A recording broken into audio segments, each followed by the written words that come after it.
We will begin shortly. Just give us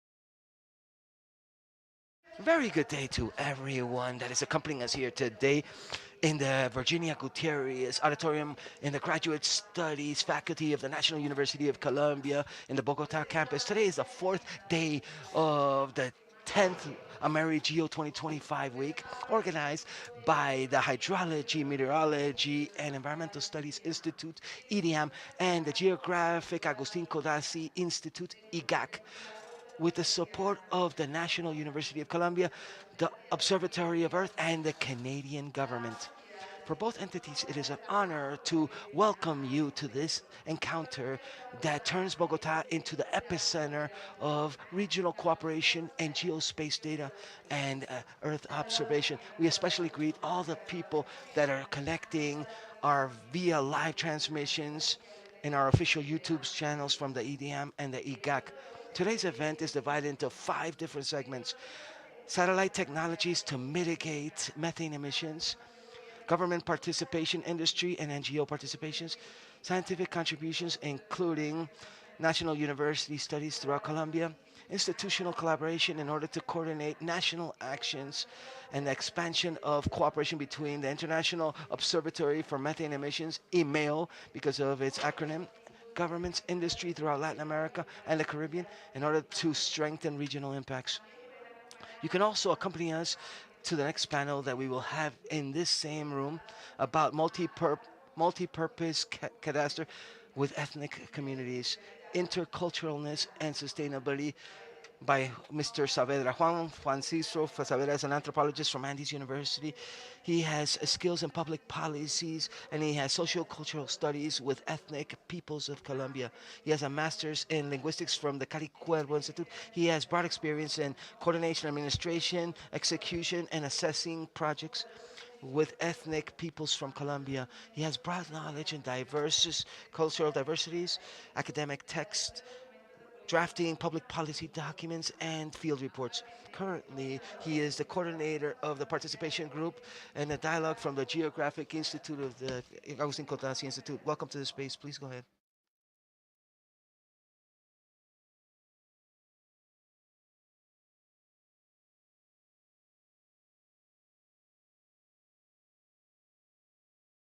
Very good day. I thank you for the presentation and introduction this morning. This is a space that we are going to work with the social dialogue team from the deputy direction of the Geographic Agustin de Codazzi section subdirection, which has led all of the processes related to conversations and joint building of these conversations with Colombians, indigenous peoples. I'm going to introduce each of the people that are accompanying us today. And we will be having a panel, an extended panel, if we can talk like that, trying to explain exactly what is the historical background of these different initiatives, the achievements that we've been able to have in the last few years, the challenges that we've been facing, and especially how we are going to build intercultural policies thinking about sustainability and the environment, not from an idea that ethnic peoples are the guardians of nature, which is a repeated topic with in one way or another, despite having a special relationship and deep knowledge of the territories. The responsibility of conservation is not exclusive to indigenous peoples alone. However, precisely, we are going through a joint effort. We are working together, contributing from different perspectives in order to overcome the different vicissitudes and difficulties that the current world is bringing us, especially related to the cadastre. First of all, we have Velasquez. Javier Velasquez is part of the Black and Afro communities in Colombia. He's a representative in the national previous consultation spaces for Black communities.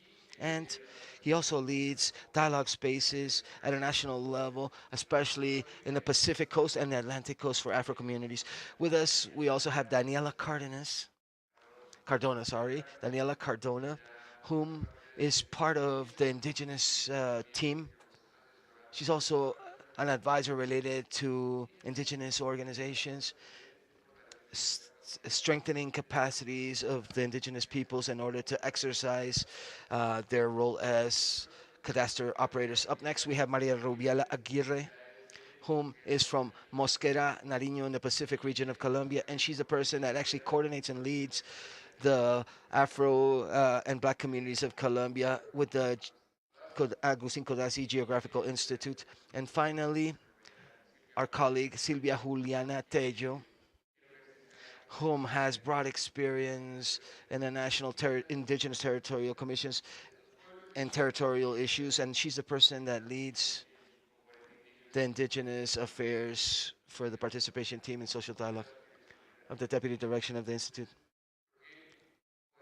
I think that we can begin the conversation with these panelists. We hope at the end of the session you can also ask questions or maybe make comments as well. And I think that we can continue with the presentation that we prepared. Please put it up on the screen.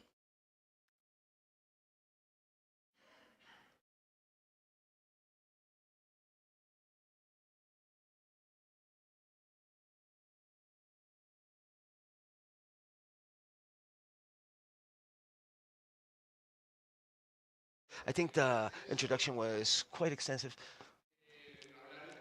So in principle, we can talk about why a social dialogue and participation team in an entity such as the Geographic Agustin Codazzi Institute.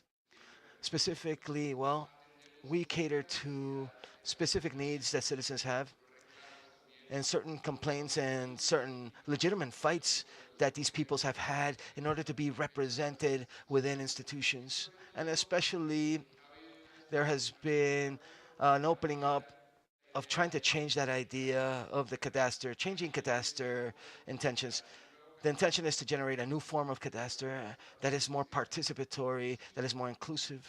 And in that same line, we've tried to get the people that belong to the communities and an interdisciplinary to actually assume that role and that commitment and can actually confront those challenges of implemented differentiation focuses in terms of cadastre. Not only thinking about each community or each people's requires special attention, but also social realities of a country like Colombia is especially complex and requires intersector-based perspectives that considers different categories of identities as like gender or differences in ethnicities, and also can highlight its contributions that each of these people and each of these communities can actually perform within their public role. The Institute has a technical nature. This is an institute that normally is dedicating to collecting information and has been a bit distanced traditionally from these social factors and from accompanying these knowledges with the communities. Precisely what we've tried to do recently is to get the institute closer, and the cadastre more specifically, which is our main policy, get it closer to these communities. And this team is here to be the bridge, the link between institutionality and bureaucracy, many times lots of red tape, and the realities, the diverse and complex realities that the different ethnic peoples have in this country. Obviously, you may have had knowledge related to 6-7 million hectares that have been recognized as community lands that belong to Afro communities throughout the country.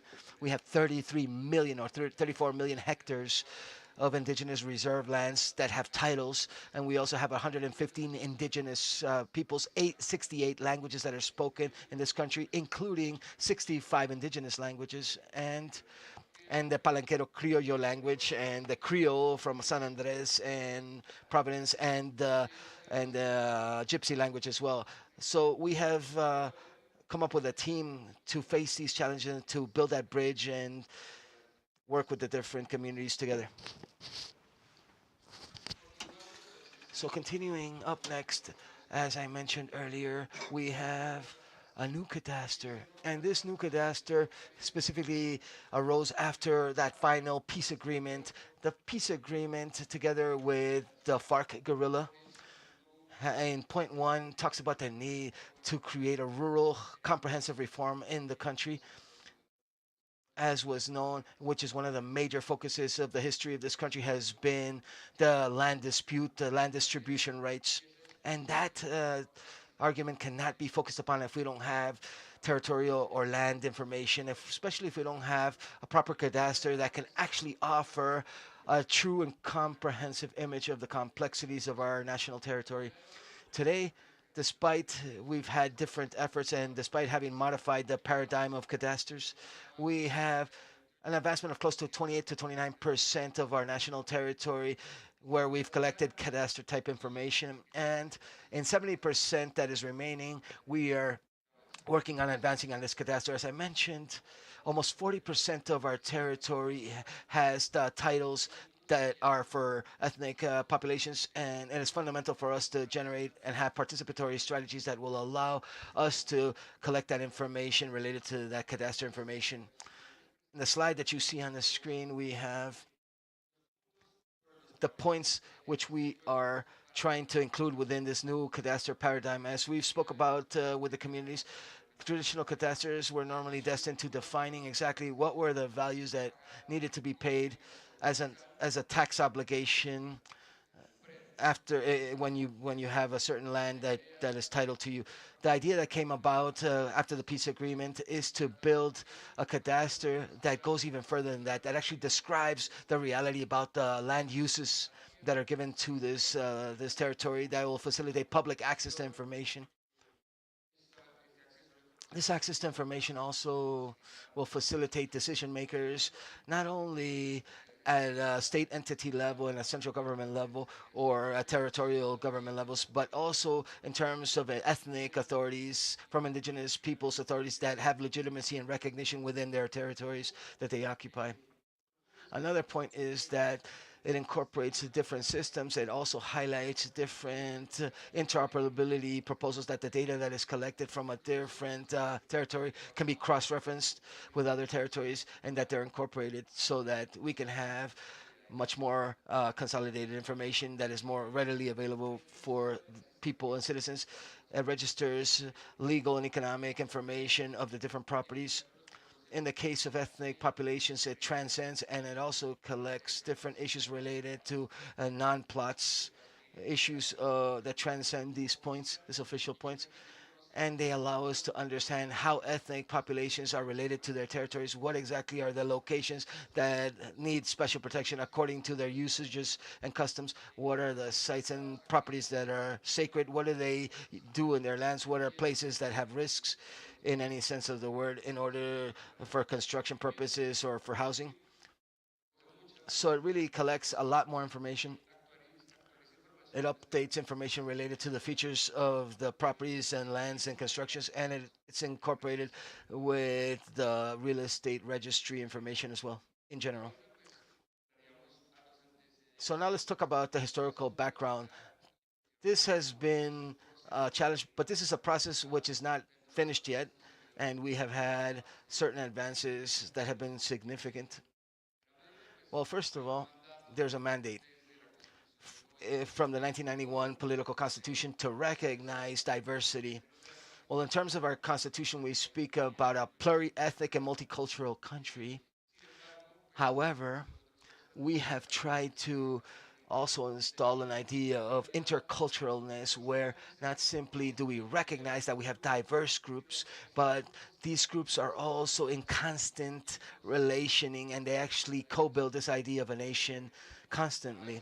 Sometimes these relationships between the peoples happen in conflicts, other times they happen in constructive terms, and the purpose of the intervention that we can actually do from the cadastre side of things or from the Agustin Geographic Center, that these contributions from all of these communities should be considered. They need to be valued and they should be put on the table that we can actually use and recognize and provide broad recognitions with purposes.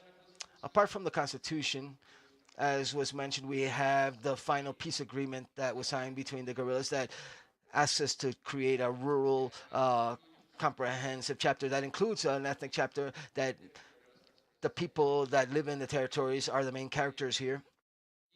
And it calls our attention and it calls the state not only to focus on an exercise of power and of collecting information from the central government, from the high plainlands, but also working precisely from all the different people that are actually located locally throughout the country and scattered all over it.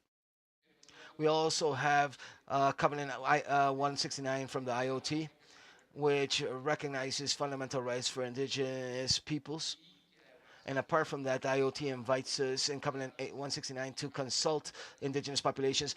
But apart from that, also co-build the tools, instruments, dispositions that are going to affect indigenous peoples or that are going to involve them as well. And this point is very important and fundamental because focusing efforts that have been done from this team, we also have to highlight that we lead and we actually did the multi-purpose cadastre indigenous consultation purposes with Afro and indigenous communities and black communities that have resulted in these legal frameworks and instruments that now give us guidelines and how we need to work together with them. And plus, it recognizes these peoples as valid operators of cadastre in their own territories. Finally, we have to mention the National Development Plan, which is within Law 2294 that was passed in 2023. There specifically in Article 45, there's guidelines and indications, and it tells the national government and this institute to produce tools in order to collect information at a cadastre level, together with the different peoples, with local initiatives as well, together in an intercultural and participatory way, led by this Geographic Institute. So now focusing on Article 45 and taking advantage of the fact that we have the people from the team here. My intention is not to be the only one speaking. Now I'm going to allow our colleague Sylvia to take over and we can have the participation of Maria Roviela as well in order to talk about the indications that the National Development Plan tells us in Article 45 and how we have been advancing and working with complying with this Article 45. Hello, hello, very good day today. I think it's very important to echo the idea of how horizontal dialogue with ethnic peoples and nations is, and this also translates into the three structural premises in Article 45 of the National Development Plan. Just to give you a historical background, we had already began the consultation, or the Institute started the consultation processes with the indigenous peoples since 2020 with the consultation of a roadmap in the permanent table, which is the national table for dialoguing with indigenous peoples. But Article 45 is structured as a milestone in terms of development of cadastre operators that are ethnic in their own formalized territories, of working together and linking how the institute has to be linked with other enabled actors, and the need to be able to have administrative capacities and in terms of red tape that has occurred in terms of cadastres at a multi-purpose level. This also guides our path in order to create commitments and technical agreements with the different indigenous organizations. And my colleague Rube will tell us everything related to consultation together with Afro communities as well.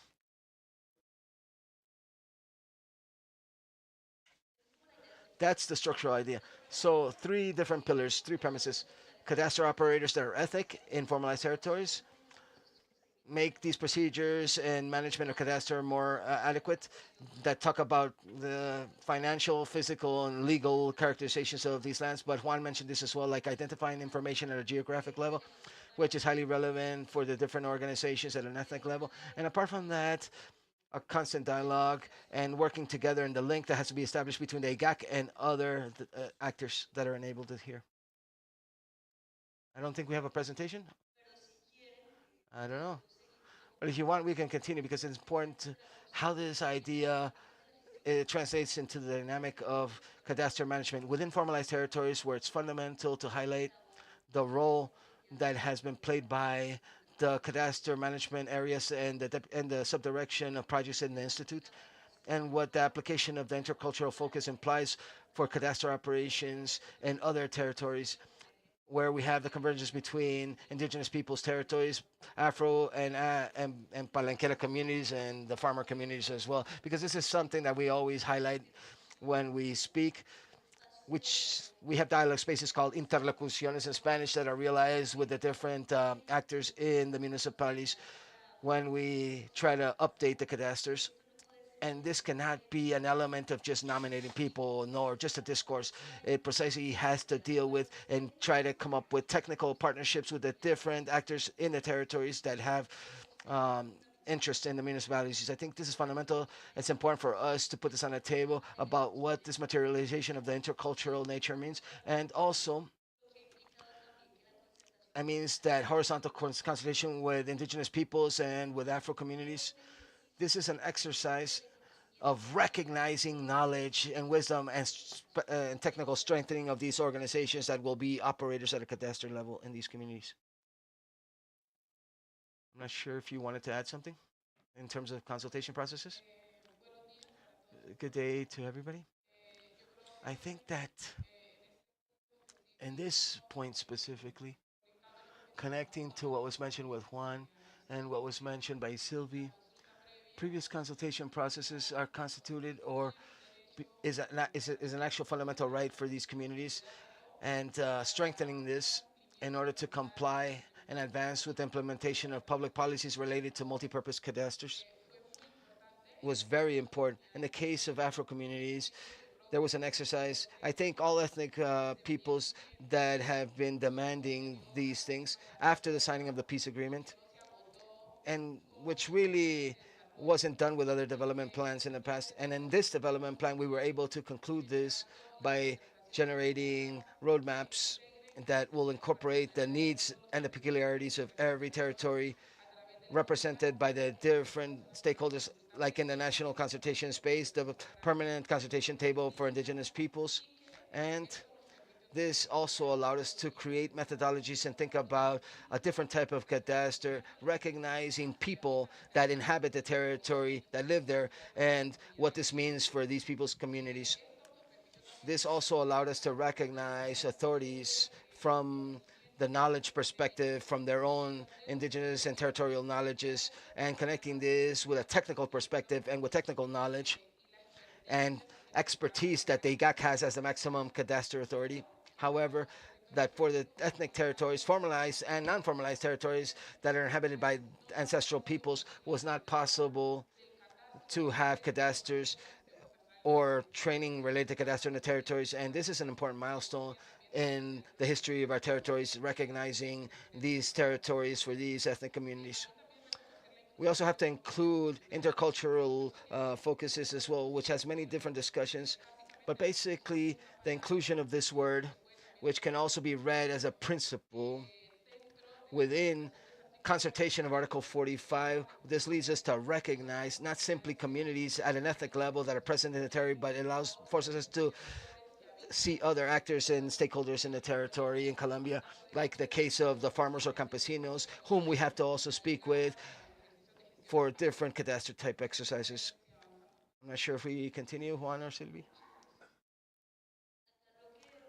Well, here we wanted to speak about the historical background of the consultation processes as was manifested by Ruby. In this space, consultation with international spaces, with ethnic communities, was an agreement based on a roadmap, which are basically the steps that need to be taken in order to make adjustments, public policies for multipurpose cadastre in this case, in the permanent consultation table. What you can actually observe here in this slide basically is how these different steps were taken, these consultation steps of different technical agreements with indigenous organizations at a national level, which for the 2023 period occurred actually after the consultation of Article 45 that I mentioned earlier, in the agreement based on a legal framework or instrument that in this case became Decree 4062 that was passed in April of this year, an operational instrument that applies for managing cadastre within indigenous or formalized reserve lands, which is one of the projects that hopes to be implemented throughout this period of government and until we finish our national development plan. And apart from that, the structure of the application model and their data dictionary.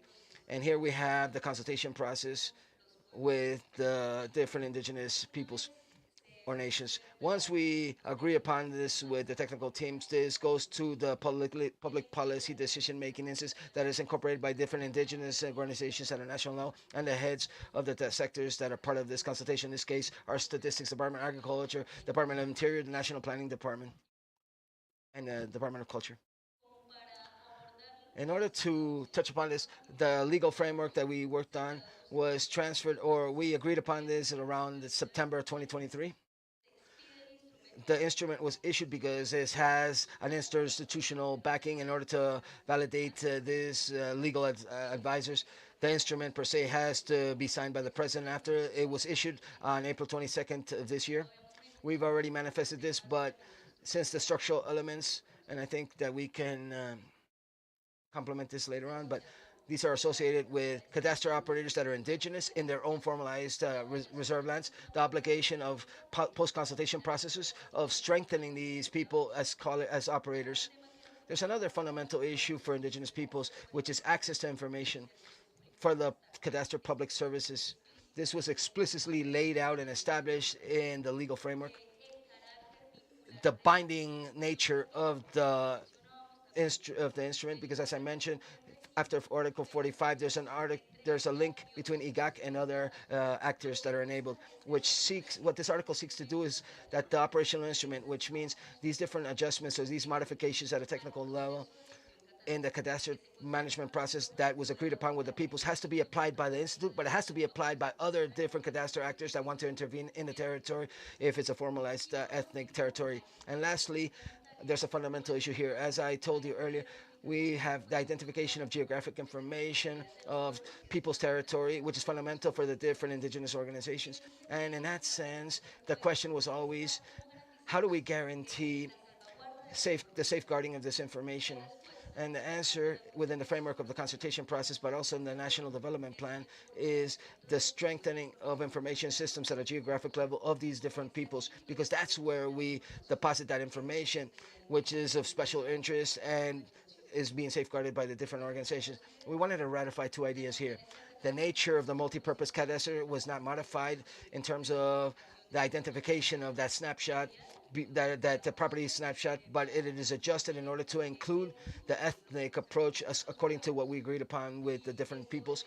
And this is due to the purpose or objective, apart from being information to establish multi-sector based policies for the different organizations. It was fundamental that this was information to help them have their own legal frameworks to safeguard their information, and for those elements that we have already identified in complying with what was established in the constitutional status or state.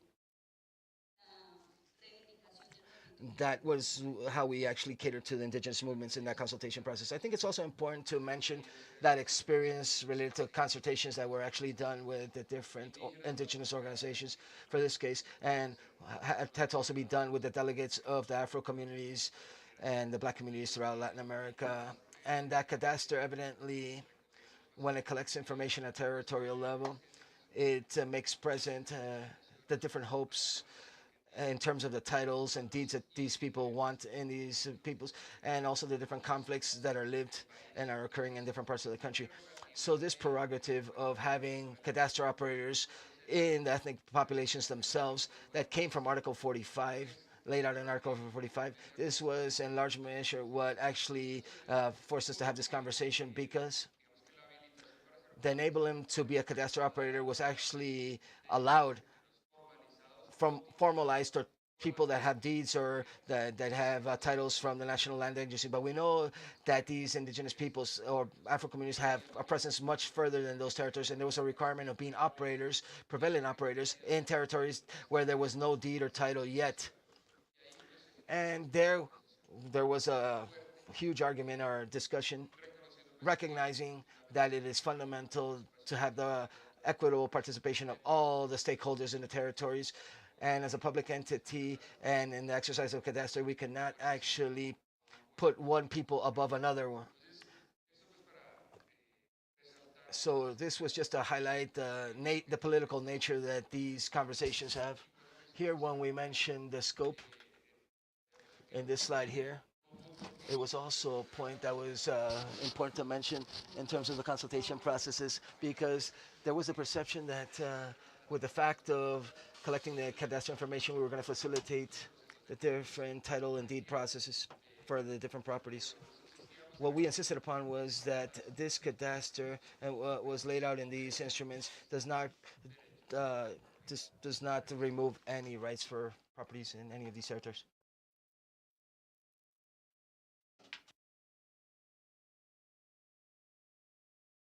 What we can evidence here are additional commitments in terms of the reach or the scope, missional scope of the Institute. I think an element that we need to ratify is the need to adequate the cadastral management in territories is born from the absence of information, cadastral information, facing those buildings, those lands that integrate the formalized territories.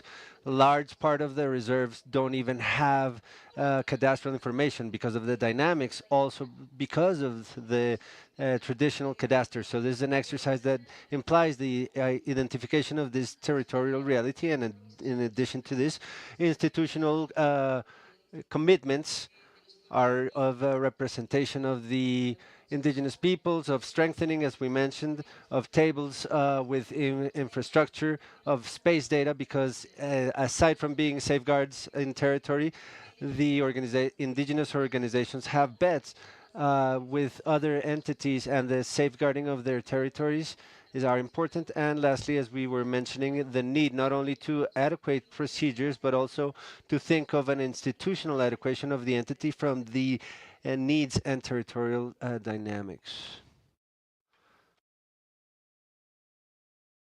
What we were telling you about indigenous cadastral operators, this required, the decree was signed on April 22nd. This meant of an articulation exercise that had to happen quickly within the institute because we need to emit two administrative deeds. One to adopt the document that was binding for the institute and for the other managers, and this goes through conversation and socialization with managers. But additionally to this, the Administrative Act, which was a resolution 806 that establishes the requisites of idoneity of the cadastre in indigenous peoples, because the conversation within the institute was one, and traditional operator needs to meet certain requisites, requirements to be able to register a contract, the judicial and legal figure that is pertinent. What are going to be the requisites, the requirements that we're going to be agreeing with the peoples, because this was to be consulted as well, to be able to guarantee sustainability of the operation, but also to guarantee the qualification and strengthening of organizations so that they can be project themselves as cadastral operators. And with that in mind, we established the resolution 806.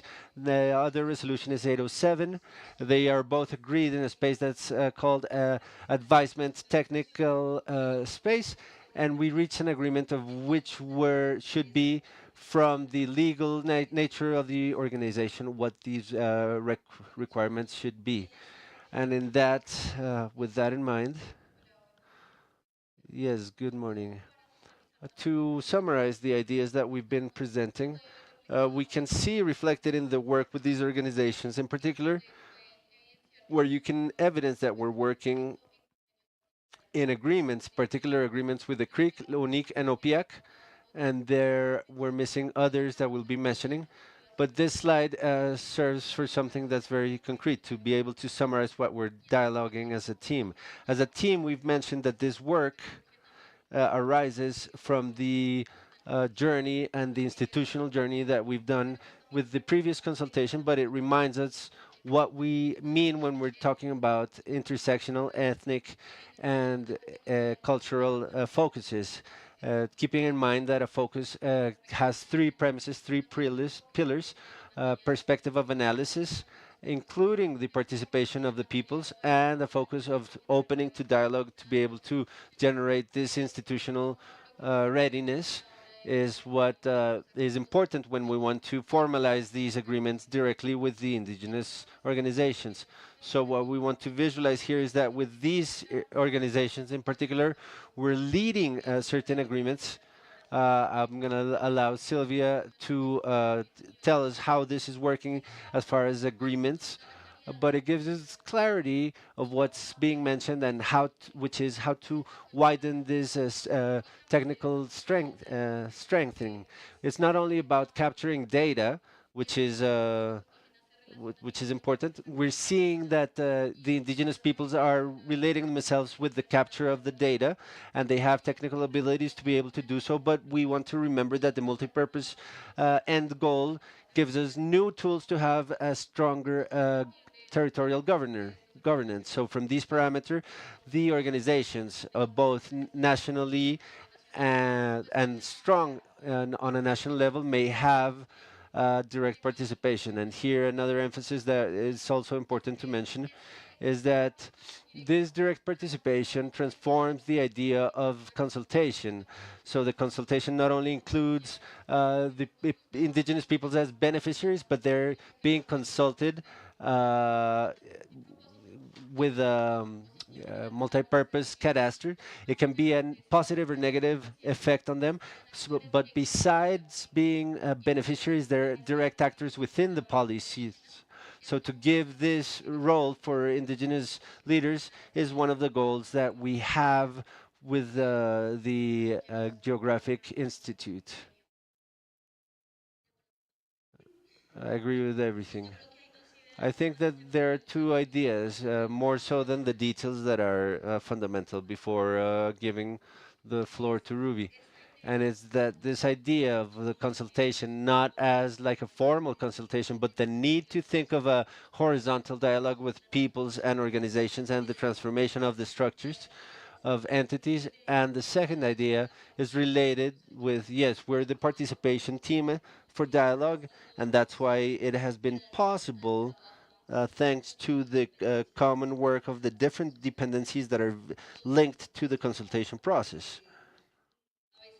Sometimes it happens like that there's a division between the social aspect and the technical aspect, but this has been an exercise to think of agreements, to think of administrative actions from the dependencies and of those who know the cadastral function, and they have the historical background as to how we can do the modification towards what this moment means for operators to become cadastral operators.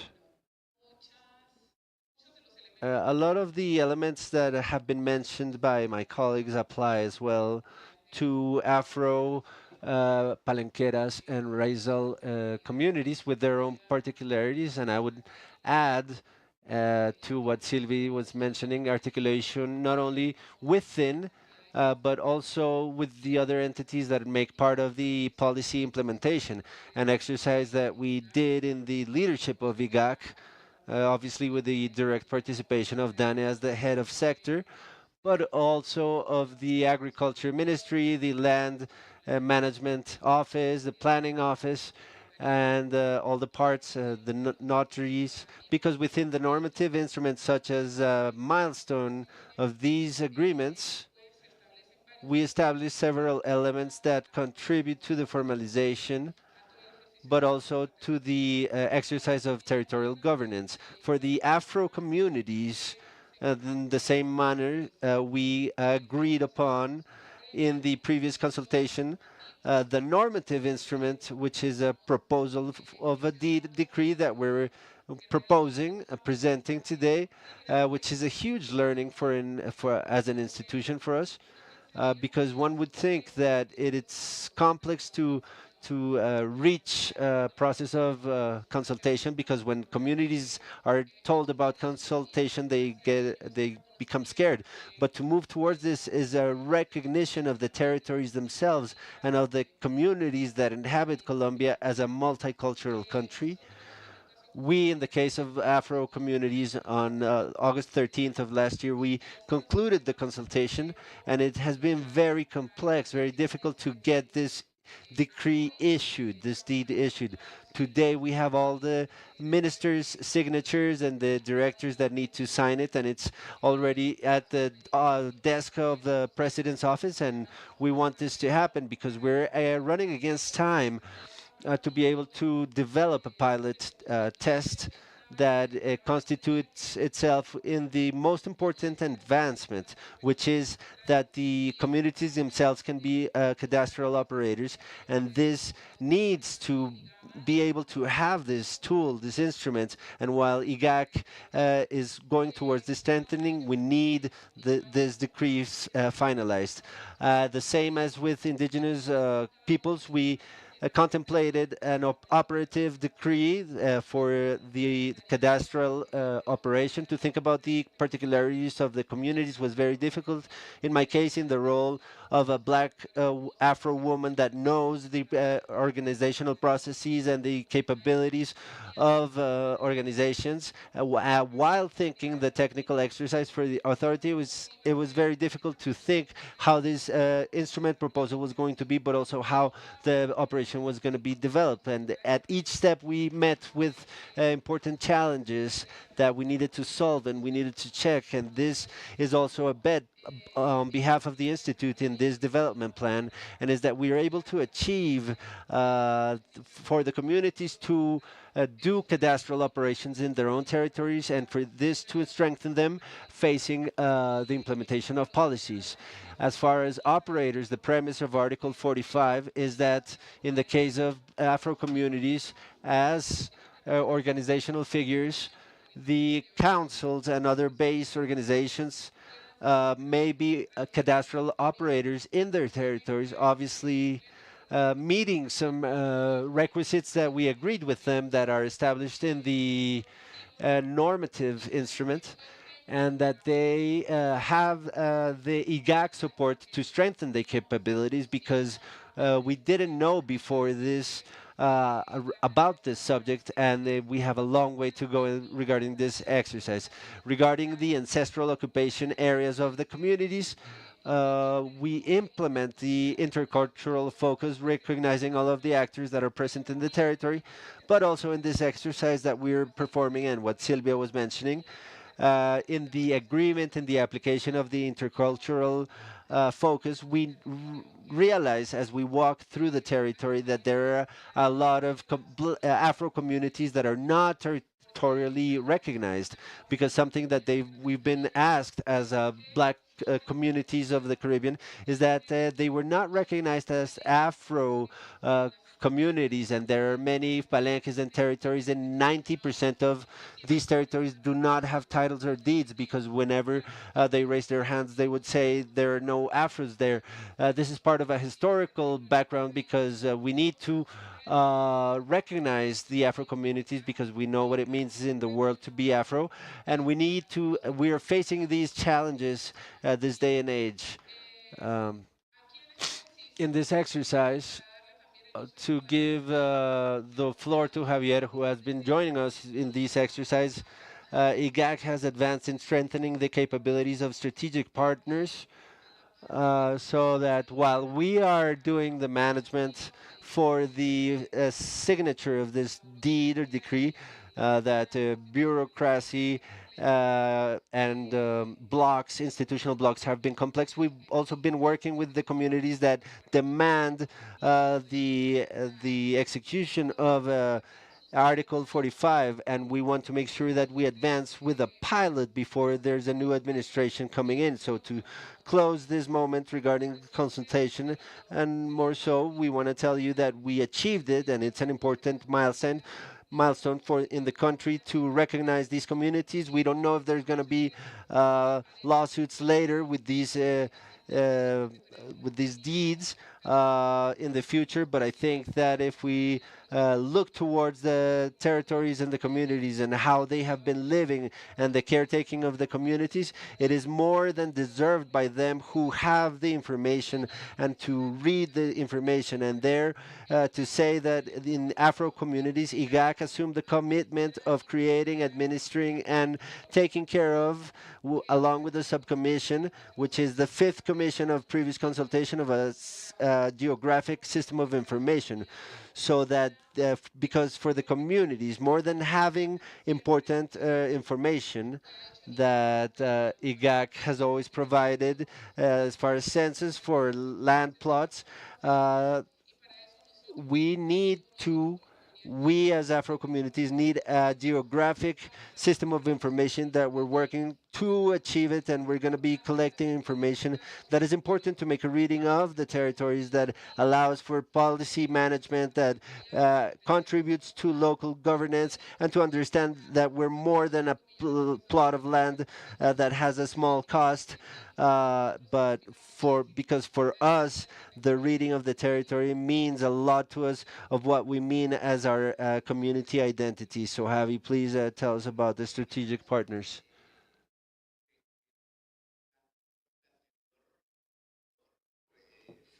Good morning. The last photograph that's there, this precisely is part of the intercultural school in Bete. That's the intercultural school. That's the exercise that, in one way or another, we've been developing with these strategic partners. And what are these strategic partners? These strategic partners are, in that order that they tell us, they say, okay, communities need to be cadastral operators themselves. And to be cadastral operators, the institution need to strengthen technical and technological capabilities of the peoples. And since it's an organization, it can be organizations, as Ruby was mentioning, which are the three ways in which we organize ourselves. Community councils, if we're in the territories, in the rural territories. If we're in cities, then we are base organizations or forms or organizational forms. So in one way, we need to strengthen for us so that they can turn into cadastral operators. So in this moment, we have several strategic partners, and they're divided territorially. The one that I was mentioning regarding the last photograph, we're talking about Cocomacia, which is the farmer community in Astrato, which comprehends 8 municipalities, 4 municipalities in Antioquia, and 4 municipalities in the Chocó department. It's one of the largest community councils that that the Colombian territory has, as far as community councils. I suppose not. So we're going towards the southern Pacific coast, and we're talking about the 6 municipalities that are in the north coast, sort of with the limits of Cauca. We're talking about El Charco. We're talking about Satinga. Some municipalities that are included there. That association comprehends involves a large territory as such. So with them, they did this capacity strengthening, and with then we talk about the Colombian Caribbean. What happens is that unfortunately, Law 17, when they mention territories of Afro communities, they talk about the Pacific Basin, but not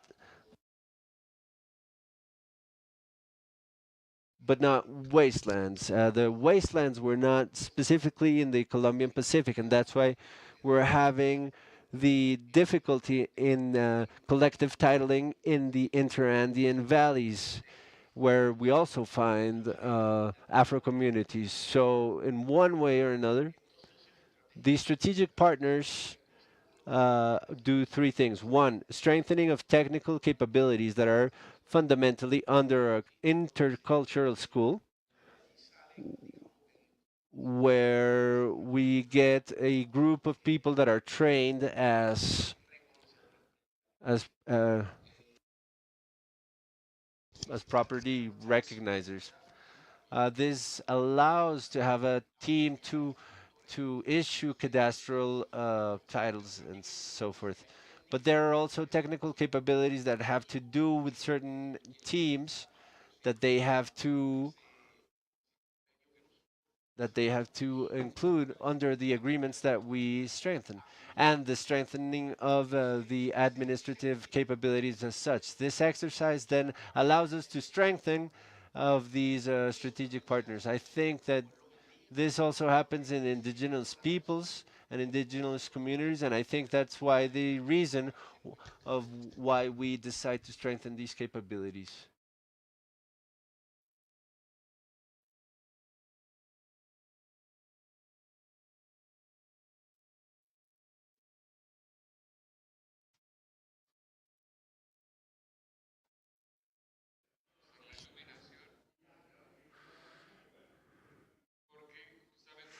We'll see if we can adjust the lighting because we're coming close to our conclusions of this panel with the Afro community components and indigenous peoples. The question is, how do we continue to face this challenge of surveying information, cadastral information of ethnic peoples with their participation?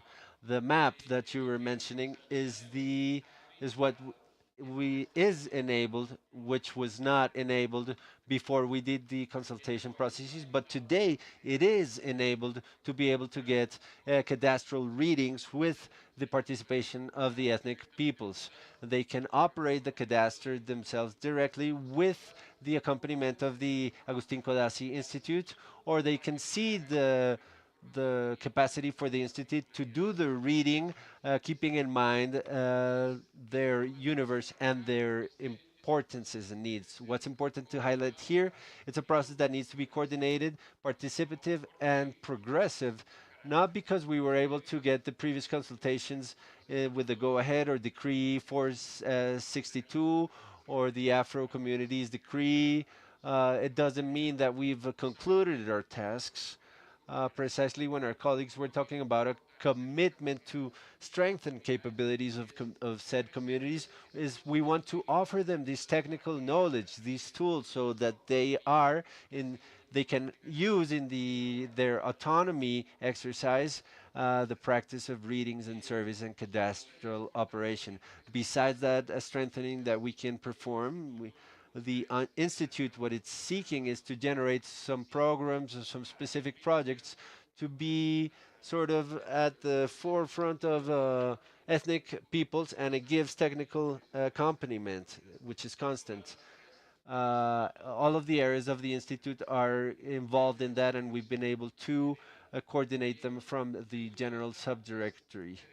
What's important to keep in mind the voices of the communities, to keep in mind their particularities, the interests that they may have for the use of territory, their ways of knowledge, because we can also learn as a majoritary society, as a society itself, and as public entities. The idea of this process that we began with ethnic communities is to be able to overcome the territorial conflicts. This is a huge challenge because every time that we put the territory on the table, per se, there are interests, there are claims, and there are historical events of loss of land, and what that's part of what we're trying to do in this talk and in this, which is to have the participation of all of the communities. And we want all of this information to serve to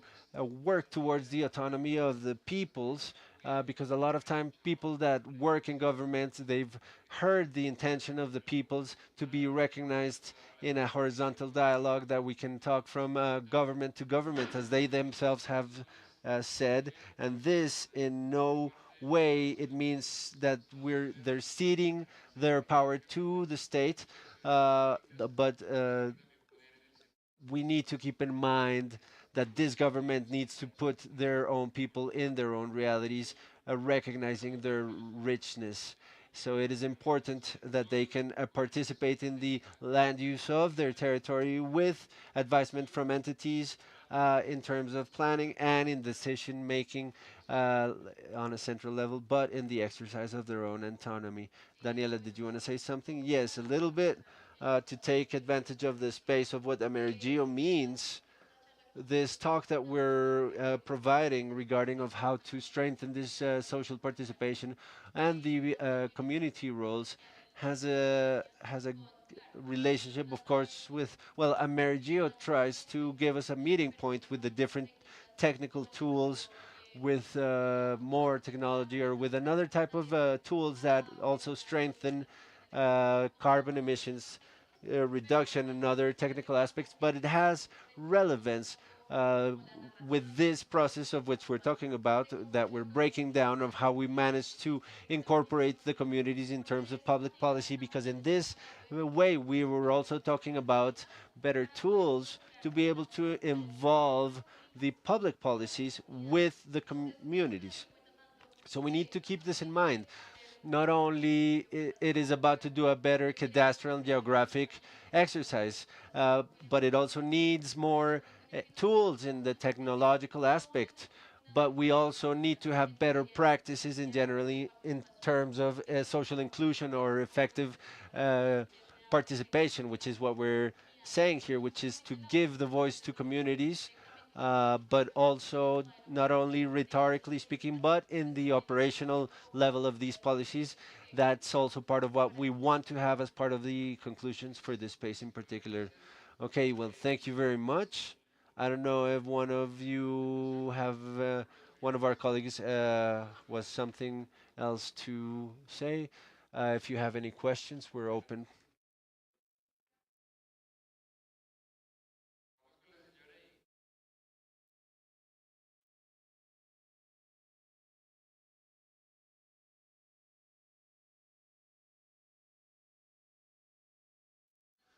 Good morning. Thank you very much. Thank you very, very much, because I think that to build this cadastre action with the participation of the ethnic focus and with the voices of the ethnic and indigenous peoples is fundamental for us to come close to the reality, not only to the physical territory of Colombia, but the spiritual one of Colombia. I mean, the spiritual territory, and I say this because I think we have a challenge. It's regarding the peoples that are not localized permanently, because since we are settled, we think that the other people are as well, but there are like other peoples that are like nomad, and that this is part of their condition. We've taken space from these peoples. We've of the Enoy peoples, the Macawan in Arauca, we've displaced them, and binational peoples. I would like to hear how you're thinking, like Agua, peoples in Nariño, and maybe up in the Guajira region, people that do not feel like they're one nationality, but they're like binational of a large family, and that way of looking at their territory is not the same way that we look at the territory, because, and I apologize if I say it like this, we are only see things from our own cosmovision. uh, I don't know how Cadastre has thought about these nomad peoples that don't have a delimited territory, and binational peoples. Thank you. Thank you very much. I think in order to answer your question, fundamentally, we need to mention that we have been tackling this work on the ethnic territories in from a critical manner. We need to understand that reserve or title were given initially to place the indigenous communities in one space and the other society in another place. So it was like division. And we did not keep in mind the realities of a lot of indigenous peoples that are not located in one territory alone. So yes, as an institute, we have a limited scope and a limited reach in terms of the recognition that can be awarded in the end. But we are invited to do this critical approach and mostly to have as premise the participation of the ethnic peoples and the indigenous peoples according to their own realities. So while we do have some indicators for the titled territories, we have others for the different types of territoriality that some indigenous peoples may have. And keeping that in mind, in the dialogue procedures that are intercultural, what we're seeking is for these ways of existence and culture of the peoples are to be kept in mind by the Institute as cadastral authority and by the different cadastral managers throughout the country and the cadastral operators. Article 45 gives an indication for the institution to institute to have a direct participation with those processes with the indigenous peoples and to provide accompaniment so that these realities are kept in mind and every cadastral operation exercise is suited to the needs of the peoples. Regarding the subjects that you mentioned, particularly these two territorialities are established within the framework of the decree. We consider that, and they are related to the collection of relevant geographic information, which for this case, as you were mentioning, does have a lot to do with the articulation with the territorial monitoring of territories for some of those peoples that are part of that national organization. I think we had just one more comment, and with that, we can actually conclude the session.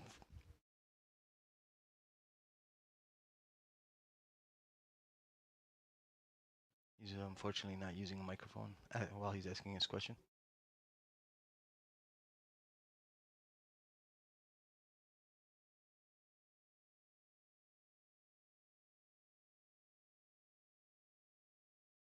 Okay, thank you very much. Well, I think that also what we mentioned about at the beginning of this session, cadaster is, well, in our institute, they always mention it as like the territorial snapshot or a census of property. It's basically a collection of territorial information. And the idea with this multi-purpose cadaster feature is it has to transcend the simple appraisal in a formal registry, but it has to have more specific features about the territory. And finally, this is information that is made available to decision makers. For the case of land use plans, well, this is a tool that is later on used by territorial entities for consultation purposes at a national, regional, and local level. So based on this information, which is way more detailed, which really compiles the usages of the soil, the types of soils, the different risk factors within the territory, the presence of people, the presence of communities, self-recognition, the different sex breakdowns. So based on all of this is information, which is basically like census type information, not part of the National Statistics Institute census, but based on all of this, we can use our land use planning setups. So the land use plan is actually created based on this comprehensive information with detail that the multi-purpose cadastre can provide. So I believe that with this, unfortunately, because the time is up, I think we can wrap up the session. Thank you so much. Thank you for your presence and your attention.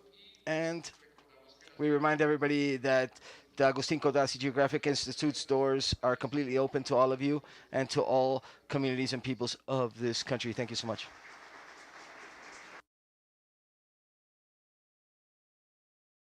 Thank you so much for your talk. Up next, we have the rest of the agenda for AmeriGEO 2025 week, day 4. We have the study recognition and evaluating of locations that come from indigenous languages, Afro-descendants languages, and other ethnic communities. The IGAC, the Geographic Agustin Codazzi Institute, promotes this role with projects such as IGAC expeditions that seeks to construct that epidemia with the communities. They not only say the names, but they also highlight ancestral knowledge, communities' cosmovisions, and geographic interpretations and political breakdowns of the environment. To speak about this, we now invite to Angela Coa and Juan Felipe Rivera. Angela Coa is a linguist. She has a master's in Amazon Studies. She's a professor of the Department of Linguistics of the National University of Colombia. She's done research in describing indigenous languages and the subdirection of geography of the Igakshi accompanies the linguistics components. The Toponimia Nativa project. Juan Sebastian Rivera is a geographer of the National University. He's the native toponymia member with the Agustin Conesi members. He has worked on analysis and dissemination of geographic names from different indigenous peoples and black communities that speak native languages. He's also helped with the geographical naming of Colombia and people with an intercultural approach and interdisciplinary approach. Welcome, and please go ahead.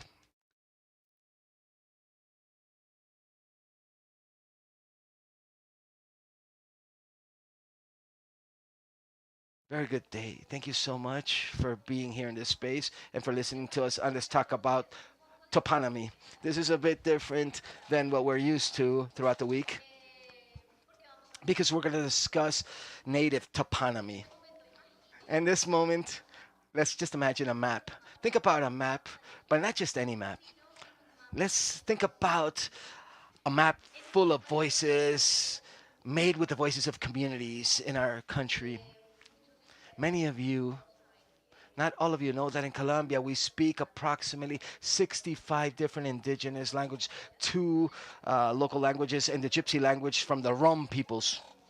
Let's imagine a map with the voices of all of these peoples, of all of these nations. And in this map, each toponymy tells a story.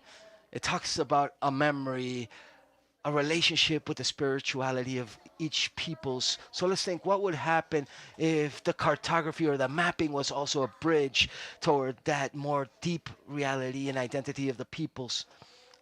Today we want to introduce this marvelous native toponymy project, which is a voyage of further than just geography. It's not only about locating and measuring the territory, but also about listening to and learning from those that live there and those that give names to these locations, why they do this, from their own cosmovisions, from their own cultures, from their own memories. These expeditions, these native toponymy project is not only about geography, it's living stories, which we'll see in the presentation. These are names that teach us. These are maps that connect us with our territory. And they allow us to recognize this name where each name is a voice and each map connects us. And this is a story that connects us with identity and the story of these peoples via their toponymy. How are you? First of all, I wanted to invite everybody to please, let's not talk about this panel format. Let's change our mindset here because that's what we do in the territories. We can't just think about this like a panel. So if we can use put up the slides, please. Very well. So native toponymy. I want you to do that exercise with me of thinking about what is the most important place in your life. I think this is a question that we don't ever ask ourselves. We normalize that we inhabit certain areas. We know that there's many important locations, but like a place that really makes things different for us. I know there's people that are from outside of Bogota. I know there's people that are from different countries. Does anybody want to name the most important place in your life? Anybody a volunteer? Casigua. Where's Casigua? In Venezuela. So keep that in your memory. Keep that feeling with you. But let's all do that same exercise.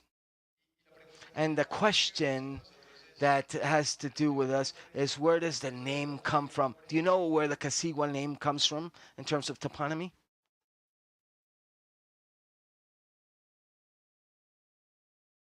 Casigua, our colleague said that the word came from a place that was flooded in the past. So it was casi agua, which means almost water in Spanish. Casigua, which was a question that we asked ourselves. That's the first place. Like, this is part of the research that we do. Where does this name come from in terms of toponymy, which is meaning how you name a location? And casigua, which is like a rumor. It is part of the oral traditions of what generation after generation they tell people. And this is the knowledge that we have at a community level. But if we go to the personal level, why is Casigua important for you? Okay, our colleague says that it was part of his youth. That's where he was raised. I think when I do the exercise of thinking about the most important place for my life, it's reflected in those first steps that I took as well. Or at least here in my university, this university is an important place in my life. So I'm able to have those flashbacks, those memories, that history that leads me to the next question. What do you feel when you're in Casigua, in that location? Nostalgia, right? In the same fashion, nostalgia. And this exercise that we just did are the fundamental questions that we ask ourselves with native toponymy. It is the fundamental part within us to try to make sense of the places that we know. Not only were they just named on a map indiscriminately, but behind that, there's a story, and that story is called native toponymy.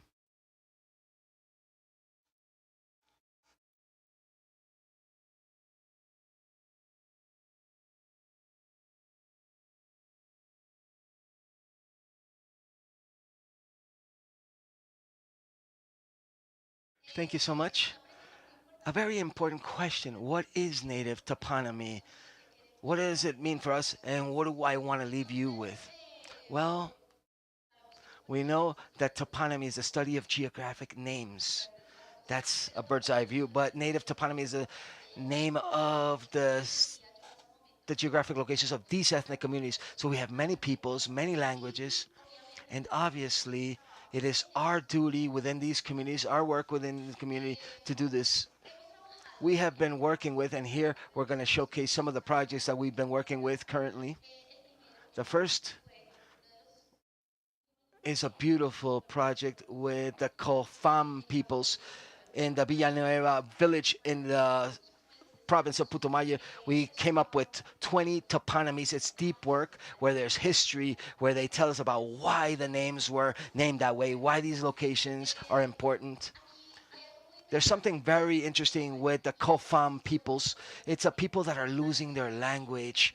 We know that in communities there are important processes of people losing their language and also added to cultural loss. And this is a process that's very importantly supports them. And considering Law 1881 of 2010, Article 6, that protects the names of locations in indigenous languages. So this is a very important process of strengthening cultures and linguistics, going back and remembering these names and why they're so important.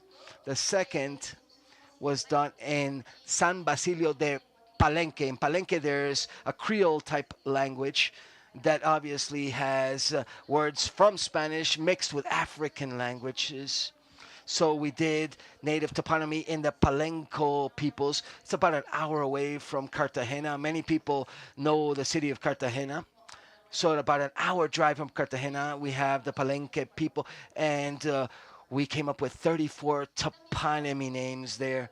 And we also worked with the Rizal people. In this community, they speak a Creole language as well. The important information of this language is English is plus African languages, an English and African language. So in San Andres, Providence Island, and Santa Catalina, there's a very important process of remembering the names of these places because in 1950s there was a Colombianization process and they changed all the names of these locations. So there's a strong identity process that our names cannot be changed. So there obviously this process also supported this recognition of these names that were named previously with these languages. We also work with the Andoki peoples. They were hit hard by the rubber trade, and Also, this process made languages to stop being spoken, and all these cultural processes began to suffer as well. So this is an important element to strengthen the cultural and linguistics process of this community. And this year, we're working in the Santa Marta Sierra Nevada mountain region with four peoples that are part of the Sierra Nevada. The first peoples, the Kogi community. These four indigenous peoples live in the Sierra Mountains, a very important place, a conservation location. With them, we went through many of these locations. We've worked for more or less 38 toponymies with these people. And about a week ago, we were with the Kankawa peoples. We worked on 19 different toponymy points with them as well. And those that come next are the Wiwa and the Arhuaco peoples. So we are in that process of working these processes related to toponymy with them. More or less, that was a very brief overview of what we do. But as you can see on the screen, here in this one slide, we have five different languages, five of those languages that are official or co-official languages in Colombia, five languages that we have never heard and that are important to recognize because they're part of our territory. They're part of what has been built in many different periods of history and that continue to be stimulated and that we have to begin to run that effort and do that recognition attempt. I'm not sure if any of you have been in San Basilio de Palenque near Cartagena, but this is Bencol statue, which is in the main square in San Basilio de Palenque. Here there's a great deal of toponymy that many of the members of our team are very familiar with, but I think that there's one that really catches our attention and made a lot of sense, especially when we began to research the name. And it was Crab Key. Crab Key or K is Key. Crab Key is in Providence Island and Santa Catalina Islands. And when we were checking the official cartography of the IGAC Institute's Geographic Institute, we just saw an element, a key, just a place with a name. It is part of the Natural National Park of Matilbehum, and that was all the information that the map gave us. When we go to the actual territory, we always try to find out about these important places for the peoples, the locals. They told us Crab Key has to be there. So, oh, how important. So sometimes we're very ignorant in how the territory is appropriated. So she said, let's go see what's in Crab Key. Let's go find out. Could you put the pronunciation video from Crab Key, please? We are in Crab Key.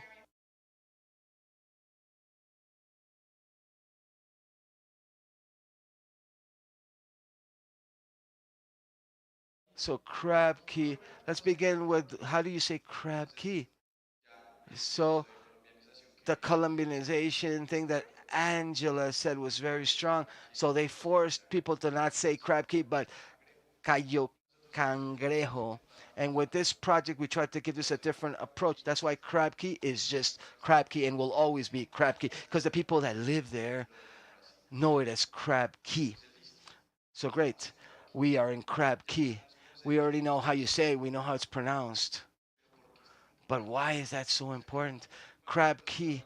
What is the difference of Crab Key for the Raizal Afro peoples like Johnny Key or Cotton Key or other keys, which are other keys that are part of the Colombian archipelago islands? Could you please put the oral traditions video?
And upon request from the communities, we always prefer to showcase information in their own language. So you just heard the story of Crab Key in Creole, but I am going to summarize what Crab Key is.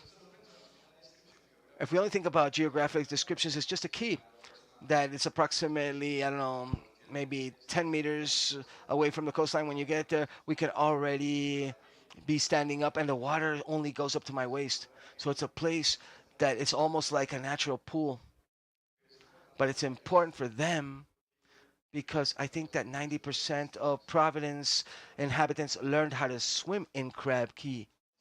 And we're speaking about an island where their activities and their dynamics, their traditions are much related with the ocean and with fishing. They're related with diving. And we are in a location where all of them learned how to swim. So this is a vital activity, a very important activity. As you know, the archipelago has had a huge wave of tourism. This key is part of the natural park, so its tourist activity is a controlled activity. So from recognizing its name, its location, its activities, they began to take measures and make decisions in order to preserve the area. And all of this started with the name.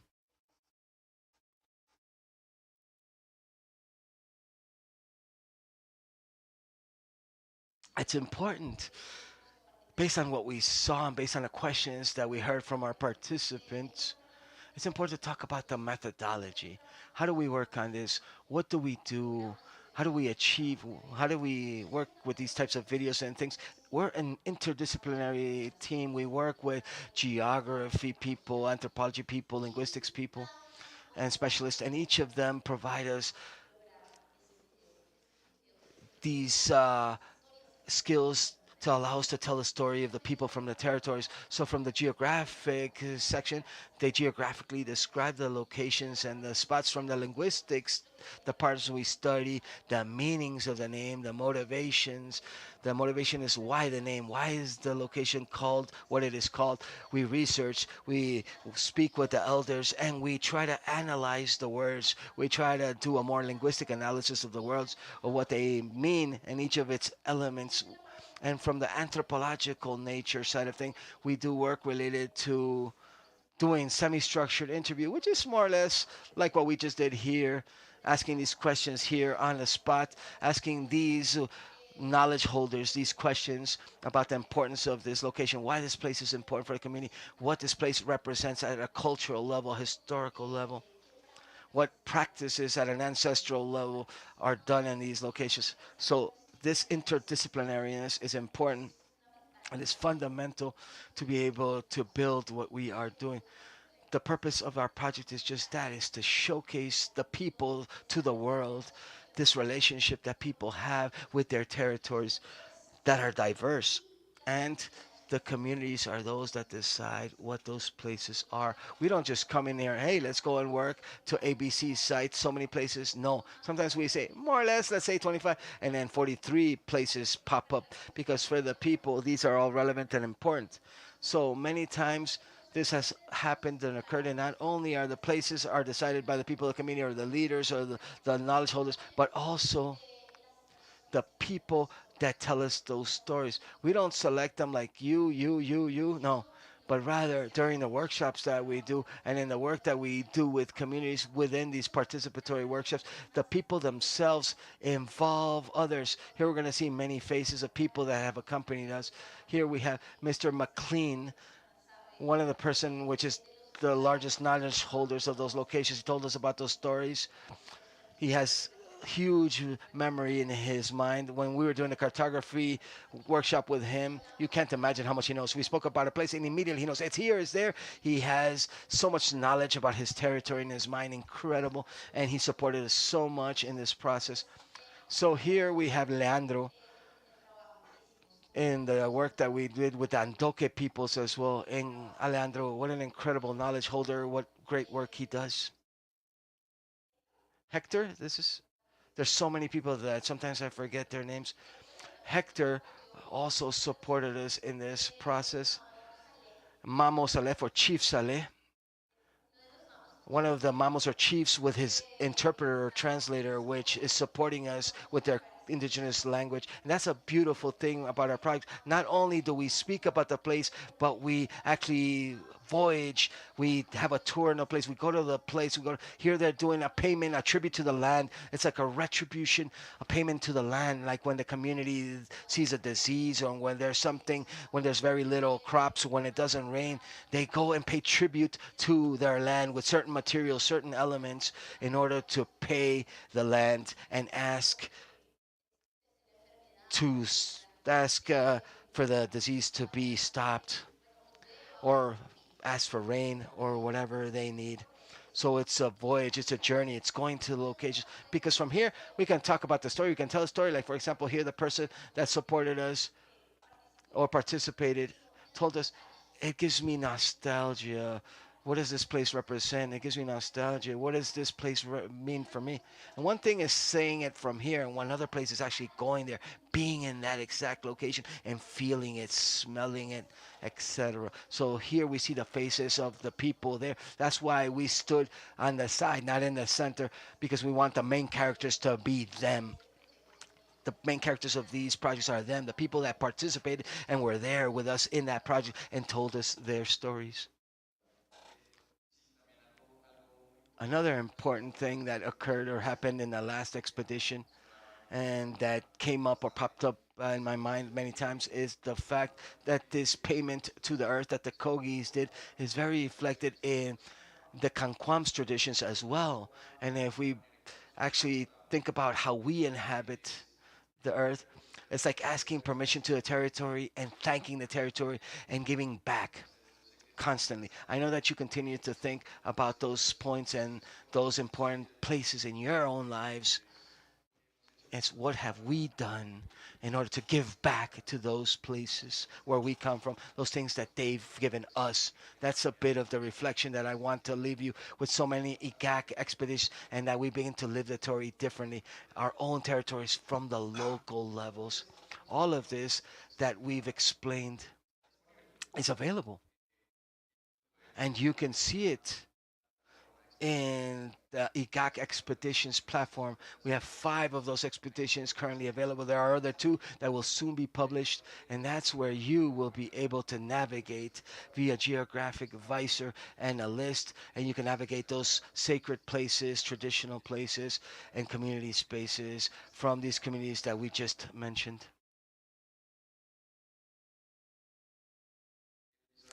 The geographic visor is shown on the screen, and this is the San Andres deployment. Can you please put the video, please? So we have 2 lists, or we have a list on the left side that leads us to the map, and there we can hear how you pronounce each point.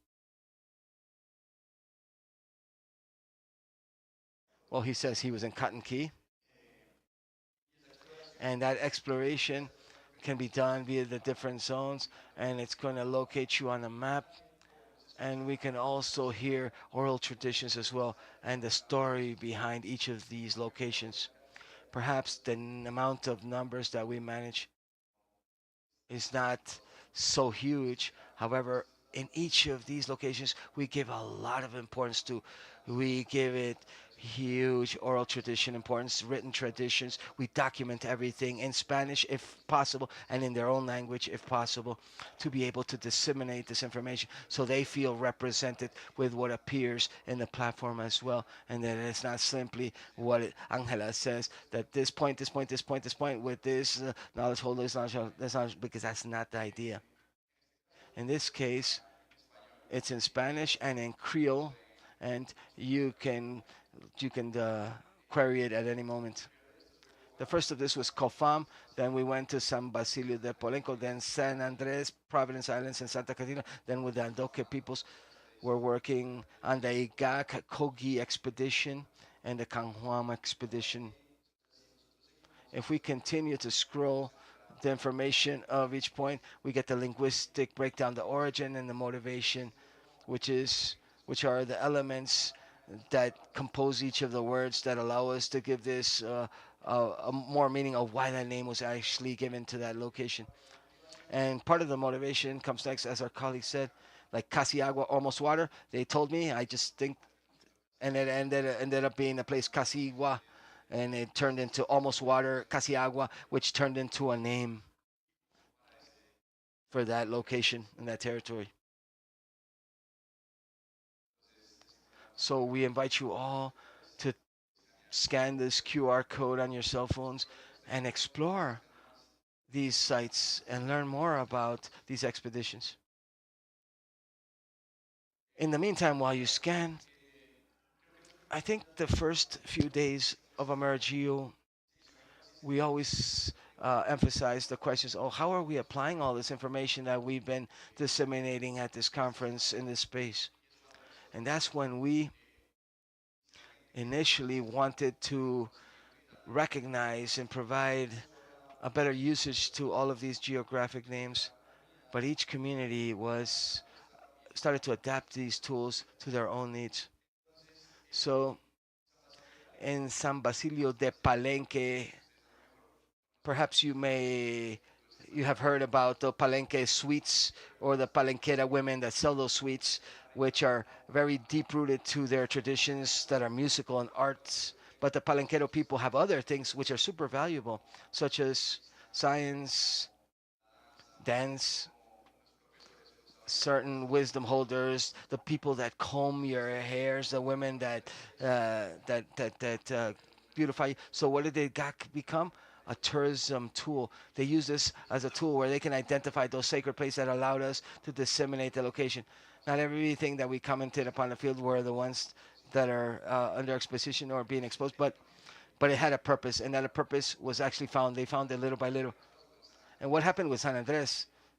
As you know, San Andres tourism is actually impact San Andres Island quite a lot. So once they started to do this exercise of recognizing their sacred locations, their traditional places, and their community spaces, the opposite happened. They started to come up with strategies to preserve the spot. He said, let's better manage tourism here because in a few years this may be destroyed, or we may change their environmental conditions in the spot, or two, maybe the name can actually change. And when the name changes, we have lost, as Angela says, we've lost an entire world. We've lost the vision of their world when each people's unfortunately begins to weaken in their language. And with the Canquamo, we also had a very interesting exercise, and it's that we went to do it, this exercise, in places that had to do with hydric sources, water sources.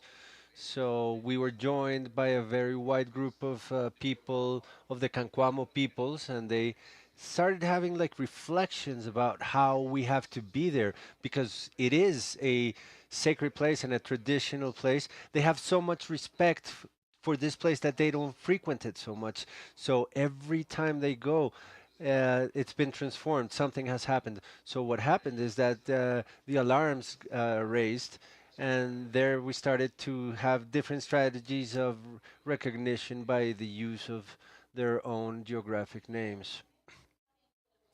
And lastly, with the Kofan peoples, we managed to get this little brochure, a native toponymy of the Kofan peoples.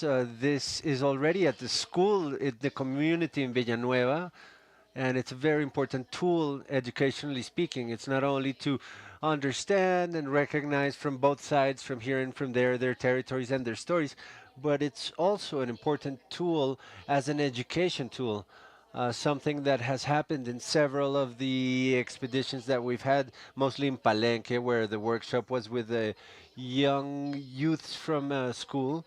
We had youths, we had elders, the knowers, and the youth would recognize and locate some of these places. They knew they existed, but when they started to inquire about the history of these places or why they were important or why they had specific names, the youth, the youngsters didn't know, didn't have a clue. They didn't know the relevance or the importance of these places. And the elders started telling the youth about these places, and the youth were very curious. Oh, look, we didn't know about this. This is very interesting. So this can also become a very interesting tool used in school. For example, the teachers themselves have been telling me about how the youth can locate and understand the importance of places. So the applications can be various. So the communities can see the application of these projects that we're applying. We had some ideas, for conservation, X or Y, but they are appropriating, they're taking over this project, and they're seeing it far and beyond, and how it can be useful for their own communities. And lastly, coming back to the exercise that we did initially and the question that I asked, then it's something that I want you to take away: is how do we preserve this place that is so important to us? Here we see the rest of our team. Professional in language and culture Simon Gonzalez, anthropologist Daniela Velasco, and we also have Giovanni Morales behind the scenes. And this is the native toponymy team that we hope and we expect to continue to feed and nourish this knowledge on topographic names. So, any questions that you may have, anything you may want to ask us, it's also important to listen to you all.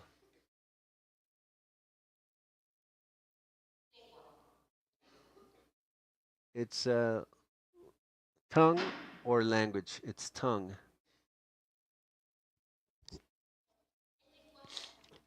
Language, when we say language, we talk about the capacity that we as human beings have to learn a tongue. Tongue is the code that allows us to communicate. Tongue is French, Arhuaco, Tapuyo. These are all tongues, and dialects are varieties of tongues. So a dialect in Colombia, for example, is costeño, the accent from Bogota, right? Dialect from Bogota, and Venezuela, for example, the Spanish. There is several dialects in Costa Rica. There is a variety of dialects. They're within the same tongue, but there are varieties that depend of the place where people belong to. So there's a scale. Language. All human beings, we have the capability, the capacity of what? It's a faculty of a human being faculty of acquiring a tongue. What tongue? English, French, any context, Spanish. All of the tongues of the world have the same level per se.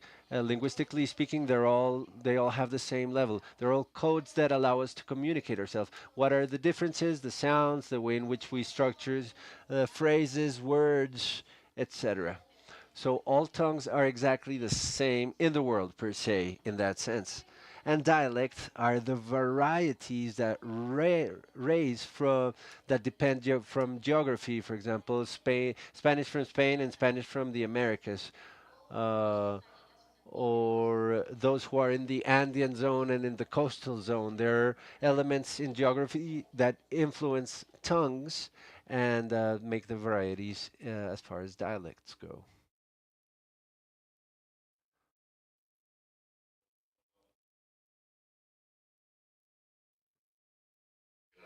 Thank you. A critical observation that I would like to do with love. I don't think it's appropriate to talk about the Spanish tongue, but Castilian. In Spain, you have four tongues: Catalan, Bosquera, Gallego, and Castilian. Now, for the English, it's English speaking is Spanish, but it's Castilian, right? Just wanted to make that small observation. This is a question that I have, and you probably know this better than I do.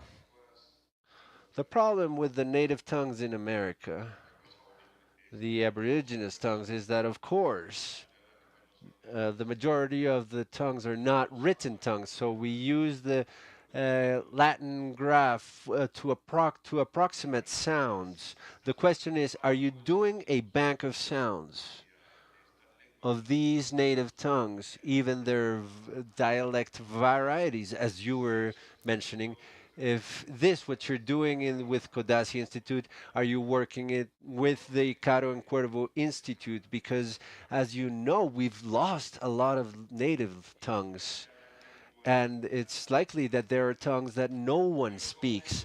But above all, it is very important to have a sound bank, because these recordings may, in the future, with artificial intelligence, may be put into a close Latin graphy that will still mislead us a little bit, but this is inevitable. But I imagine that it will do several varieties of what they would pronounce an A, like in communities in the Amazon or in regions of the Orinoco. The question is exactly, are you doing this? And if it's not being done, I think this is a strategic multicultural task that is of utmost importance. Regarding Spanish and Castilian, we can talk about it in the during coffee. Regarding the documentation, what you're saying is called linguistic documentation, and we not only documented the words but everything, lexico, semantics of the body of animals, of fish, and we've done, and the Caro and Cuervo Institute has done very interesting processes of linguistic documentation. For this project, we're not. It's like overflows, okay? But as we were mentioning, those stories are recorded in tongue, and they can serve for for the linguistic documentation processes and for cultural aspect recording. For a database, this could work for a latter database, because the information is getting lost. The elders are passing away. Two of the people who supported these processes have passed away since. And when we lose an elder, we lose an entire library of their knowledge of culture.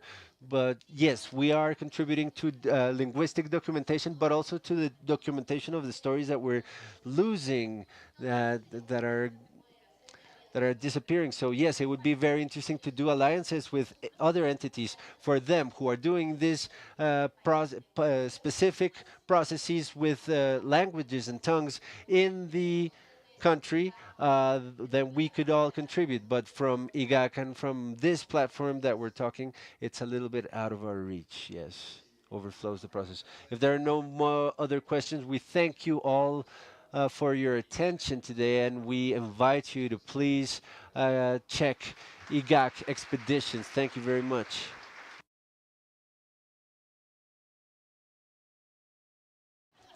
Uh, we would like to leave some of the brochures for whoever's interested, so please come up and grab a brochure. Thank you.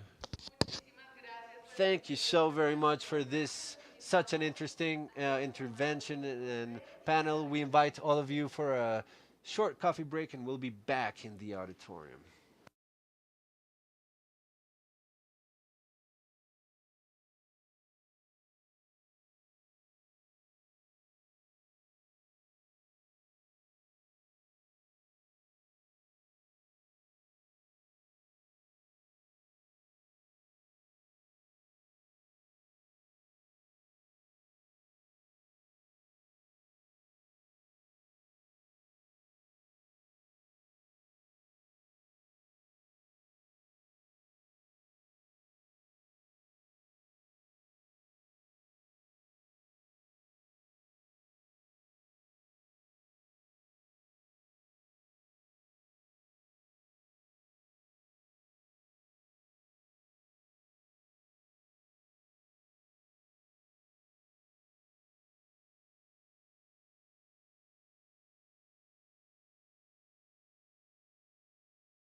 Good day, everybody. We invite those who are outside of the auditorium to please come in and share the space with us and to find your seats. Thank you.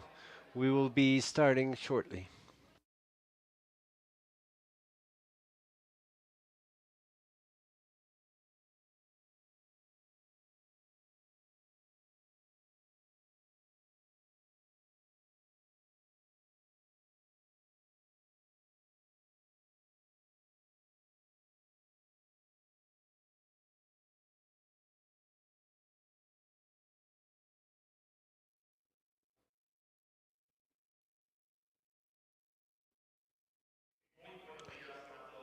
Good day to everybody. We will continue with day four agenda for the week of AmeriGEO 2025. My name is Cesar Charris, and it's a pleasure to be with you today.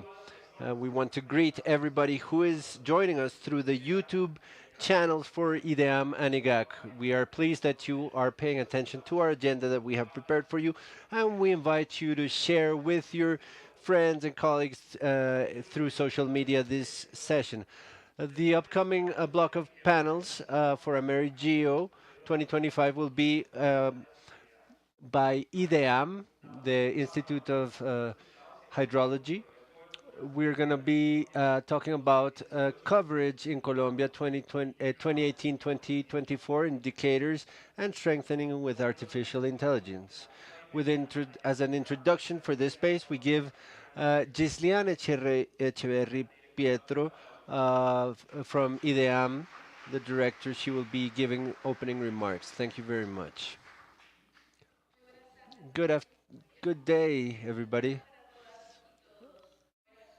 It's an honor to be on day four of Mary Geo Week, in which we've been discussing different subjects. Yeah, yesterday, for example, we had a day reflecting on interdependence on human health, biodiversity, and sustainability in their territories, and the importance of marine territories for community resilience. I want to remind everybody that's joining us that these days have been being transmitted on streaming.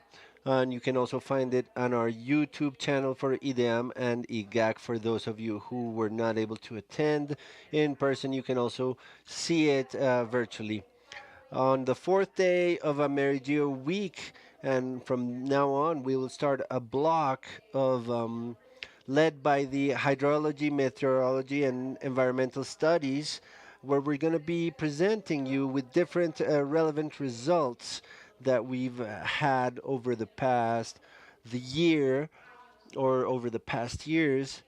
And for this, we're going to have from now on until 4 p.m. different moments that will be talks, chats, and panels. We hope you can join us for the rest of the day. For those of you who don't know us very well, the Hydrology, Meteorology, and Environmental Studies Institute is a public institute of national order in charge of the monitoring of nature, but beyond that it is in charge of generating and creating knowledge of the state of the environment on the national territory. This implies that we're monitoring permanently the forests, the grounds, the soils, the water, air, the climate, the weather, ecosystems throughout the country. This is a vast task and a beautiful task, and it is for this reason that you've seen us during this last week presenting different subjects that we will be reinforcing today. With that in mind, we also have a mission that's very beautiful and challenging, which is to facilitate decision making to all sectors. And this means that we have taken on an important challenge that implies that the information that we deliver needs to be delivered with rigor. You're going to be seeing on this block the methodologies that we need to follow and the statistic operations and the methods and protocols that we have to meet in order to deliver high rigor information. It also implies that we need to give information in a timely manner during the different seasons of information that we deliver from our forecasts and alerts in the country to different reports that go in different timely deliveries every 3 months, 6 months, 9 months, 12 months. We always need to be able to deliver this information timely. And today we're going to be seeing how we've managed to see from the coverage maps that we are updated with the delivery of this information, which is very important for different lines of planning in the country. With that in mind, as well, we have a huge bet, which is accessibility to information, to facilitate the decision making means for all our users to be able to access all the information in an easy fashion, and that's why we have a new portal, www.ej igac.com, and you can consult all the information that is free, that is public, and easy to access. This information is available to all users.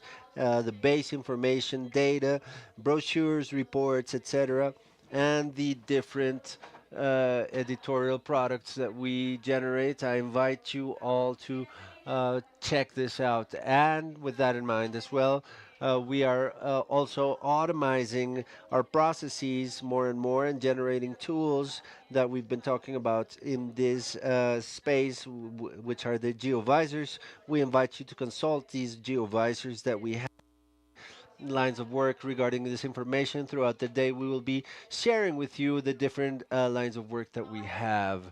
Now we're gonna be looking at one of our pillars as the IDEAM Institute, which is the generation and creation of environmental information for territorial planning and decision making. We will be starting with the results and advancements of the coverage monitoring of the land in Colombia 2018-2022, a work that combines the knowledge accumulated by our technical teams with AI innovations and computation on the cloud to optimize indicators and methodologies. I'm going to make a parenthesis here. We also have a huge bet on the strengthening of capabilities regarding research, and we've been launching meetings of AI. You can see these through our different social media for all the academia, public, and anybody who wants to join the EDM, who are looking for AI applied to the different products and tools that we develop in the Institute. The map that we'll be presenting to you is not only a technical product, but a strategic tool for land use, risk management, conservation of biodiversity, and environmental commitments in the country. IDEAM, in its role, has consolidated as facilitator of this knowledge connecting science, public policy, and citizen action. I invite you to see this blog as a demonstration of how geospatial information, when it's open, interoperable, and useful, how it becomes an engine into real change. Um, so here we are with this first theme of the morning, uh, Earth coverage map. Thank you. Change in coverage of Earth. Continue connected with the science that transforms data in strategic information. Director, thank you very much for your remarks. We give way now to the presentation of results and advancements of monitoring of Earth coverage, monitoring indicators with AI. We are joined by this space by Nidia Cristina Mayorga, a thematic coordinator of coverage of the Earth, and Juan Manuel Rodriguez, technical leader of the EDM Earth coverage.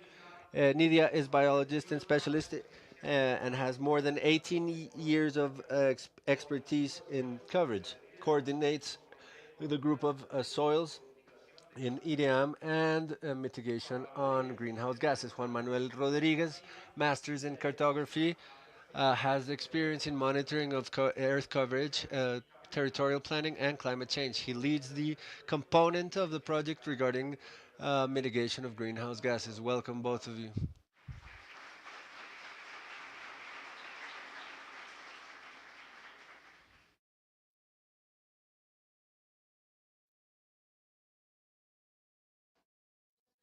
Okay, thank you all very much.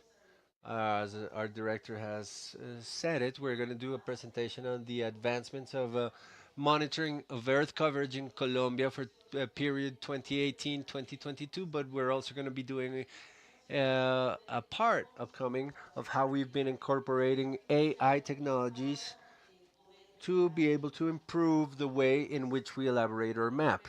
The first thing I want to tell you is that the monitoring of coverage in our institution is done through a system that we've denominated the SIMCOT system, and it basically articulates processes. So we have a general process of elaboration of our cartography of Earth coverage biannually, of which we have several periods performed, and we articulate this with a process of AI that produces other cartographic products and other information, but that's also going to improve the way in which we are producing our own data. And we articulate it in the same line as the director mentioned, with a way, in an efficient manner, in which we showcase and share our information through geovisors and statistics charts that make users more have better access to information. We're also articulating this with the documentation of the process and with the evaluation that the DANE does in the country to be able to certify us as an official statistics source and operation. Who are the users of the coverage information? The IDEAM is, but this is information that's fundamental for the country. Within the institute itself, these several areas are users. We elaborate the national map of ecosystems with this information, part of the national water studies as well. Maps for susceptibility for floods and the processes of carbon monitoring in new wells use this information. And outside of the institute, since this is official information, this information is used by the research institutes that are registered with the Ministry of the Environment, who elaborate their own indicators of connectivity of biodiversity with this information that we provide. For example, ANLA, which is the National Authority of Environmental Licenses, use it as a reference information for environmental impact studies. And lastly, environmental authorities use these data when they don't have their own information to do environmental management in their territories. Lastly, there are entities that are not part of the environmental entities. Opta uses it to establish the agriculture border in Colombia. So this is widely used information that we provide, as you can see here. But how do we do the national coverage map? The national coverage map, we do it through the interpretation of satellite information, images that we use, but we catalog them according to uh, a, a a law that was agreed on by many entities of the country, which is a de facto standard to do the classification of the coverages. This list is comes from a European methodology, and we adapted it and adopted it for our own national reality and for our type of landscape. That's how we have five main categories in this list: artificialized territories, agriculture territories, forests and semi-natural areas, humid areas, and water surfaces. Each of these first level of the list is going to be detailed thematically, and we can have up to 55 categories on level 3 of the list. And even in some of these levels, there is even a deeper level, and we can have up to 134 different types of coverages. This is of enormous thematic wealth, our national list, but it also makes the cartography even more difficult. What have we obtained in the country so far in our monitoring system? We have 6 national maps of Earth coverages. since the period 2000 to 2002 until the last one that we launched 15 days ago, which is the national map for 2022. The first three periods are then more of a year because we did not have the enough satellite images that were clean enough in our country that is so cloudy, so overcast. The last three correspond to one period of the year from January 1st of December 31st. And for this reason, we've considered that the year 2018, which is the first one to be elaborated in this way, is a baseline to do the coverage changes and to diminish in this manner uncertainty that may occur in these change analysis. It's very important to mention that the first national maps of coverages were developed by many state entities, all all the ones that you see listed here. And the last three had the collaboration of national parks and natural parks and the Amazonic Research Institute, SINCHI, who provide their area of jurisdiction to the national map. IDEAM leads the information, consolidates the information, and presents the final results. This is our last map for 2022. It was worth showing it. We delivered it about a few days ago. It's already available. You can consult it now. You can download it. This map has evaluation of the thematic information of 91.5, a process that we do with with third parties to see the exactitude of our map, and it was elaborated with the Sinchi and Parks entities as well. Lastly, I'm going to be introducing you to the general statistics, the statistics that represent us on level one of the list under the five categories, how our landscape is described generally speaking. What can we see here? It can still be the category of forests and other natural areas, and over there we include trees, shrubs, the ones that include the majority of the territory. In 2018, it was 71.2% of the territory, and for 2022 is 69.3% of the territory.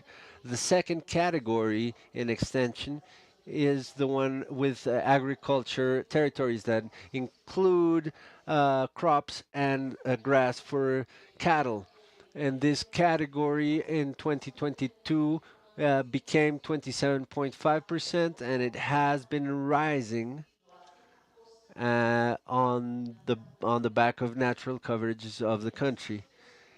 In over the last three last periods of the map, we can see that the artificialized territories and humid territories, wetland territories, which are the swamps, have sustained stability, at least a percentual stability, and they have augmented or diminished in a very little numbers, while water surfaces have presented a bigger fluctuation, and we moved from 2018 from having 1.6% of territory as water as territory surface to 2022 was 1.7. And why? Because we've seen how this category is very sensitive to climate changes.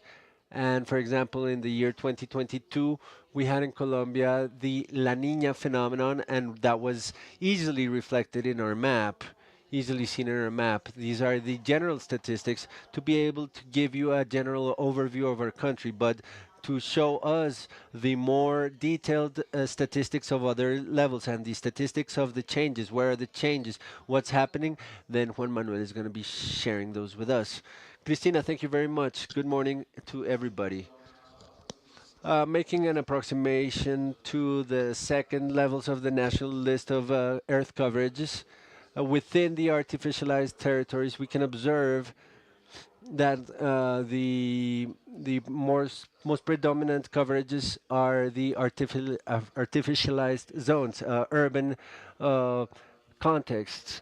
As you can see in the purple line on the left graph, the mining zones, extraction zones, exploitation have had the largest increases between 2018 and 2022, and the green zones, urban and industrial zones, have remained stable with some relative augmentations. Moving on to the agricultural territories on the right, we can see that grass is the most abundant coverage in the country, and it moved from 13.87% in 2018 to a 14.09% in 2022 in growth. Nevertheless, however, the most pronounced graph is in the agricultural, heterogeneous agricultural areas of the country at scale 100. So many of the agricultural areas that are small are not reflected purely in the map, but it is necessary to see mixed mosaic units that come close to our first approximation. The different agriculture areas that correspond to different permanent crops as transition crops, they also have an increase, but less representative than those previously mentioned coverages. Now let's go on to forests and semi-natural areas. We see that in forest we have a decrease, a clear decrease between 2018 and 2022. In 2018, we had 52%. Now we're already at 50.4%. But we also saw a huge decrease in and grass-based vegetated areas, where we also see a decrease. And open areas with little vegetation, they have a relative consistency. There's a slight decrease in 2020 and more stabilization in 2022. In terms of wetlands and water surfaces, we can actually see here the fluctuations that Cristina mentioned earlier related to climate phenomenon, the Nino and the Niña phenomenon. So in 2021, at the end of 2021 and 2022, it was very influenced by the Niña effect. And that's why we actually see those increases in rainfall in the bodies of water at a continental level that go up to 1.6, when in 2018 they were at 1.46. The coast areas remain relatively stable. If we try to do an approximation at a third level, between 2018 and 2022, we see that 93% of the country was focused primarily on 12 categories at a national level out of the 55 that were mentioned by Christina. The forests, the dense forests, are the most important factors, despite seeing an evidence in a reduction in these. In 2018, the second coverage, most important coverage throughout the country, was natural origin coverage, herb areas, and in 2020 they became number 3, going on to grasslands and lithium grasslands that have been increasing as well. After this, we can see mixed units, mosaics of different natures that involve grasslands, crops, and natural spaces. And we also see fragmented forests as well, or gallery type forests, shrubs, and rivers as some of the major categories in location number 12, or spot number 12 in this classification. Ranking number 12. In the EDM, we designed a monitoring system to monitor changes in the different coverage maps. We designed an indicator, a change indicator with 4 values, with 4 different variables, and certain specific metrics related to change corresponding to 30 metrics total. We saw some of the most important ones. How do you calculate these indicators? It's a double entrance matrix where both maps that are going to be compared are classified in their coverage between natural and anthropic coverage, and we establish whether in period 1 and in period 2 we continue to see natural coverage, then we denominate stable nature. And on the contrary, if it came from an anthropic coverage and it continued to be anthropic in the following year, it's a stable anthropic. There's a transformation, which is the change between natural coverage that turned into anthropic coverage, and the contrary, where natural anthropic coverage that went on to become natural coverage. That's a recovery area. So we did this comparison between the maps in 2018 and 2020 and between the 2020-2022 maps in order to understand how these variations are. The natural and the anthropic, stable anthropic are relatively stable with a decrease uh, and a slight growth in the stable anthropic as well.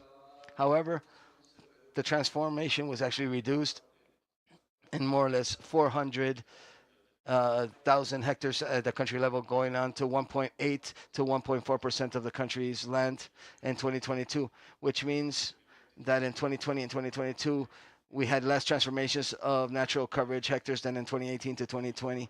And recovery, despite it was reduced, we can speak about 0.55% stability from 2018 to 2020 and zero point 0.5 from 2020 to 2022. Here we see some of the major metrics. Within the stable natural metrics, there's an indicator that's called variation between surfaces, water surfaces and wetlands.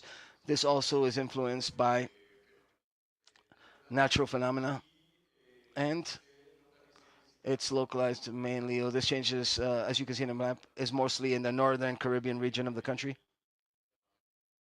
next to the Magdalena River, and in the Mojana areas, considering the Nina effect and the Caragato dike that actually broke and flooded a large part of this area. And later on, not only did it flood natural zones, but also crops and anthropic grasslands. Another indicator within the natural stable is the change of the forests, continuous forests and fragmented forests. These forests, fragmented forests, they already have certain interventions, anthropic, that are not represented in the map as pure units. However, we do see interventions in these forests, and it's important to highlight this. Between 2020 and 2022, we saw a decrease of 31%, fragmentation decreased by 31% of these forests compared to 2018 to 2020. In terms of and stable anthropic indicators, one of the major indicators are metrics that we see represented the most in the country throughout the national territory, mainly in the areas with greatest socioeconomic development, is related to agricultural monoculture, or units that used to be mixed and were a mosaic. Now we're seeing them being represented by only one pure unit, whether grasslands or croplands. However, this had also a reduction in 7% in 2020 to 2022. Within the anthropic stable section, another metric that caught our attention was the change of anthropic coverage to artificial bodies of water that had a growth of 96% between 2020 to 2022. So therefore, many of the different areas that were dedicated to agriculture and livestock work were flooded for reserve water reservoirs, or they grew due to natural phenomena. In terms of the recovery, you have some of the metrics, which is the grasslands coverage recoveries, which is mainly located in the Colombian Orinoquia region. And there's a strong dynamic of slash and burns and recovering of these grasslands as well. And this had an increase of 3%. This was an important indicator at a national level. Another recovery indicator is related to the change of anthropic coverage to bodies of water due to flooding. This occurred mainly, as you saw, in the northern part of the country in the Mojana sector, and then the Magdalena River basin area, and all these agricultural and livestock areas are flooded because of natural phenomena. And this had quite an important growth of 252% in this regard between 2020 and 2022 compared to the previous period. In terms of the transformation indicator, we wanted to show you the four major metrics. One of the major ones, or first ones, is the change of secondary vegetations in terms of agriculture and livestock coverage. This had a reduction of 31%. The secondary vegetation is that vegetation which is succession based, once that is in a rest period. And in this particular case, as you can see, a large part of this secondary vegetation is being used once again in agriculture and livestock usages. But not only is transformation coming from secondary coverages, but also natural coverages, including wetlands, grasslands, forests, etc., also changed to different types of coverages like agricultural and livestock coverages. In this particular case, we saw a reduction during the 2020-2022 period of 20% reduction in this transformation of these vegetation coverage or natural coverages into agriculture. We had a decrease. Another transformation is the change of natural coverages to grasslands due to the importance that the country has in terms of cattle farming and grassland coverages. We've separated these from normal agricultural or general agriculture. So in this particular case, despite this being an indicator which is quite important at a national level, there was also a reduction of 16% between 2020 to 2022. And lastly, in this transformation, there was also a reduction in the change of natural coverages to burnt areas, mainly forests and grasslands, as we saw earlier, a reduction of 1% alone. So we consider this more or less stable. So that means the country continues to have the same mechanics of slash and burn and recovery of natural coverages. In terms of the indicators, Christina will now tell us exactly where to download all the information. Well, first of all, I wanted to show you the statistics dashboards with the information on the natural coverage map for the Earth. This dashboard is found in the Institute's website. You can actually see the dashboard at this web address, or it's available on mobile devices as well. This dashboard provides the public with the three last periods of the national coverage map for the Earth, and also it provides you the changes of these indicators and metrics that were just told to us by Juan Manuel. The dashboard allows us to break down or disaggregate the information broken down by department, by environmental corporations or authorities, by broken down by municipality. It allows us to download the information of the consultations that we're doing and locate this at a geographical level throughout the country.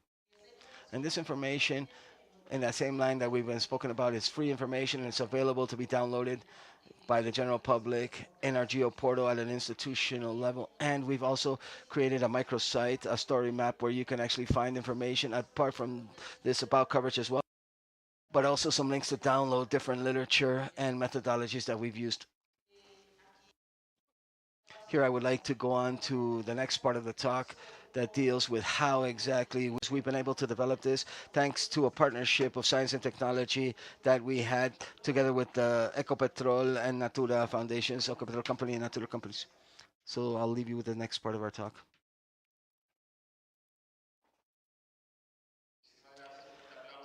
Thank you so much. A big applause for our experts.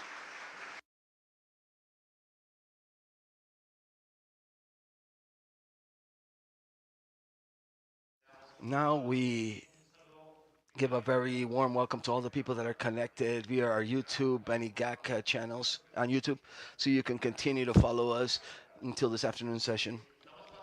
Now we go on to the next presentation, and we now welcome Oscar Javier Espejo, Technical Leader for Optimization from the IDEAM, and Michael Sarasa, Geographic Developer from the IDEAM, with their presentation, Optimization Using AI and Cloud Computing, the new generation of maps. Oscar is a cadastre engineer. He has a master's in information sciences, and he's a specialist in GIS with monitoring experience for Earth using teledetection, and he has led methods and improvements in forest monitoring and crop monitoring. He incorporates new technologies to optimize map production, the national coverage map. Michael is a cadastre engineer and a specialist in geo and a master's in sciences of information and communication computer scientist with an emphasis on geomatics, an expert in land coverage monitoring with satellite imagery. Welcome, all of you. A big applause for our experts.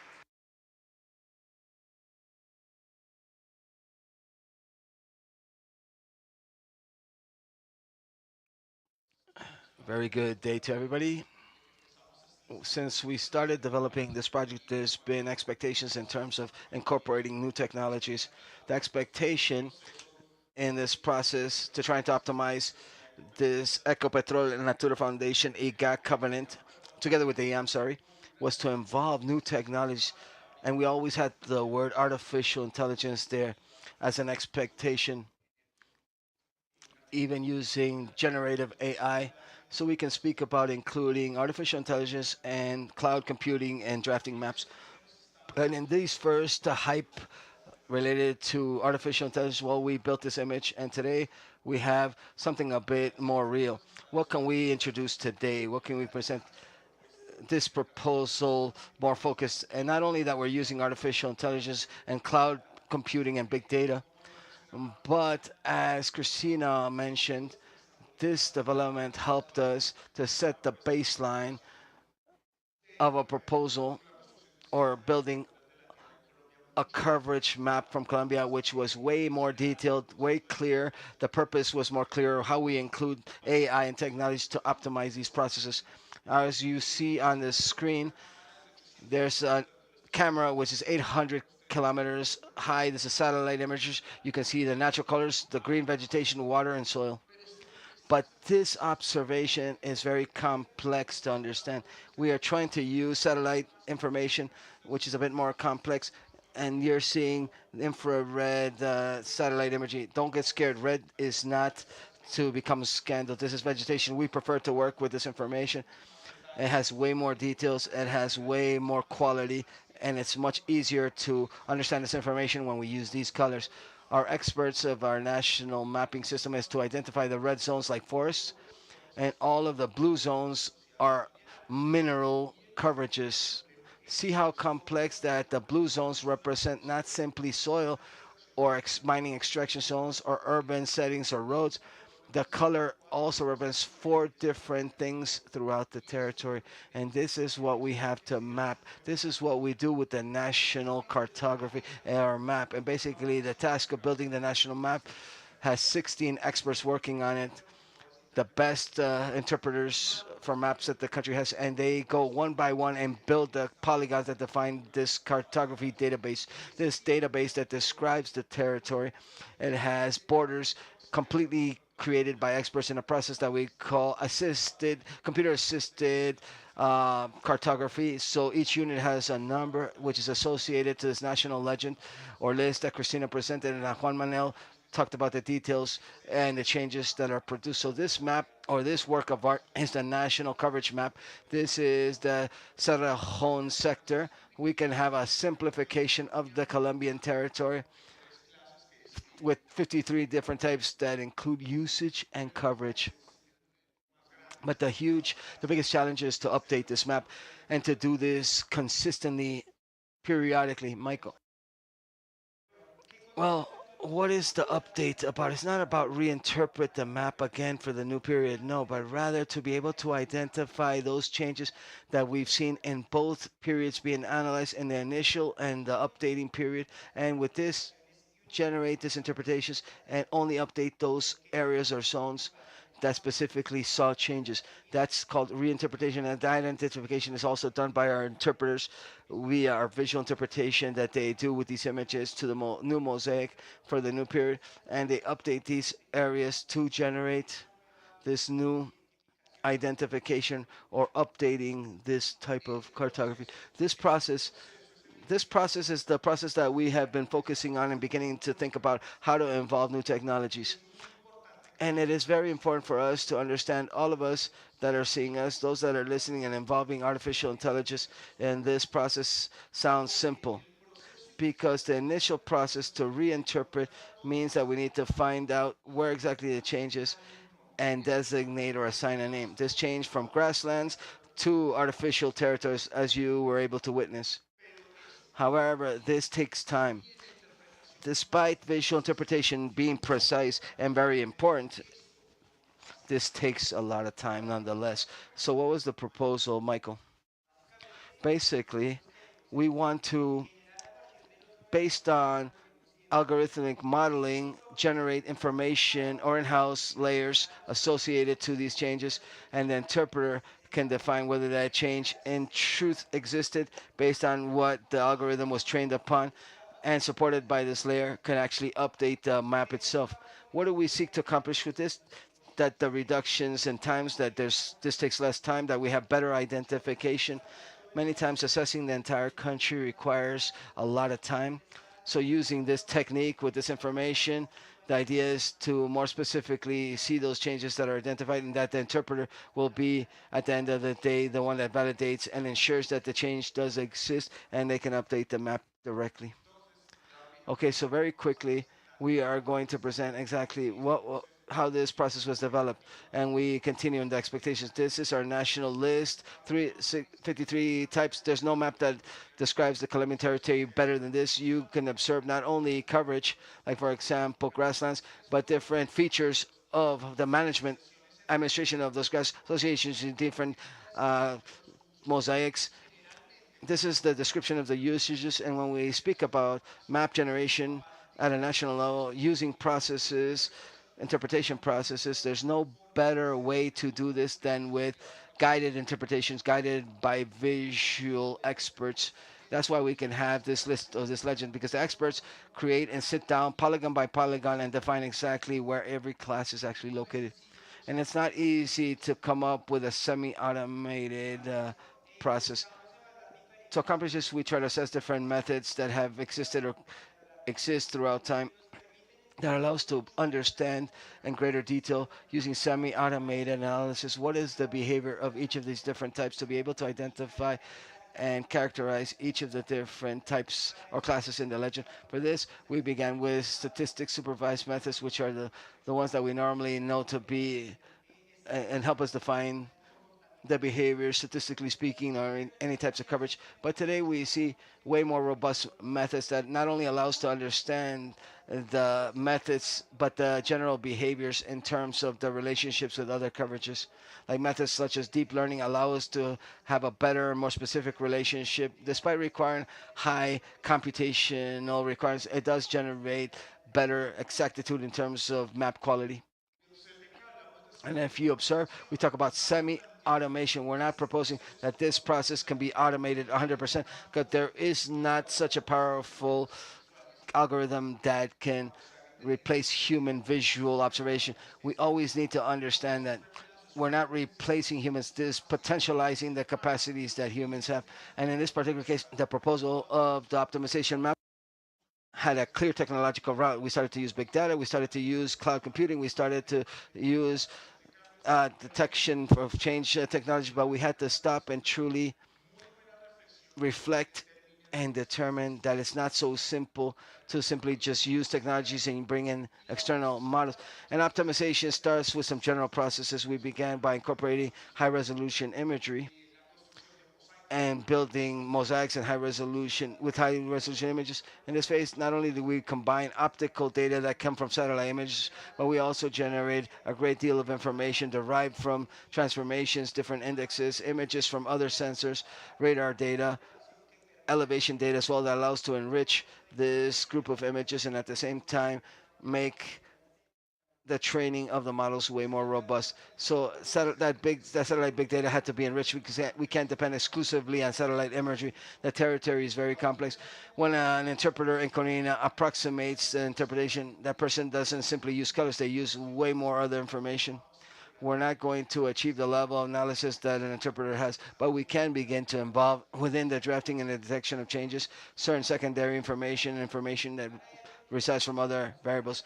And for this, we regionalize Colombia, which is a process which is way more complex than simply talking about the natural regions of Colombia.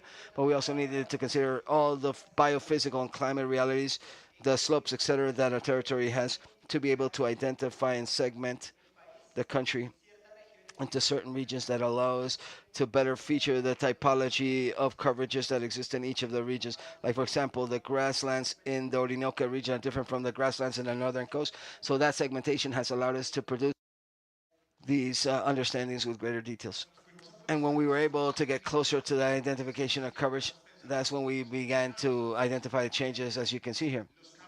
The changes that we mentioned in the previous presentation in the water surfaces are produced not simply by natural phenomena, but also by different managements at a national level. In this case, natural phenomena, or the flooding in the case of the Mojana Caragato, or coverage of forests. When we can actually build these maps based on this analysis, then we can begin to think about changes. And right now we're just working on the changes. We need to start to think about how we're going to take these changes and include them into the national methodology, which is another challenge. How do we provide that information to be usable? Because our experts, they need to have not simply the best possible information, but also the best technology available in order to accelerate cartographies or maps. And here we had another chance. How do we incorporate this with the new technologies, mapping technologies, in terms of the GIS software? And for this process, we basically generated, we used ArcGIS to do a better analysis and more detailed analysis, easier analysis in terms of the interpreters to be able to analyze all this information and to generate the updates in the map. Another step, it's not simply technology without an understanding of problem. Technology is a tool, it's not the solution, it's simply a tool, and the solution that we focused upon has three components. Initially, regionalizing the country. There's no artificial algorithm alone that can classify a complex territory such as Colombia yet, so we had to understand each region separately to then develop an artificial intelligence algorithm, and this, the AI process, is only here. And then we had to work with identifying the changes. We call these processes air, ocean, and land. Statistical analysis, raster mapping, and identifying changes. And all of this is only possible thanks to an architecture that basically combines cloud computing and stock computing. This allowed us not only to use information, historical information that we currently have, but it also allowed us to use new technologies that are provided that allow us to do much more robust analysis with more powerful machines that allows us to analyze this world of information, understanding not only satellite imagery but also vector-based images that allow us to train these systems and to generate new information with that. Now let's talk about our results. Initially, the complexity of understanding a country is not whether I'm going to use AI or not, but how I am going to use this. How am I going to prepare and work on these processes? In general terms, 70% of the project was not AI based, but preparing ourselves to use that AI. And that's a very important message for the auditor. Preparing the data, preparing the understanding of the problem is way more important than the strategies or the algorithms that we're going to actually use. How do we begin to do this analysis at a statistics level? We proposed that we were going to incorporate lots of information, multiple information sources, and to differentiate the biophysical features and the regional features of the country. For this, basically, we generated approximately 48 different variables within the entire Colombia mosaic, optical data, radar data, transformation data that allows us to highlight the different features from the different coverages to be able to differentiate grasslands from forest land and other coverages as well. This allowed us to generate a grouping of information which was quite expansive and at the same time do the whole historical analysis of the Korean and cover data that came from the past and to be able to have a baseline, because AI is not simply just entering data but also the quality of information, because the quality of the model depends on the quality of information, and understanding also comes from that for future data as well.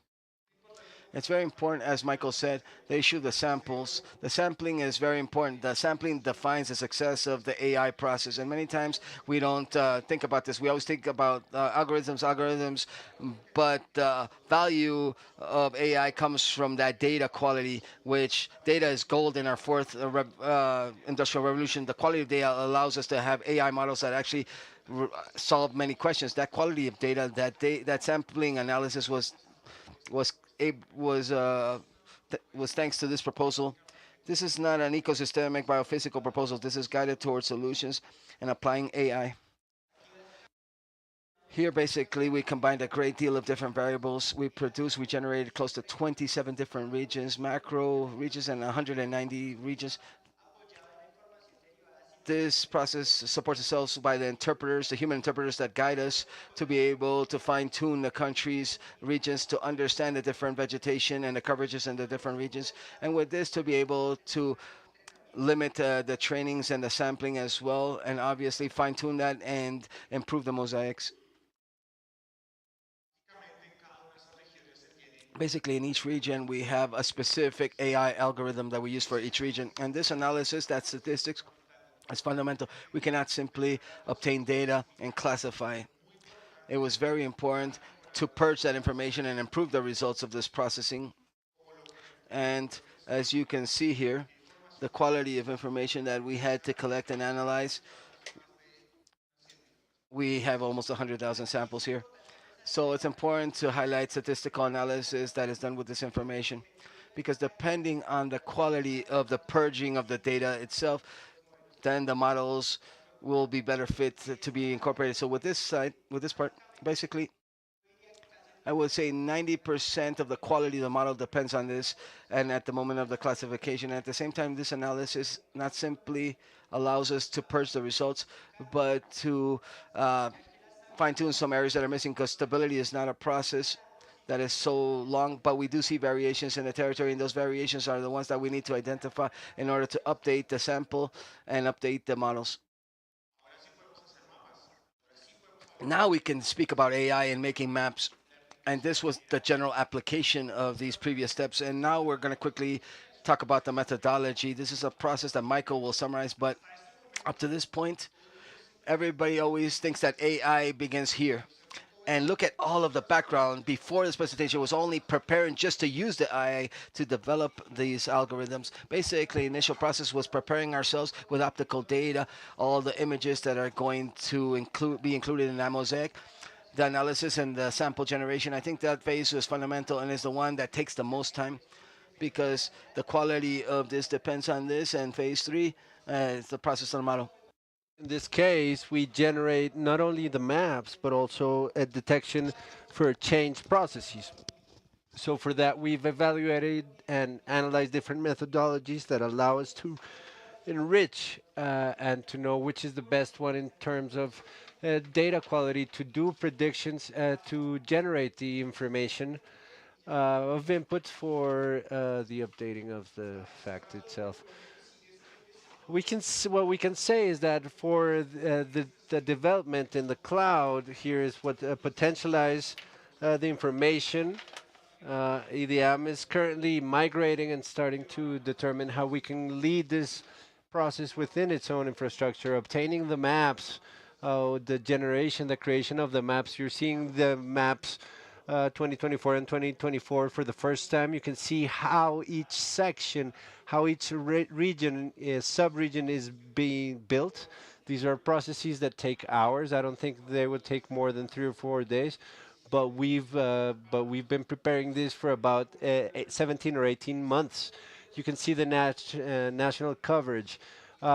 This is with Sentinel at a resolution of 10 meters, so we can say that we detect changes that allows us to read and see the dynamics of the territory, as Juan Manuel and Cristina were saying. At a 100,000 scale, this product will help to update the map on a national level for the experts to be able to evaluate if these changes are going to go in or are going to be part of the updating of the national map. These changes are not going to be directly integrated into the map, because the experts is going to want to have to be the one making the decision to see if the data goes in or not. For the change processes, we not only have in mind the derived changes, but also the vectorization. The interpreters measure a series of rules to see if the polygons meet these rules, and keeping that in mind, we keep in mind the conglomerate and the interpret.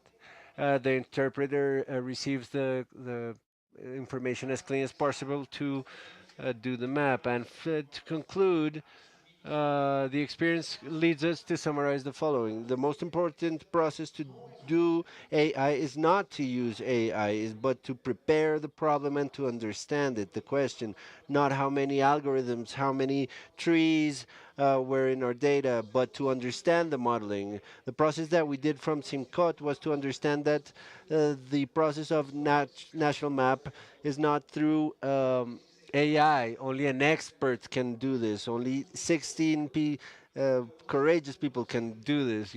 What we can do from AI processes is to provide better information to accelerate the process of the cartography. And we also noticed, and this is something that we want to leave you with, the matter that we talk about AI doesn't mean that immediately there's going to be a cost reduction, that there's going to be a time reduction. This generally happens when we oversimplify the problem, that AI resolves everything. And we invite you to be very careful when we talk about AI, because there's an axis on the term and the use of AI. And sometimes these models that are presented to us are not robust, are not we do internal and external validation. We have wide values of exactitude, but also values of omission, and we are very honest. Mapping a complex country is not easy, even with the capacities that Ecopetrol gave us, even with the strength of IDEAM. And when we get models of AI, be very careful with the over adjustment. When you see these models that work very well of AI, these are not the convenient models. Over adjustment, what it does is to trick us and tell us that we can solve everything with AI. So be careful. And we think that the possibility of building maps is only a click away, and it's not. What we're proposing is that AI is just one tool that's allowing us to reduce the workloads, but the time to create a map has to be the time it takes to generate the map. A national map requires that these artists have enough time to evaluate the entire country and update and such a complex map. We do, though, have the capacity to build new maps today. Yes, the ones that you saw, the raster ones, they can complement the national map and analyze more focused phenomenons, and that's what we're proposing from IDEAM. Two methodologies complementing each other. And to close, basically, this entire information of processes that we're doing are being incorporated into the IDEAM architecture. It's working under the Google Cloud, but we're in the process of migration and incorporation of all of these processes so that directly in EDM and not only in the coverage map, we can support other processes in information generation. Thank you all.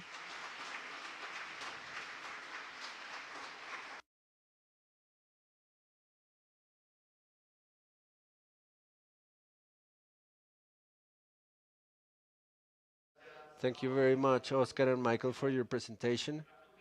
Up next,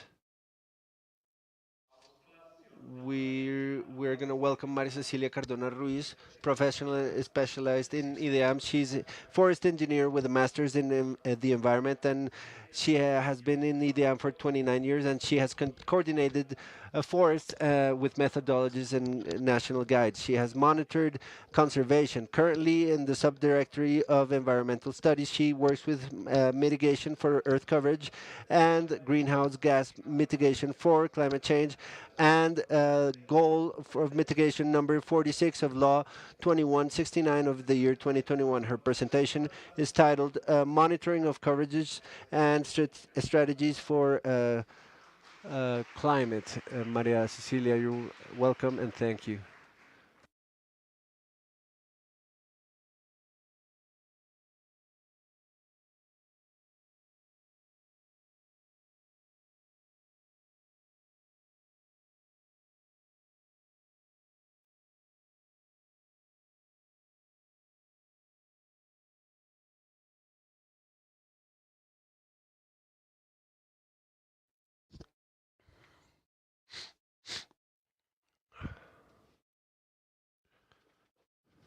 Good day, everybody.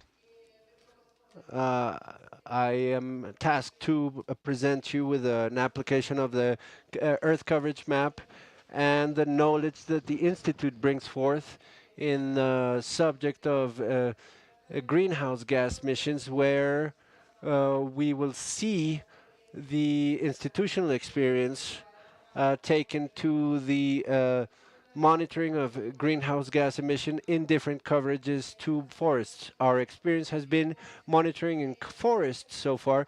This experience, we're working with a multidisciplinary team of more than 13 people to apply these methodologies to the monitoring of these emissions. This monitoring is umbrellaed by normative milestones such as the Colombian contribution to Article 6 to the Paris Accord, Paris Agreement, in Objective 2, which is to reduce greenhouse gas emissions. And in that same manner, the commitment to reduce 51% of greenhouse gas emissions, a commitment that Colombia made before the Climate Change Commission. In the same manner, it is backed by the national policy of climate change of Colombia that establishes strategies for mitigation. of emissions. In the same manner, Law 2169 of 2021, climate change law, establishes goals of mitigation so that where it states that the research institutes, we need to coordinate the calculation of mitigation of emissions of different coverages other than forests, in this case wetlands, mangroves, amongst others. This exercise also contributes to the system of information of climate change, where we integrate emission information and vulnerability to climate change. In the same manner, it contributes to the accountability of reductions and removal of greenhouse gases.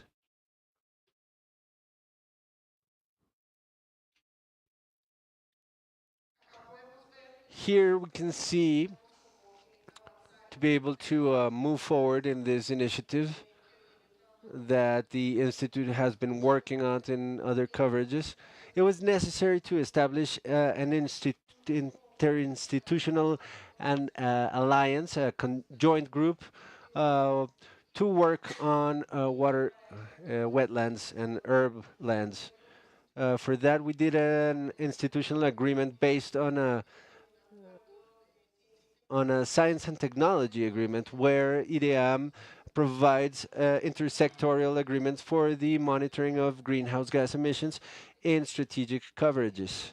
It is there where we are working from the public sector, represented by the IDEAM, the academia sector with the Javeriana University, the Santo Tomas University, the private sector such as Ecopetrol, Natura Foundation, and the Fundación Nature and Forests. So these institutions, we're betting on getting to know what the behavior of greenhouse gas emission is in these coverages that are not forest coverage. Here we bring forth a process or a sequential route of the steps that correspond in order to get from delimiting the ecosystem all the way to having quantifiers of mitigation potentials and have results reports on an international and national levels. It is here where we're able to see the little asterisks. We're going to be focusing on that since the beginning of the project. Uh, we currently are where we see the red arrow, estimation of emissions and absorptions. These are the steps that we're working towards this project, and we're going to be focusing on showing you how we've been using the earth coverage maps, with land cover biennial map, which is very important. It's one of the steps that we were missing in order to be able to go in depth into research of these new coverages, given that the map was built in different periods. It was not biennial, and these biennial periods are very important to be able to report internationally on these emissions. Here we see the importance of the availability of these periodic coverage maps that allow us to quantify the changes that occur in the Colombian territory biannually. Here, from here on out, we're going to see some advancements related to what I'm mentioning. Nevertheless, however, for us to get to know where we're going to be working the coverages that behave different from forests, we first need to have a homologation process of the standards that we have both on a national level versus international levels, to have responses to these, and we need to line up the protocols with the IPCC standards and the national system of reporting, and we can compare with national inventories of greenhouse gases, both internally and externally, and we can guarantee traceability and consistency and clarity in absorptions and emissions. So in this process for the homologation, we need to have available the Korean land cover analysis. We need to have the availability of IPCC categories in which we're going to be working on, and when we already have the introduction of the land cover within the IPCC, then we do a thematic assignment, and this assignment always goes through technical validation of the internal teams, internal groups of the institute, of the environmental office. Uh, the categories here, we have grasslands, and on a national gas are introduced as grasslands. We're discriminating them and as grasslands and herblands. The culture of wetlands, as we all know, the National Inventory of Greenhouse Gases reports the wetlands managed. Which are these? The dams and embalments through now. But in this exercise, we're discriminating the wetland coverages into Andean wetlands, lowland wetlands, and continental wetlands. Here on the right, you have the homologated map, IPCC 2022, with the coverage Earth map of 2022, I'm sorry, to the IPCC. So we have forest lands, crops, wetlands, settlements, and other lands. We have the methodological flow for the calculation of greenhouse gas emissions, starting with the homologation that I just mentioned. We identify and limit the areas. We do the calculation of greenhouse gas emissions, not, but initially we need to have the information necessary, which are the important activity data provided by the Strategic Alliance. Here we can show you some activity data and some emissions in wetlands, where we can see that the gains are roughly 4.2%, the loss is at 2.4, and it remains at 23.4%. These losses, 93.4%, I'm sorry. These losses are represented in the losses that occur from crops to grasslands. In emissions, we have that the forest lands provide the largest emissions as they move from forest areas to wetlands.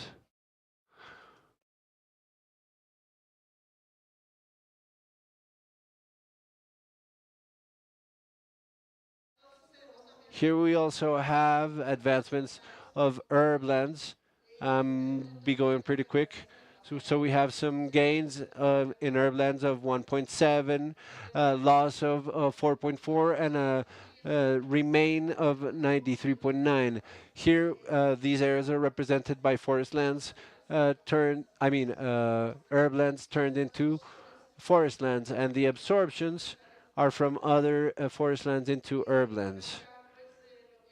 Here, the mitigation potential, which is what we have to reach. We see what are the challenges we have to validate these changes from wetlands to herblands and other coverages that are not induced through dynamic and natural transformations, but through anthropic activities. To include these wetlands and herblands into the accounting of greenhouse gases, we need to require algorithms, we need to have research to generate resources to support the syncope and structure and develop the national system of monitoring of no forest lands. What have been the contributions of monitoring of coverage for climate action? Very important because it integrates data locally and internationally through different sectors, different dynamic for coverage. This map opens the door to the inclusion of new categories and improvements, such as incorporating wetlands into the counting for emissions to improve the categories of grasslands, to build the line base of carbon on a level considering mitigation, and the generation of biennial coverages, promote mitigation measures to reduce emissions. And this is our work team. I want to thank the Doctora Gisliani, Dr. Elizabeth Patiño Correa, our coordinator, and the mitigation team that has been supporting this initiative. And in the same manner, we also have Diana Ramirez, our technical link with Foundation Natura and Ecopetrol. And I also want to thank the teams of Subdirectorate of Environment Information that have been supporting this institutional initiative. Besides this, I want to thank also Natura, Foundation, and Ecopetrol, because thanks to them, we are performing this exercise.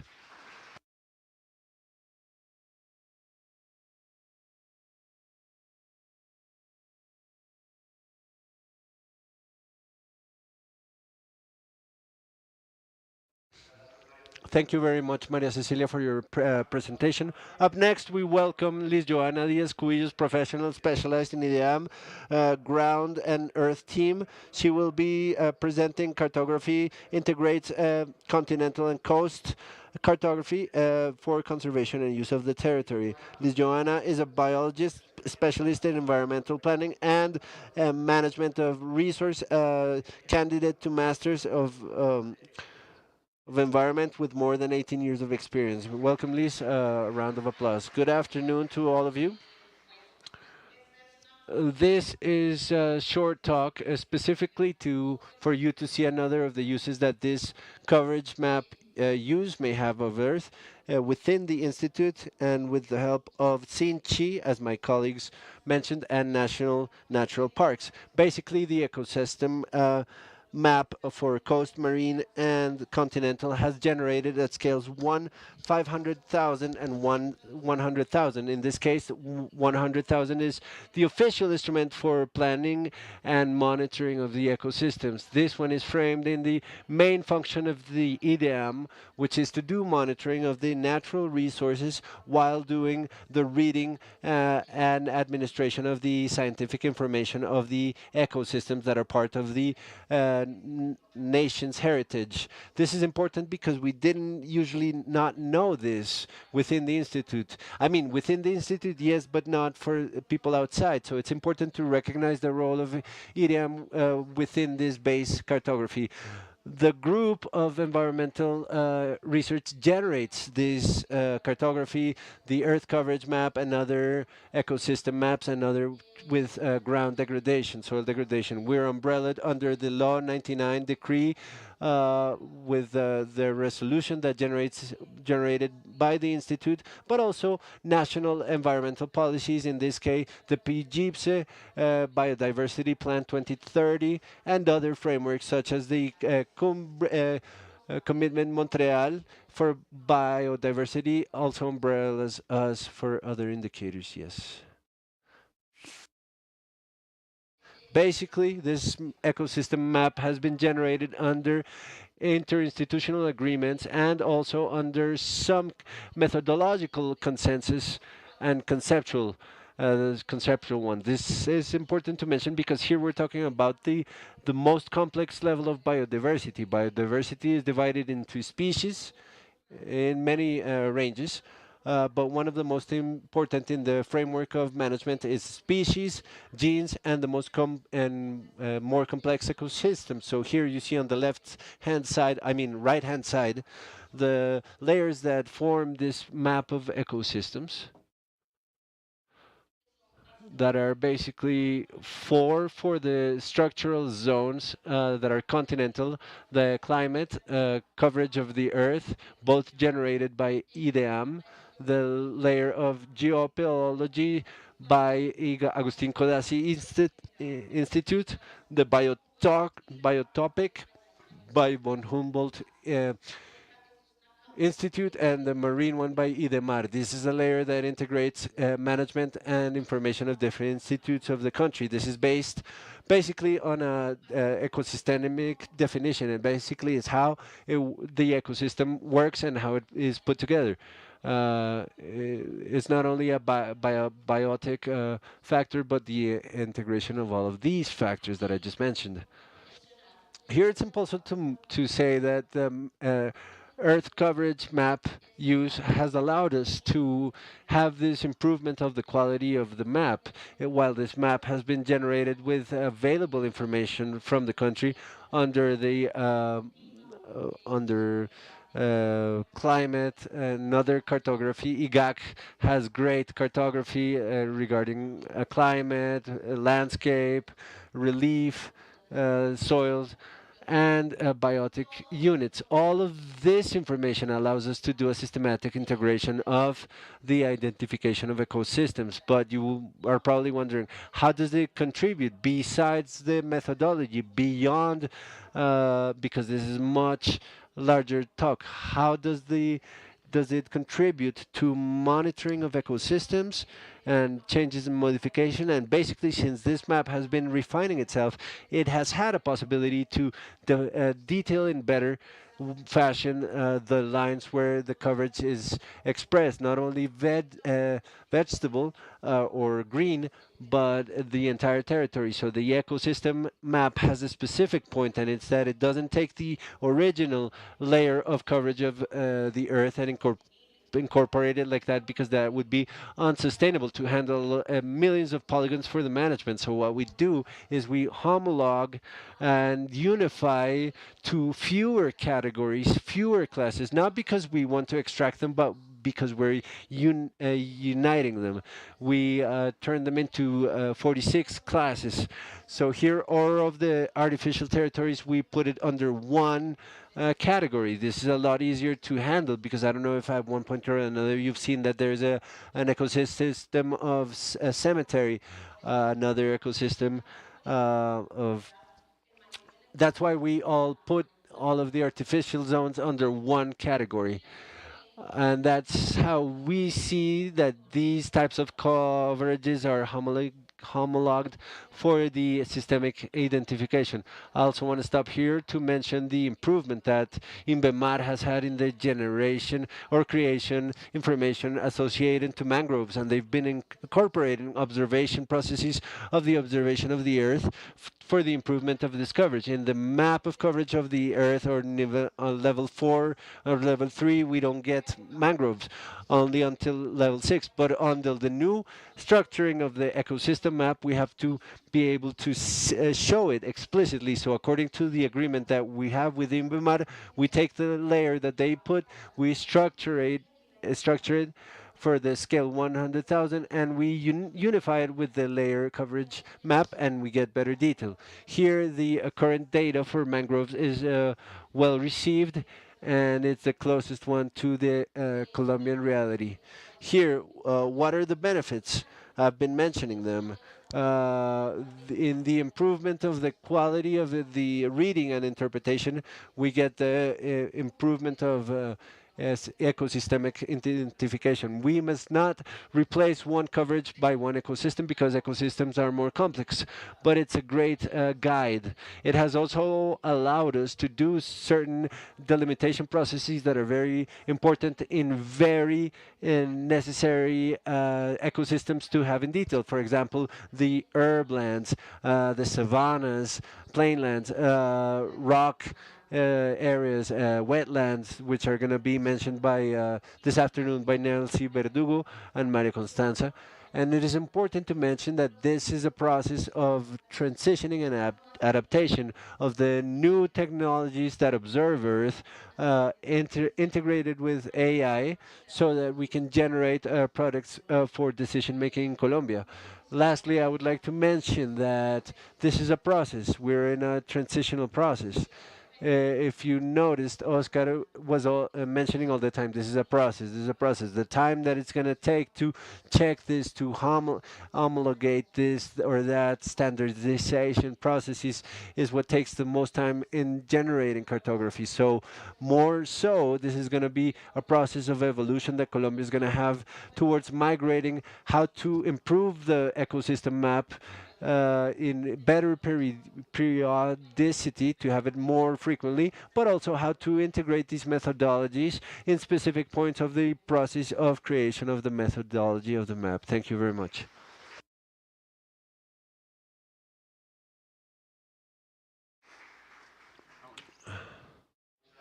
Thank you very much, Liz, for your presentation. We will welcome now Maria Constanta Rosero, who's going to be sharing advancements of the national study of the water and its fundamental use for hydric and risk management. Good afternoon, everybody.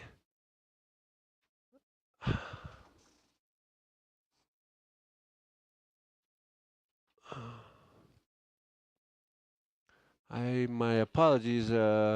I get hurt by technology. Thank you very much for all of you who are still in the auditorium, in the room. My presentation. Uh, Well, basically, I wanted to tell you a little bit about the importance of the coverage map for the National Water Study. The National Water Study is not simply just one product. It's the actual numbers that the country uses in our national development plan every single 4 years. These are numbers that provide what we spoke about today for our land use planning related to water, something that we work on countries like in Europe, like Holland, or that has been implemented many years ago. The importance of water and building surrounding water leads us to try to understand numbers with the best estimates. The National Water Study is not a study which is recent. The study began since the creation of the IDEAM since 1998, and we've been doing this systemically speaking since 2010 till 2022, every 4 years. The next National Water Study will happen in 2026. We're working currently on updating the National Water Study, but I'm going to tell you about how we use it.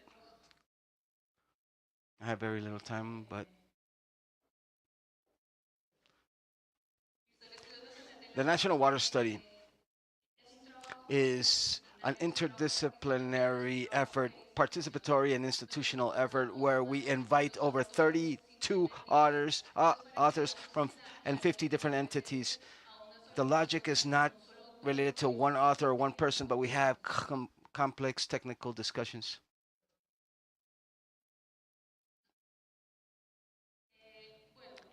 Very well. This study covers several different topics corresponding to how much water is there, where is that water being used, what is the quality of the water. These questions are answered like how is it going to behave in the future is another question that we normally ask ourselves. This allows us to answer using different chapters. The surface, the availability, surface water availability, the current state of our knowledge of underground water as well. We can't speak about accounting of the water because we don't have sufficient knowledge of what's underneath us. What is isotopic uh, geography, the isotopic footprint that water has that allows us to recognize water in different environments, the quality of the water, the usage of the water, the lack of water sometimes when we have so many different events, and all of this put into an analysis that allows us to see water not simply from the perspectives of sediments and the quality of the water, but in a more comprehensive or holistic manner.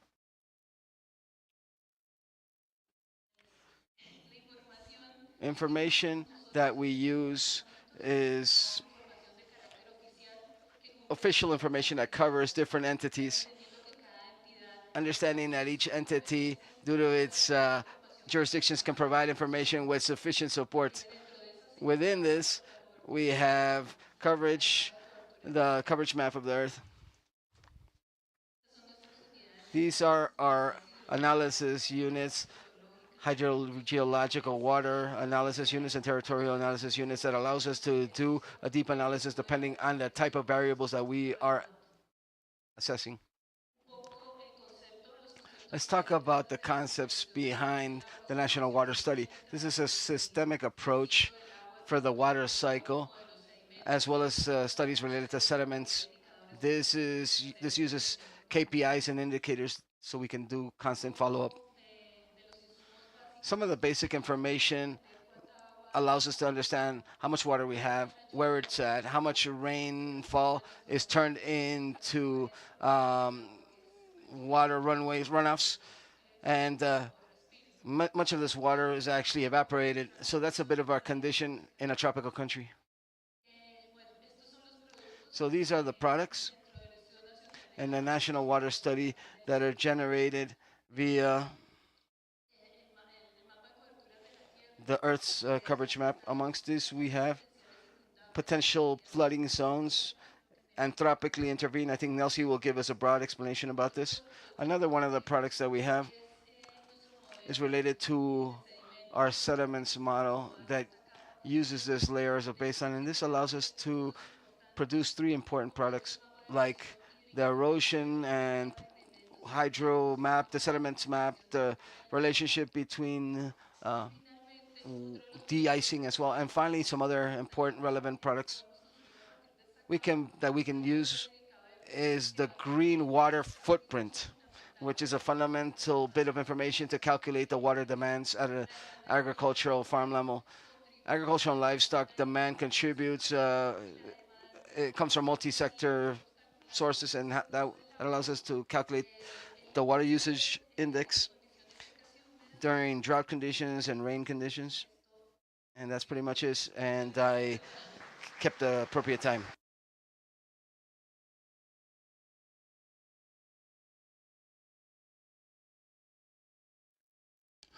Thank you so much, Maria Constanza, for your presentation. Now let's open up a very special space, the external users panel, maps and actions. We will hear directly from those that actually use this tool to transform information into strategic decisions.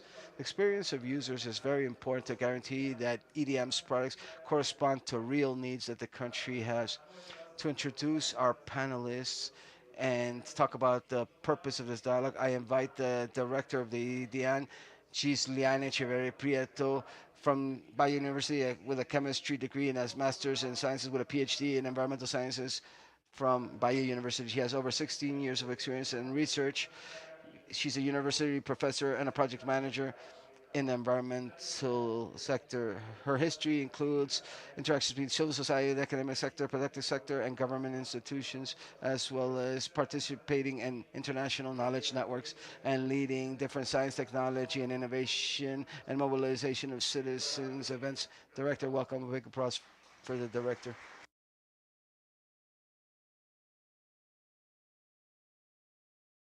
Thank you very much, Cesar. Once again, greetings to everybody again.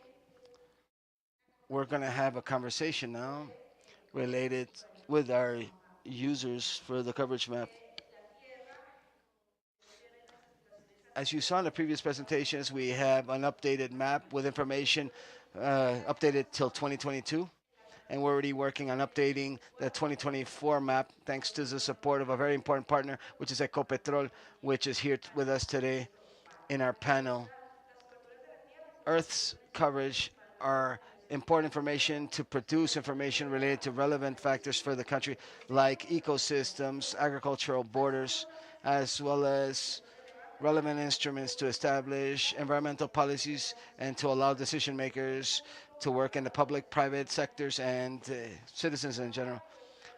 The Earth's coverage map that we presented this morning is one of the insignia products of EDM. It's a meticulous effort that combines satellite observation, technical know-how, specialized knowledge, and innovative technologies, which has allowed us to offer the country a fundamental tool in order to understand and manage the, our country's ecosystems. But the true value is how it's actually used outside of our walls and how the different sectors actually use it in order to plan, protect, and transform their territories. In this panel, we will be speaking with some of the different stakeholders that actually use the Earth coverage map to understand what their perceptions are and how it works and the perspectives that they may have related to the future of this very important map. So I welcome now Arturo Orejarena Cuartas from Ecopetrol to please come up to the stage, to the auditorium, to the stage. Jaime Arturo is a professional. He's trained in biology and business administration, and he has a specializations in project management, a master's in earth sciences, oceanography, and a PhD in project management. He's participated in diverse programs that incorporate environmental management and technological development and innovation in public and private sectors. Currently, he works in the Colombian Institute of Oil and Gas for Transition, EPET, as part of the management team for technological solutions for energies for the transition period. His approach is focused on implementing innovative solutions that promote sustainability at an environmental level and the energy transition. With us, we also have Andrea Leon Parra from Andes University. Welcome, Andrea. Please come up to the stage. Andrea is a biologist. She has a master's in sciences and PhD in environmental studies and rural studies. She has experiences in space analysis and assessing changes in coverages and the use of land in Colombia. Andrea has worked in conservation efforts for biodiversity and territorial management, monitoring ecosystems, including biophysics and socioeconomic levels. She's been an analyst at a space level in the Parques Como Vamos platform and a nature conservation platform. She's currently a private consultant for transformation of landscapes in the Colombia level in the 21st century. She's using the coverage map from Colombia as her main information. And finally, let me call to the stage our Deputy Director, Raymond Jimenez. Welcome, Raymond.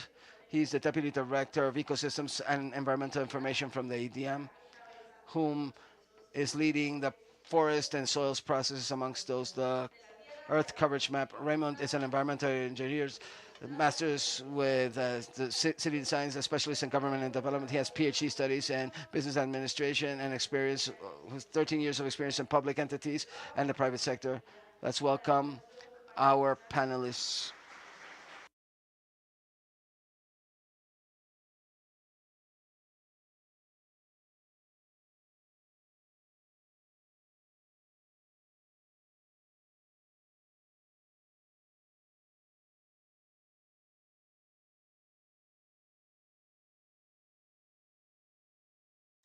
Thank you very much for being here. Thank you for accepting this invitation and everybody that is participating in this space. Let's take a few minutes now.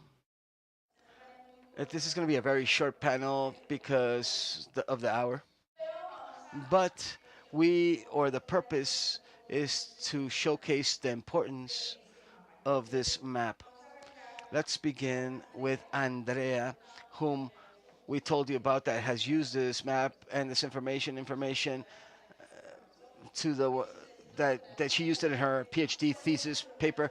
Tell us about what is the value of that map, that coverage map, for the work and the research that you've done in the academic sector, and what results were you able to obtain using that information, Andrea? Thank you very much, Giuliani, and thank you very much to the EDM for inviting us to participate in this panel.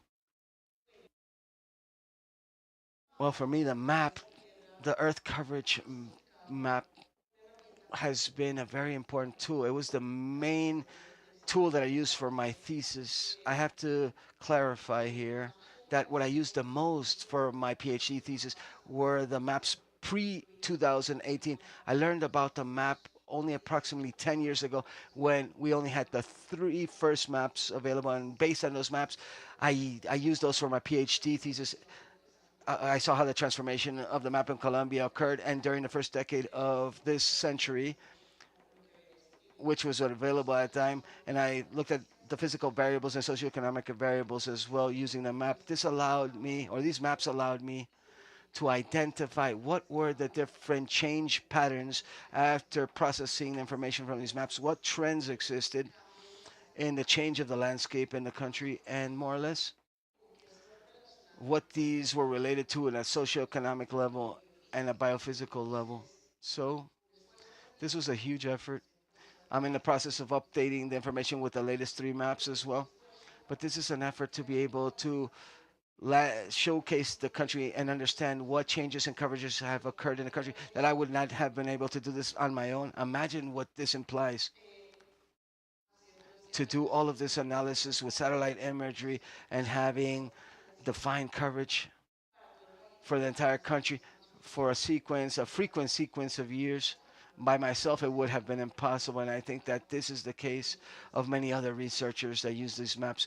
I think the major contribution of this map is to have a reliable source for the entire country that is standardized and that is of easy access, relatively speaking. Wait, now it's much more, but in the past it wasn't so easy to access, but accessible to everyone. Thank you very much, Andrea. It's a bit of how the map has been used, especially in previous versions. And of course, yes, we invite you and we encourage you to continue to use this map, update your methodology with the new information available, certainly aligned with a comparison. And it's very important to have these comparisons, this historical comparisons to understand exactly how different things have evolved and aligned with how has been the administration of the updating of these maps and the challenges that you see. Obviously, we know we're working now with AI systems. Many of the technical and technological updates that this map has had have used this. My subdirector, deputy director, what challenges have we had aligned with managing and administrating and updating the map, and what is an intersector-based administration have to do? Not only is the ADM working on this, but we require other partners to help us. So the deputy director will shed more light on this. Well, we have to say this, and this is a space to express that first we need decisions. That decision has to occur, and this happened at the institute in these last few years because a decision was made by the upper management. The person that was next to me is the general director. She has manifested and has given us the orders to make these advances a reality in different fields. One, having the availability of what is necessary in order to meet the needs for the advances that we've seen in the different presentations, not only at a technology level, but in terms of technical know-how and capacities and financial capacities as well. So during that first decision, we were able to turn this into the subdirection of ecosystems and environments via this process with the accompaniment and the hard work of the different professionals that work here. This has been possible because of a modernization process that we're doing at the IDEAM Institute that is related to strengthening these technological capacities that allow not only to host but to also process what we're doing. So these analysis in a pre-diagnosis, an internal diagnosis within the institute related to the different capacities that we needed and decisions to be able to cover these things has been the baseline so that we can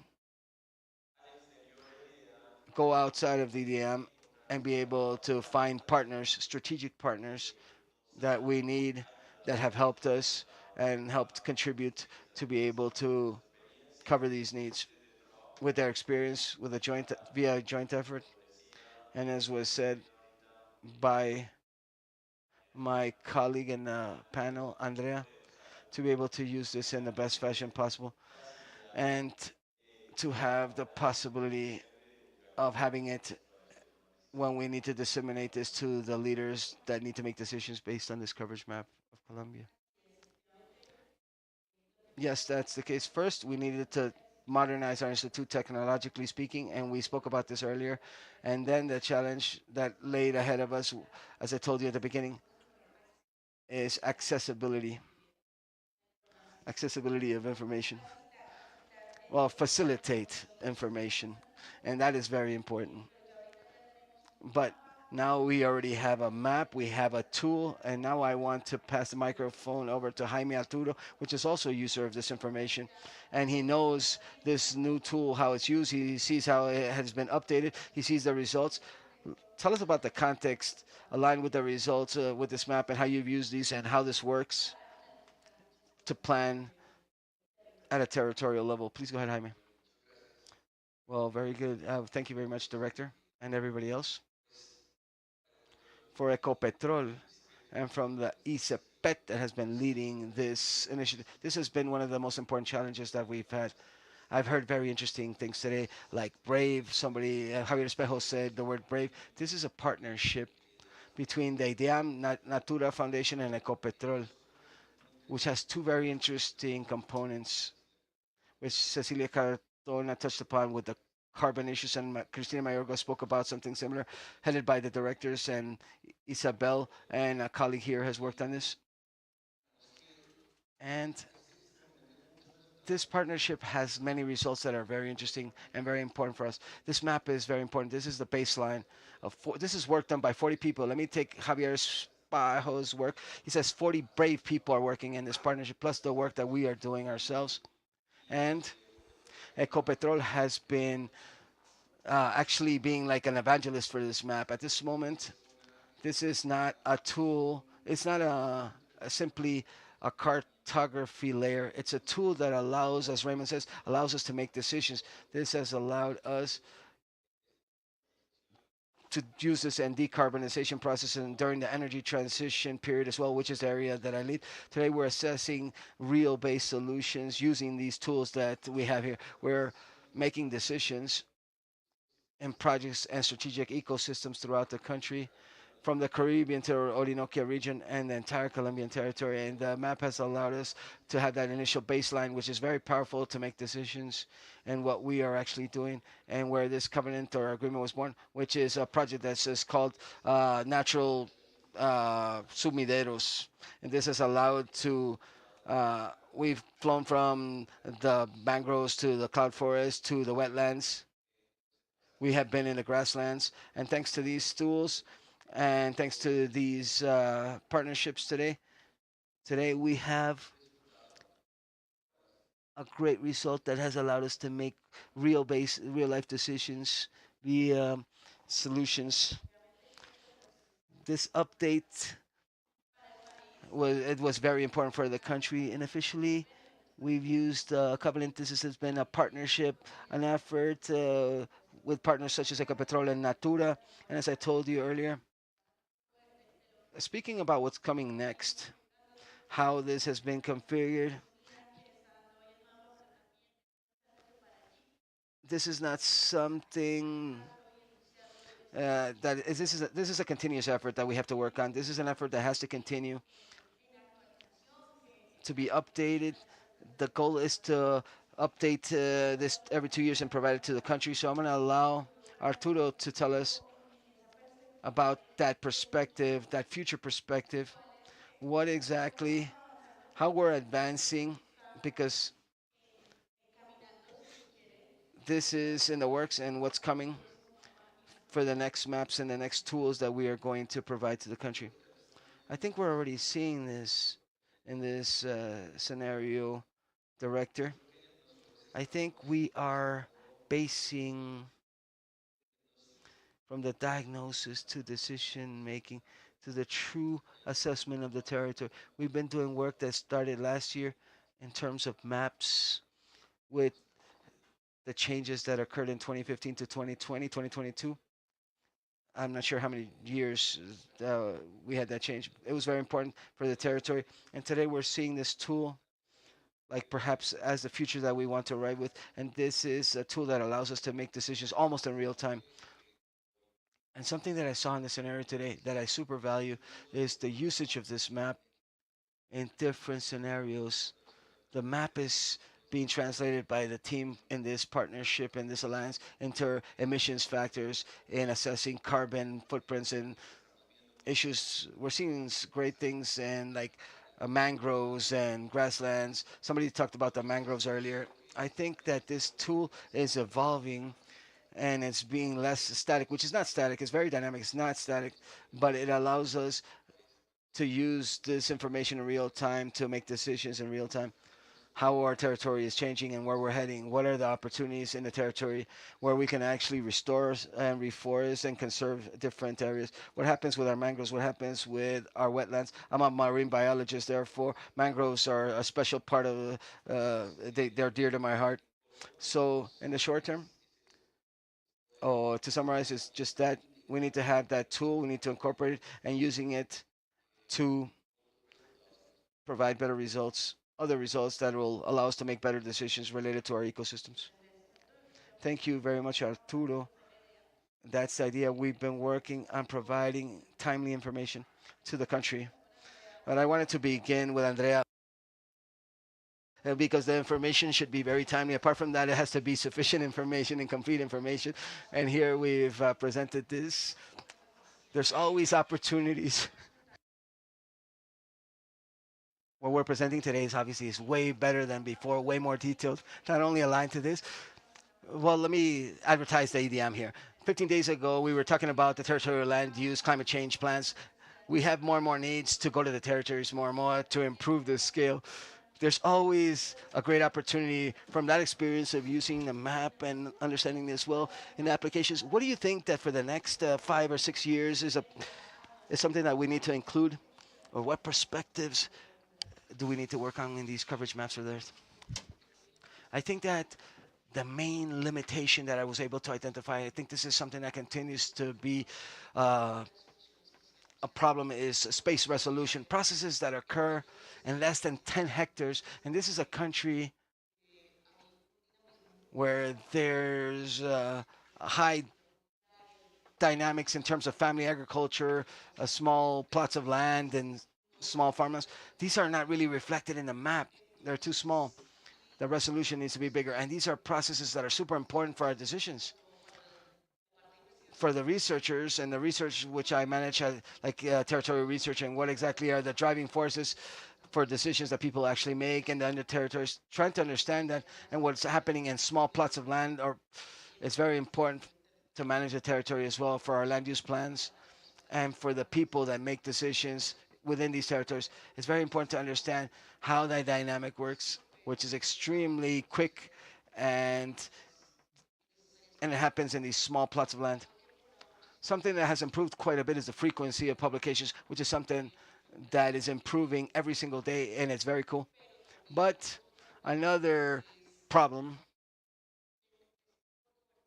these types of coverages that are like corn or recognizing grasslands, it's very difficult to differentiate between cattle farming grasslands and different types of wild grasslands. So these are details that we're trying to research. When you're doing research, these details become too big, and it's very difficult to identify the differences. It's a problem identifying the differences. So maybe higher resolutions at a smaller, like lower down. So the scale and the resolution is something that continues to be a challenge for almost all the different products that we produce at the institute level. So we need to continue to work together with that information, and that territorial information sharing from territorial entities is also important. So this is a call to action. Environmental authorities at local level, governance offices, municipalities. We want to work jointly with all of you with the EDM so we can reach those scales. And subdirector, what was the EDM's perspective from the EDM for that coverage map, Earth coverage map? What is the forecast for the next 5 years for this map?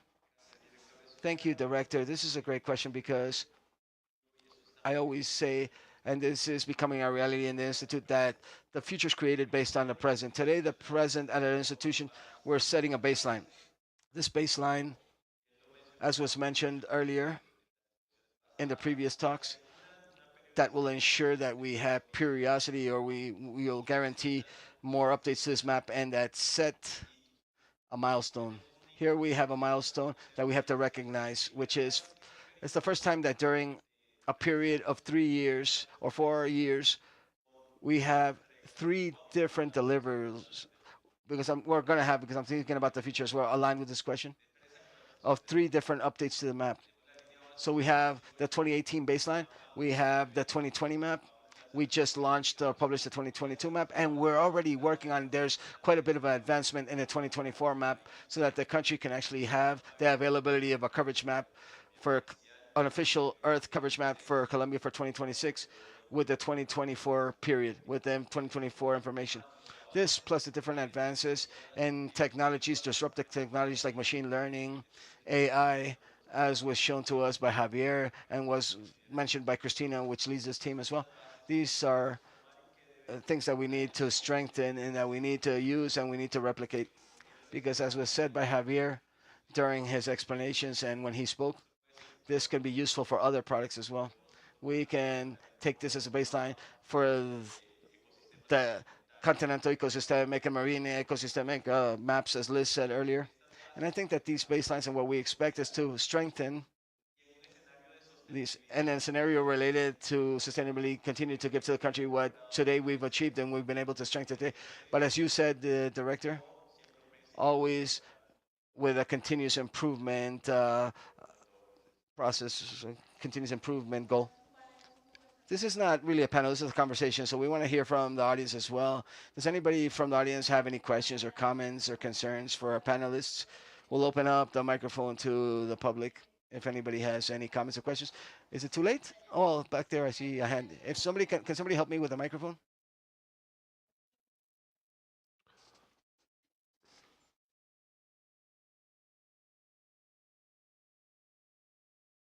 Well, we're gonna have space for one or two questions, and we'll be concluding, wrapping up the space, and we'll be finishing the morning block. What's your name? Good morning. My name is Oliver Garcia. I work in the Fund for Life and Biodiversity in a program for payment for environmental services. One of the critical points that we've been seeing in the program and in general in several environmental programs is monitoring. And a critical part in monitoring is accessibility to high resolution images. We've seen it here already. We dealt with this subject. My question is, what possibility can we have towards the future? And I think Raymond can probably answer this. Can we include subjects such as like information taken on a local level for how on a local level, how can we incorporate this into the general map of the earth?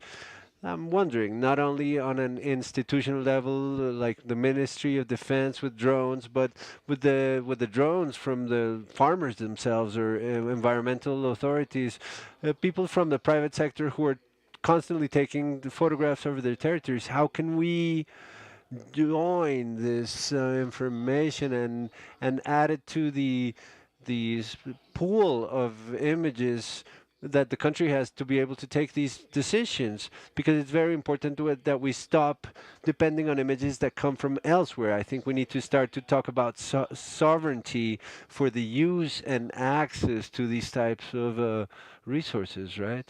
And information. Thank you, Oliver. I consider that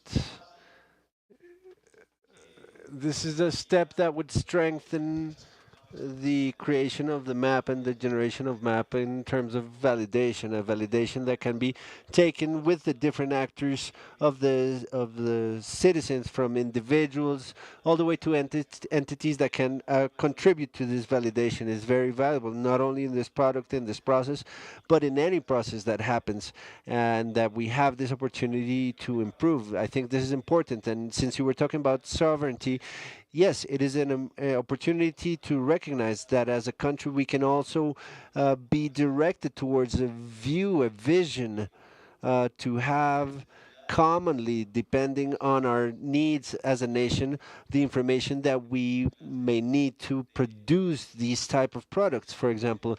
And if we require a possibility to reduce scales, to have smaller scales who will need more detailed information, and and we would need what you were mentioning. I would like to add something.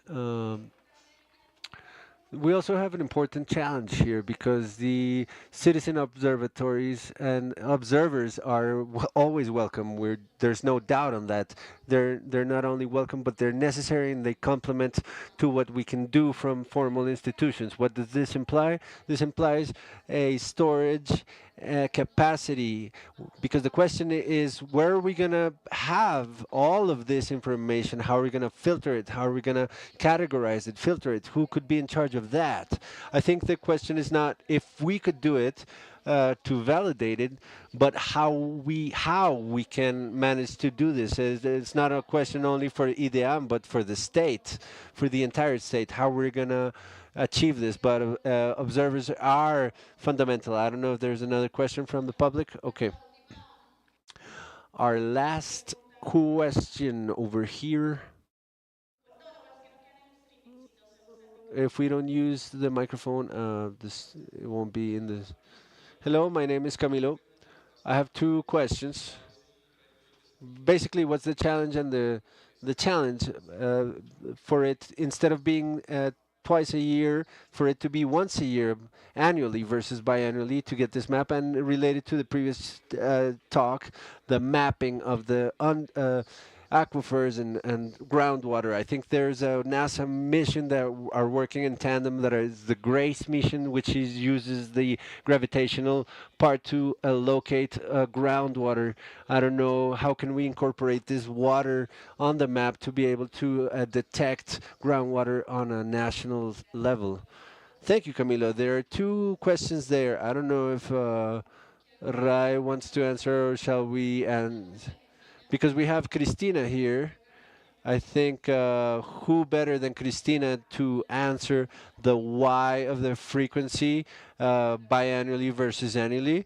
I can answer that there are several factors. The financial aspect.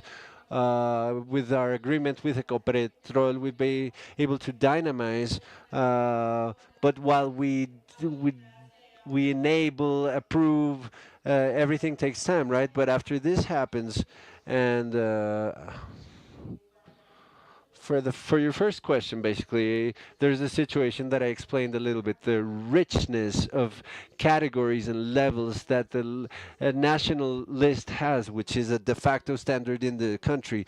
As we explained, it's 75 categories, and that requires time, 55 categories. But we have alternatives, which is the alternative that we're working with AI, which is a map with fewer categories. It's not all the categories of the normal list. And this could be useful, and these could be produced annually in a quicker way. But times to produce the national map, cover with land cover, it's difficult to shorten those times. Nevertheless, it's a product that's used on a national level in many cases, especially in land use cases that require that level of thematic detail. And so we need to continue to produce a fully detailed map, and we instead can complement the information with other maps, with machine learning maps, for examples. And we're already using the information in Corin, like, for example, the information of the interpreters. We can get temporary maps this way, in a quicker way. I would like to take advantage of this moment to say something that we haven't said, and I think it's a milestone too. It's the first time in the process of the history of the product, since we're working jointly with the statistics department, DANE, in certifying the statistics operation, what we were saying of opportunity comes with trust and the certainty of our processes and standardization. So this year we're sort of writing a process and a purpose, and it's to certify the statistic operation of the coverage map of our nation, of our country. Is not only going to be an official product, but certified statistically by the DANE, by the statistics department. The second question, we have our hydrology director, Fabio. You can please answer the question. Hi. In this, it's important to mention that the subdirection of the hydric evaluation have been experimenting with and exploring Brace tool and the resolution of their data. We have to work it on several large aquifer zones, and we need to take advantage of the we need specific measurements and points of measurement, which we're seeing to see which ones we can articulate, and maybe for 2026, depending on the alliances that we're forming, we can get derived products of that information. given time, that's the time we had for the questions. Thank you for our guests for talking to us in detail about what their expertise.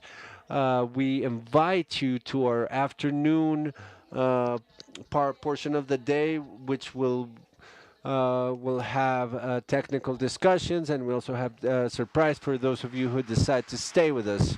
Thank you very much, and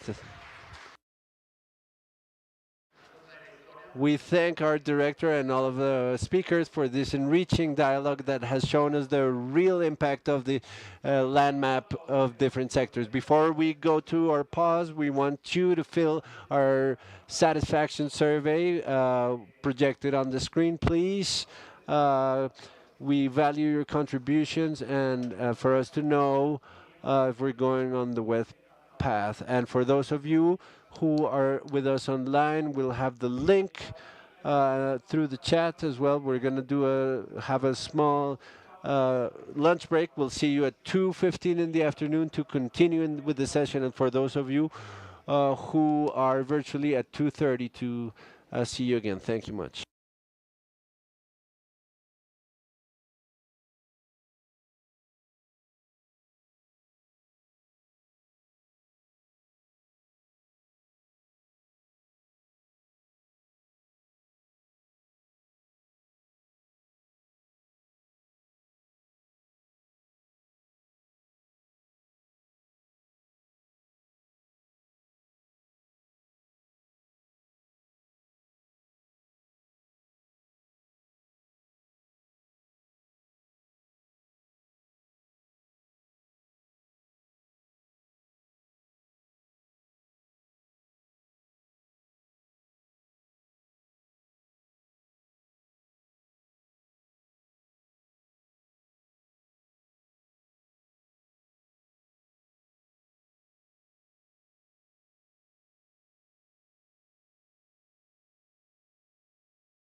We invite everybody who's outside of the auditorium to enter. We'll be getting started with our second session of the afternoon.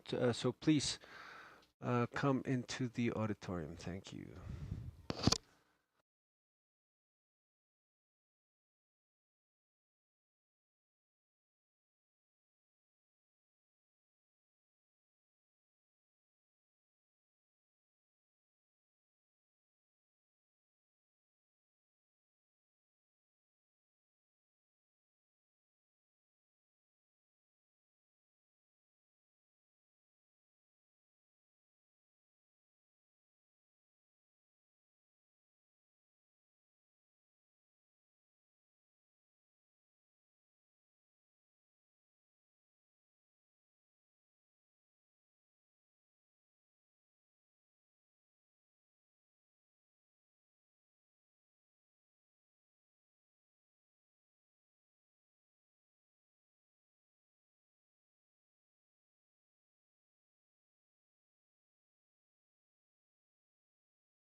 Good afternoon, everybody. We will begin to our afternoon with our afternoon agenda on the fourth day of AmeriGEO Week 2025. We thank everybody that's joining us in on this room and those who join us on live broadcast. This second part has important subjects for climate change and climate action.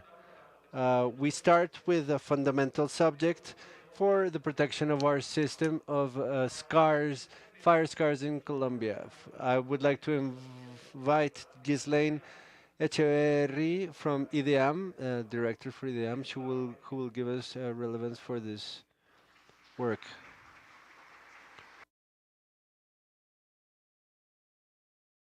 Good afternoon once again. We'll get started again with some key subjects that are mapping and identification in scars of burn and then floods in La Mojara. So we will start with burn scars. We understand that forest fires are not only isolated events, but they affect profoundly ecosystems, the quality of air, biodiversity, and they put people's lives at risk. This methodology, developed by our technical teams, allows us to see the scope of these events and orient risk management and prevention based in evidence. This work helps us to transform the information of Earth in with by strengthening the resilience of the territories.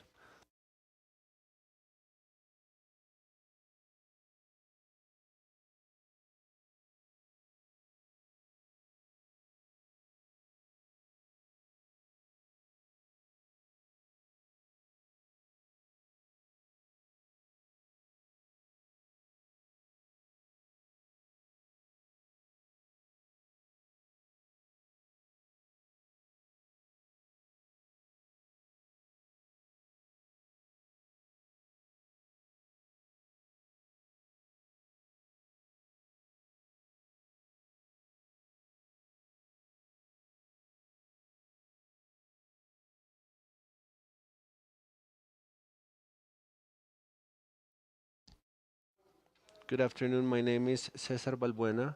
I work in IDEAM in the subdirectory of ecosystems, and I'm going to be presenting you with the for monitoring and of burn scars in mapping in Colombia. This with the support of CIVID and GET and Natura Foundation, who has supported us, and IDEAM, who does the technical aspect. We're going to move into the introduction. On a global scale, we've seen a rise of forest fires. We've seen it in the news over the last few years, and these happen more and more often, and they're more intense. This is also happening in our country. That's why the government has been strengthening risk management. And in 2021, through the climate action law, we established a goal for 2030 where the country needs to reduce by 30% the areas affected by forest fires in regards to the baseline that corresponds to 2019. This law has different modules, has 7 modules. Module 3 is the one that corresponds to the burn scars. IDEAM, according to their functions, according to Law 99 of 93, does the follow-up on all of these affectations of forest fires systems, and that's the reason why IDEAM has this new methodology for mapping these scars using field data and satellite images, and IDEAM does it within a platform that's called Google Earth Engine. As a general objective, it's precisely that. To have this methodology to identify and map and monitor burn scars, uh, integrating satellite images and field data that allow for reports nationally and subnationally that help us to determine which is the burnt area on an annual level and where are these areas distributed in the country. As specific objectives, we want to establish methodologies that are robust for the generation of also to contribute to the report of national reports as for the NDC, and to generate information for the decision makers. We have the national context. The person that was in charge,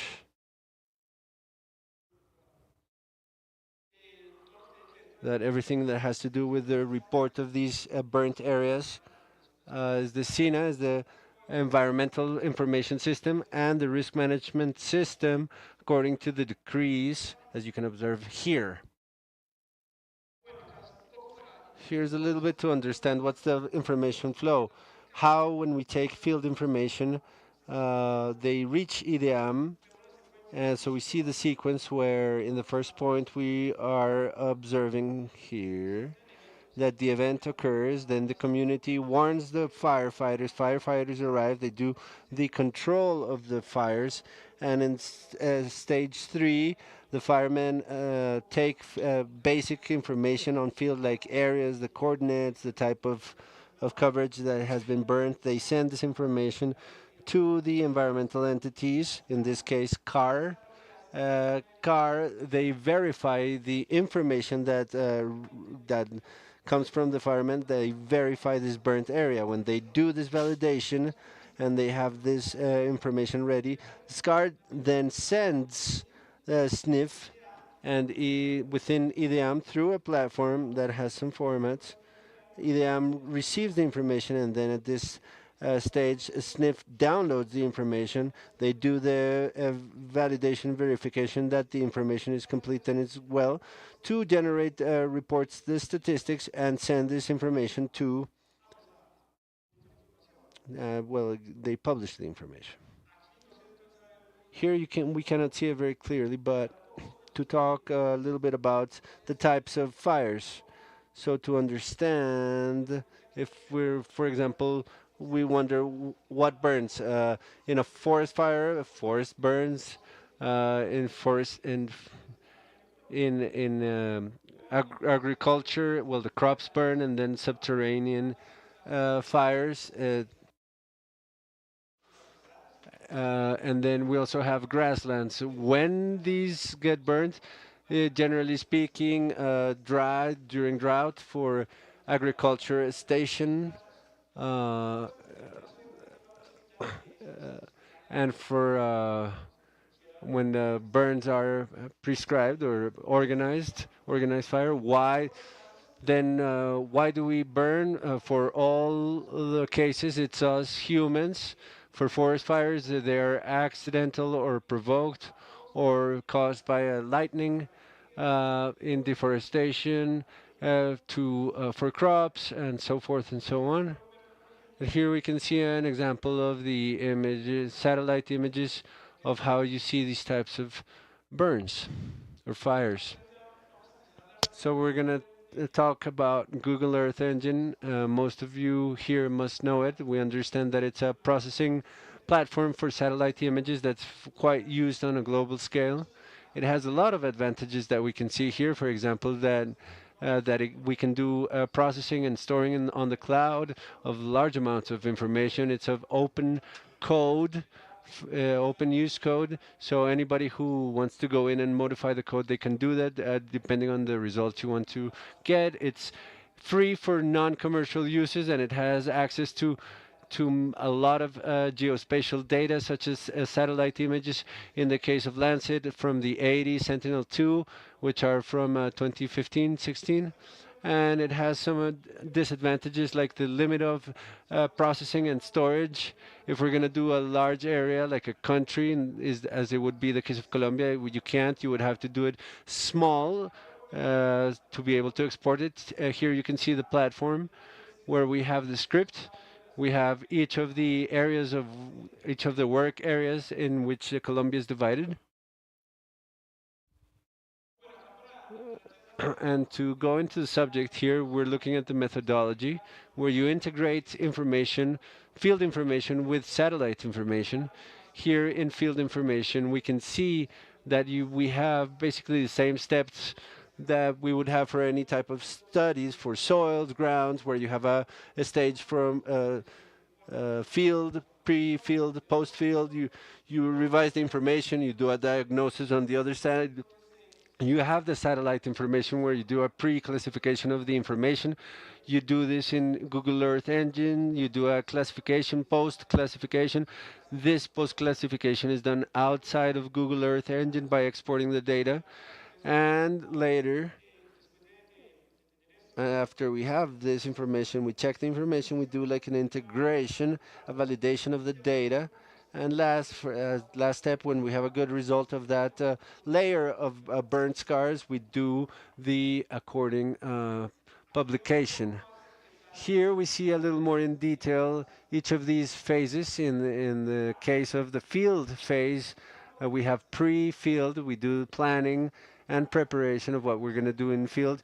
On the field, we take information following methodological guidelines, and then post field, we do the analysis of the information and the diagnosis. Here we can see we take a field information we call ground information, where we prepare the teams and the equipment like cameras, cells, the APPs, GPS. In the case that we have drones and a drone pilot to handle these types of devices, we can also take information there. For that, you need to do the flight programming, and we need to keep in mind that we need to meet with the checklist 100% to go to the field, and for that the data readings is successful. On the other hand, you need to take the according formats, be there in paper or digital or on phones or whatever method, where you need to have the basic information, like for example, the point coordinates. Uh, if the case is, then we need GPS information if we can do that for polygons, which is great information. Also the date, the calculate estimated area, the type of coverage that has been burnt, to have at least one photograph, a panoramic a photograph of the burn zone. If we have the drone, then we can obtain information like, for example, orthophotographs, which is a geo-referenced image where we can do analysis or determine certain areas on a detailed level.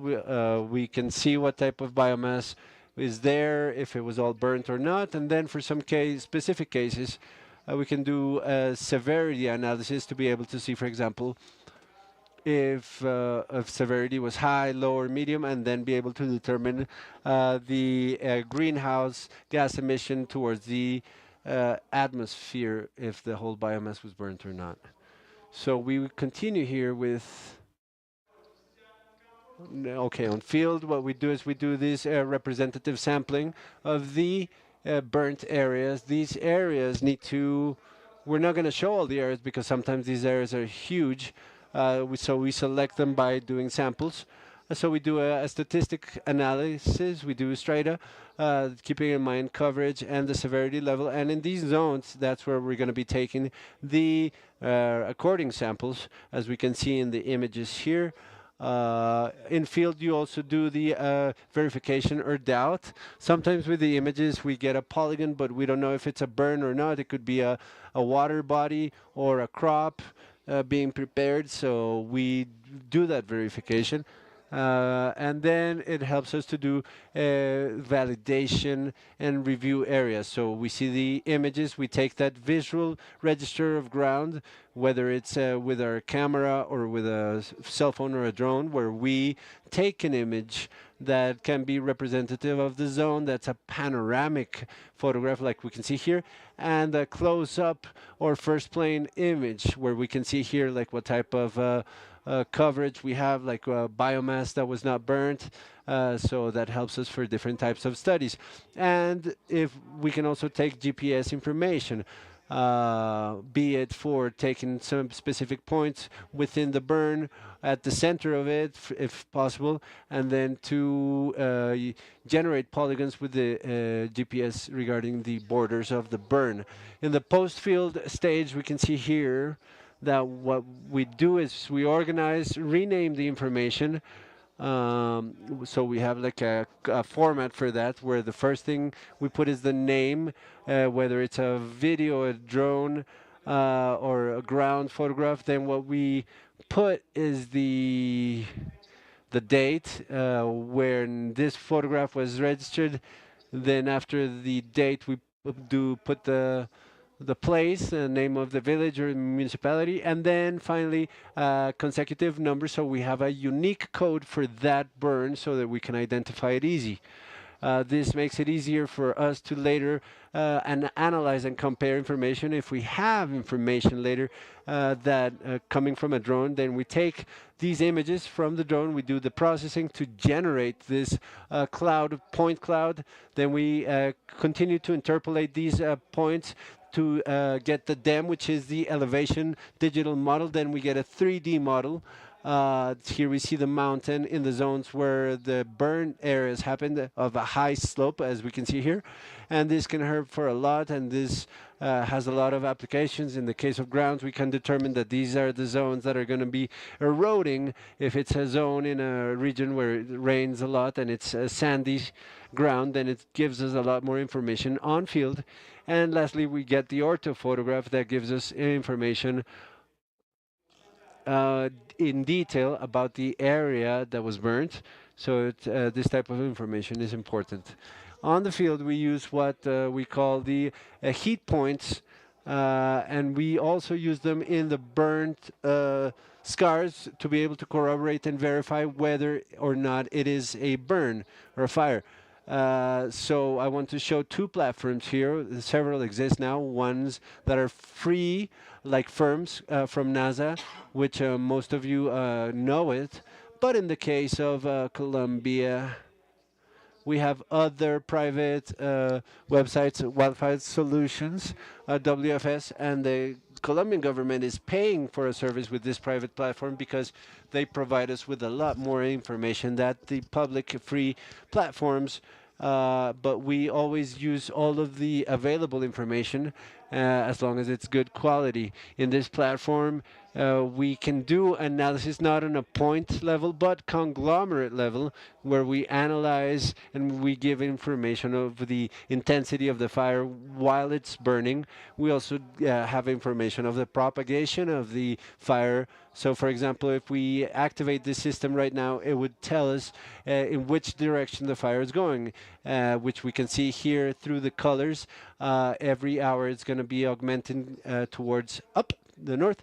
So this gives us a lot more information, but these are tools that we use and that we also use and include in the analysis that we do on burn scars. We know that there are different factors that affect the capacity of satellites to detect fires, like cloud coverage, dense smoke, overcast, the air in regions of Pacific that is cloud covered for most of the year. We cannot get information in these cases. Also in parts of the Amazon where under the dosel there are superficial fires. It's very difficult to see these type of the images. So that's when we have the need to integrate information that comes directly from the field. So I want to show you an example here of community monitoring of forest fires in Colombia. This national network of forest brigades that are community-based in a platform called AlerCom, Community Alerts, and they are in different parts of Colombia. Right now, there are 80 that are trained and equipped. They can tend fire, and they know how to take information on the field in the best possible way.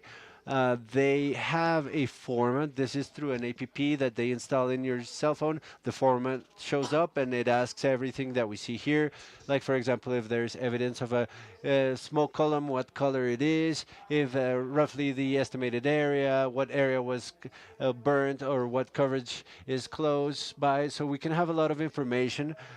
These forest brigades, which are 80, forest brigades that we expect, and we want them to be more than 200. They have already, each of them, a drone, and they have their certified drone pilots, so they can also take information with drone. So this is information, as we can see here, with a lot of detail. They report on the field over there when there's a fire, and automatically this reaches to the platform, GeoVisor, which the ministry has it right now. to pass this information over to the IDEAM, and what has been reported appears here. So the statistics is here are here of how many reports of the statistics of areas and coverage that have been burnt, what type of color the smoke column has, and so forth and so on. All of this information starts appearing here in Bogota. Uh, in this platform, and then we can quickly also make decisions, take decisions, and do a better handling. That's in terms of the field. Now let's go on to the satellite image component. Now here we have, first of all, in the methodology is the images or the information we use, Landsat images and Sentinel images. Sometimes a Sentinel doesn't have enough information because maybe it has clouds, it's not seen too properly, so we use the other images in order to complete the image. We actually do a pre-classification on Google Earth Engine to then do a sampling process and to continue with supervised classification by using algorithms that are very used for these cases like random forest, in order to then export this data outside of the Google Earth Engine and then do a post classification using AGIS or PostGIS or any other GIS software to do post classification, where we can actually unify the different tiles, where we can do reprojections for Colombian coordinates. We calculate the different areas and other things that we calculate. So as I was telling you, the information of the images that we use is medium type solution, Sentinel, and Landsat images. We use all the available imagery. In certain cases, when we have images, we use high definition, high resolution images for verification of certain areas or to validate other images. So these are the images that have been used and many others. In this case, as I told you, we do have some areas like the Pacific region and many areas that cannot actually be seen with any type of satellite because they're completely cloud covered frequently, for example. So therefore, we are looking at the potential that these radar SAR images have. We know that they've also launched lately in the last few months. They've launched different types of radars, type satellites, such as biomass from Bayandapet that could penetrate into the forest surface. These images, radar images, penetrate any environmental conditions, whether it's at night or in the day, if it's cloudy, whatever. They have 100% information coverage in the territory with radar images, and some new images that are going to be available are NISA, which are L-band bands. So we're going to try to see what potential exists for these images in order to do this mapping of these burn scars where it affects the forest canopy to see exactly where these areas are burnt, so how the restoration is, a natural restoration. So within these areas. So maybe these images have a lot of applications. Now let's go on to the next step of the methodology where we do a pre-classification. So you can't see this properly, but as you can see here, we can't process all the information from Colombia, so we have snippets or tiles, or we have like a quadrant where we actually work parts of it and we generate pieces of this image. In order to look at this image, we generate compositions or groupings.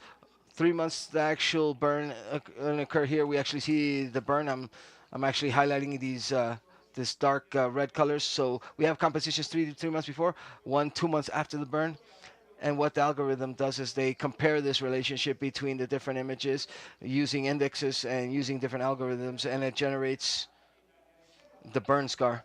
In this case, what we see here in the blue color. So very quickly, we can actually see how the algorithm works. Now let's look at the details. It also works using indexes like NDVI and BR. Here you can see the actual image. In the case of the sampling strategy, so we take training samples from different burnt areas and non-burnt areas, and these samples are then put into a supervised classification by using the random forest algorithm as we see here. And then when we have a good result with this, then we can export this outside of the cloud, outside of Google Earth Engine, and with that we can start working with a GIS software, or maybe QGIS as well, which is free open source software. And that software that you use, that GIS software, what you can do is post classification with this software where you unify these small tiles or areas that were worked on in the past, where you reproject this, you remove overlapping areas. This happens quite a bit. We calculate the polygon areas that are greater to or equal to 0.5 hectares. Whatever's below that is deleted. And lastly, we we soften the polygons or generalize the polygons. Here we see an example of the results. This was already applied for 2019. We're working on the 2020 year right now.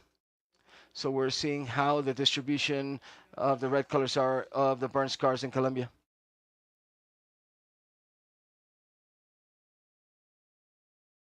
In order to improve those results, the idea is that we have very high quality results, and not only doing this process in the cloud, but generally we're not able to have these results, the high quality results. So we continue by doing a preliminary revision and to identify exactly what mistakes or errors can occur. In this case, we've identified burn errors that we see in the red dots, and non-burnt areas are the blue colors. So this is focused more on the Orinoquia region and in the region of the Caribbean region.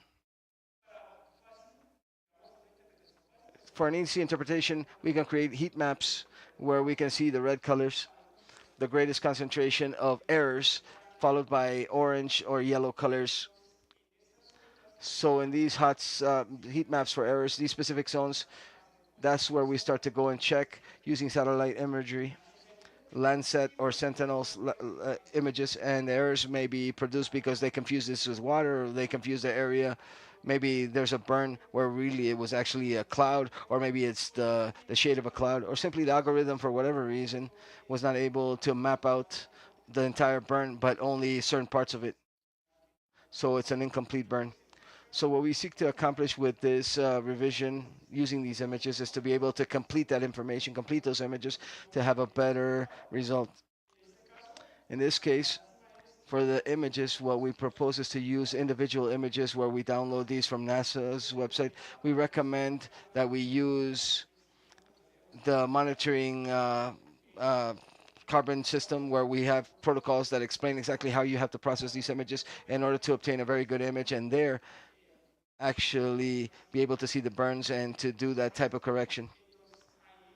So using this methodology, we do a masking, we do with this plugin, which is called Cloud Mass, and we do a normalization with this plugin called ARR Norm. These plugins and others are available. They're free to use. They're available. They're open source. They're drafted by the Carbon and Forest Monitoring System. So these are softwares that the EDM has actually created. And you can use all the Sentinel and Lancet images. So we recommend that you make monthly mosaics so you don't have so many images, but instead take all these images and stockpile them and only obtain one image from all of the images. So we apply a plugin that's called a Stack Composed, and you use it to stockpile these images and combine all the different images to create this index. And here we can see the final result with better clarity, the different burn marks and scars, and it's easier to manage one image instead of one image. But here we have the two options according to what you think is easier to use. After we check that information and we make the adjustments, with that then we incorporate field data with the different satellite images.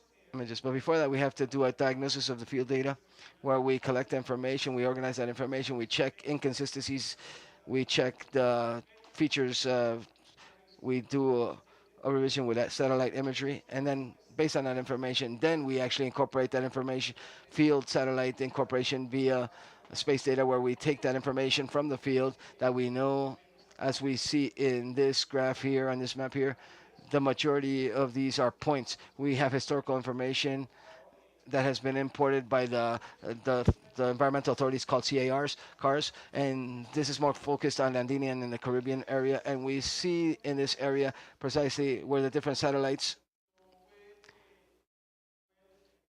cannot obtain information. To end, I simply wanted to show you that here we simply add the layers with this tool called Trace. Here we have the validation process that is done. I'm not going to explain it because it's a bit long, but all of this information is available, and it was used using a protocol, and you have the details explaining exactly how the step-by-step works. And here we see the validation that is done also using a tool called Akatama, where we use different statistical values. We check point by point and we determine if it's a burn or not. And at the end, we get these validation results. And what do we seek with this? We want to have the best information possible, more 96, 98% accuracy. Here we have the reports indicators for the surfaces after we have the final map, the number of alerts, and the information in accumulated area throughout the years. Some statistical results briefly that I would like to discuss. Well, we have the departments where we see the most burns. This is in 2019. As Bichada, Meta, Casanara are the departments with the most burns, and municipalities like Cumaribo, La Primavera, Puerto Gaitán, and certain other savanna coverages, forest areas. And we also see that the region of the Orinoquia is the one that has the most burns. After that, the Amazons, and very closely after that, the Caribbean region. And this needs to be considered. And finally, in order to end, the assessed area has showed that the methodology that was proposed is a tool which is very used and efficient use to map out burn scars throughout diverse ecosystems and coverages in Colombia in a short period of time, and generating reasonable results, high quality reasonable results in a semi-automated fashion. So basically, that's what I wanted to talk about. As I told you, all of this information is available with a protocol that can be used and queried later. And thank you so much. I'm not sure if anybody has any question or if there's time. Thank you.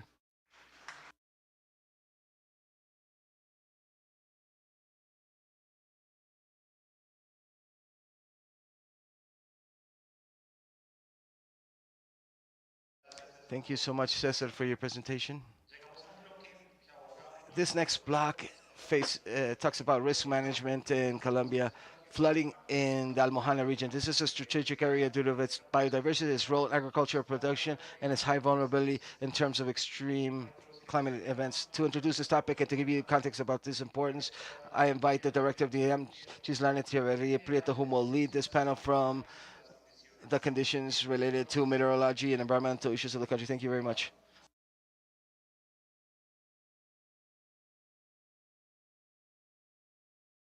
Up next, flooding in La Amojana, temporal and spatial data to understand connectivity and patterns of water accumulations. Please stay connected. Everyone, the IDEAM is science that transforms. Well, our block this afternoon will be wrapped up with an analysis that manifests the importance of hydrology applied to risk management based on data, assessing flooding dynamics throughout the Amojana region. The IDEAM, as a meteorological authority, has developed a study to understand the magnitude, the frequency, and the distribution of flooding, identifying critical areas and producing key information for adaptation plans and mitigation efforts. This type of analysis not only contributes to the protection of communities and ecosystems, which are the most vulnerable, but it also strengthens planning at a national level and regional level, aligned with our mandate to provide timely information which is reliable and useful. So I invite our different speakers to this panel.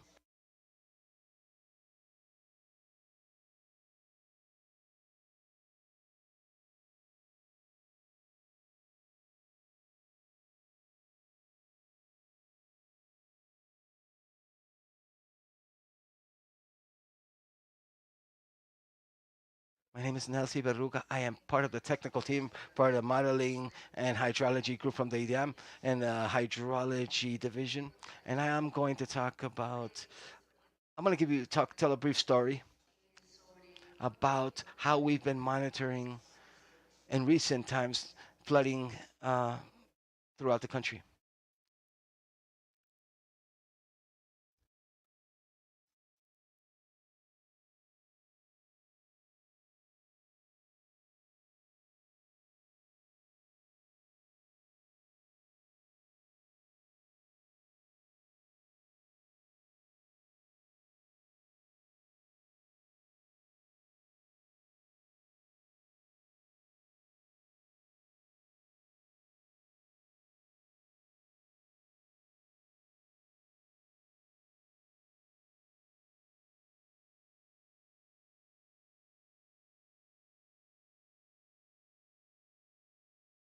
First, let's look at the regional geography to tell you about what we've assessed in terms of the occupation of this territory and appropriation of this territory.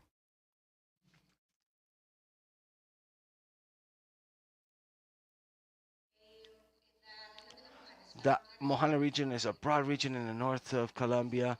In that region, we have three different river systems, which are quite large. One is the San Jorge River, that it goes from the spring and it crosses three different systems significantly. The Ayotel Ciénaga, San Benito Ciénaga, and San Bernardo Ciénaga. And the latter side we have the river, the Cauca River Basin.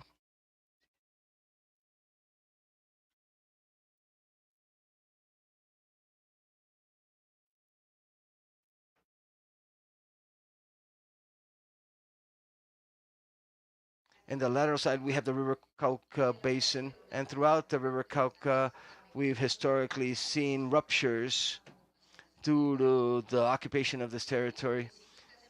The municipalities that are part of the Mojana area are 11 municipalities, but I wanted to specifically tell you that apart from these 11 municipalities that are actually part of the Mojana area, other municipalities that are part of the other departments also directly have an impact with the productive dynamics of this region.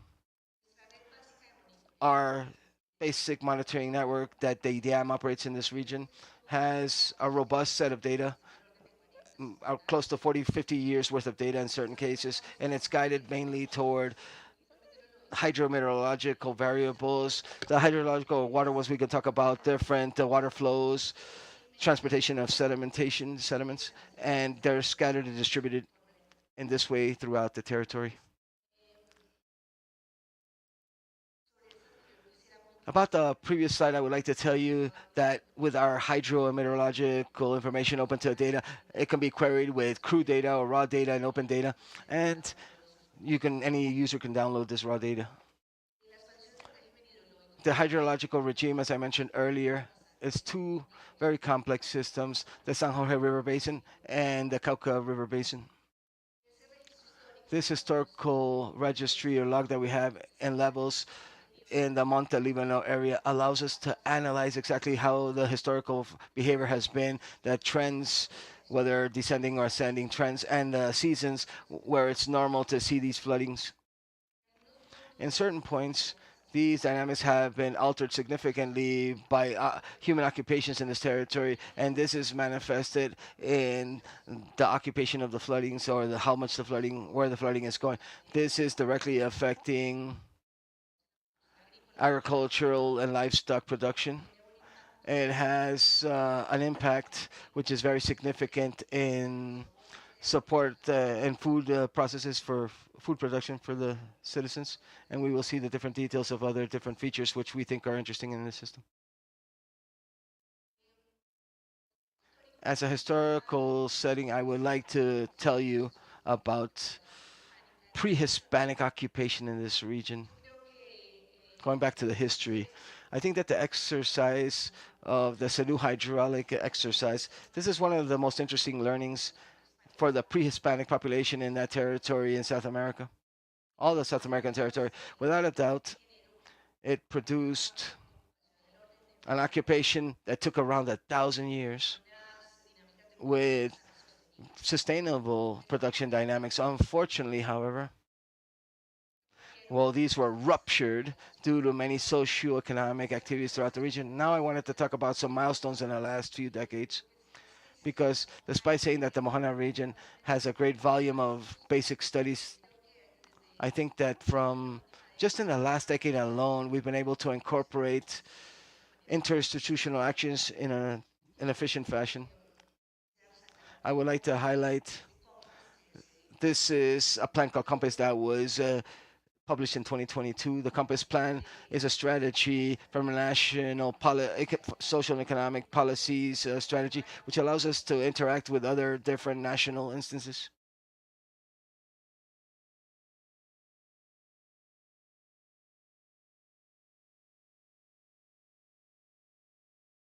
With other national and regional instances. And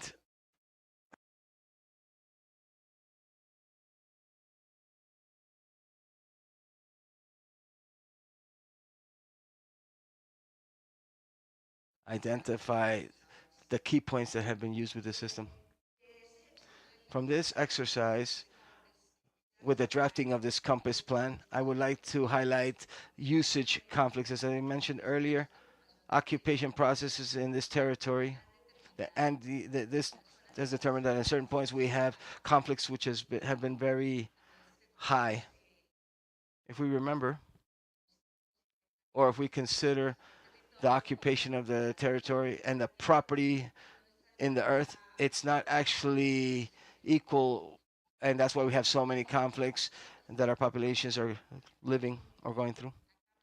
Here I wanted to mention the wetlands, which is very characteristic of these regions and whose occupations for different activities limits the capacity to create norms for the systems. For quite a long time now, after some recent events like the intense flooding that we've seen in 2010, the EDM has been assessing the different dynamics of these floodings in the zone. Just to give you an example, in the most recent years, we started to see areas that normally have been occupied by water corresponding to the different cienagas and different uh, wetlands because of the Niña and the Niño features. We've seen different migrations from the water system, especially from the Cauca River, actually flowing into the San Jorge River basins. We've seen that in 2022, 2023, and it is very documented, completely documented. Here, we wanted to see exactly what happened in 2022 because the rupture, as was mentioned this morning, didn't only happen in the 2023 year or 2024 years, but before that, this had occurred as well. These lateral dike ruptures had happened in the Cauca River, and their interventions in the territory was not the best. They didn't handle this properly, which actually we had intense flooding throughout the region. After the hydrological and water management, as I told you, in the Cauca River basin, this historical record allows us to identify the seasons where we have high tides or low tides, or also the transitions toward a sustainable area at a hydrological level. It also allows us to identify in what years or for what years the situation was similar to the ones that the current system is experimenting. And also, it gives us signs that help us identify the magnitudes of the water flow that is entering the system. These two control stations in the Cauca River, they do show, despite showing quite a similar regime, what I wanted to highlight here is that here in the lower Cauca River, we also have the Nechi River basin having an effect, and there's some interventions in the Nechi River that have produced not only alterations in the water flow into the other river, but sedimentation and the quality of the sediments that are flowing into the Cauca River basin system. For that effect, we've been developing some interinstitutional actions with the Ministry of the Environment and with other regional stakeholders like Cordova University and obviously the Corpo Mahana environmental authorities to detect these water flows and pathways and to locate those places where we've seen the deposits of the sediments because their features have a direct impact on human health. Let's remember that these populations are amphibian populations that we have. They take a lot of their food from the fishing industry, so that has a direct impact on the health of the humans that inhabit these regions. How have we done to follow up with flooding recently with sentinel images and an accommodation that you're seeing on the screen here, which is quite clear. What we evidence and see is in the darker areas, we see the water flow and how it prefers to flow. Evidently, what occurs is that there's a persistence of a rupture in the Carigato region. Let's see if we can actually see it. This sector here and the direct affectation on the regime that the Cauca River should normally flow in under natural conditions. That non-natural intrusion toward the San Jorge River Basin system has severe implications.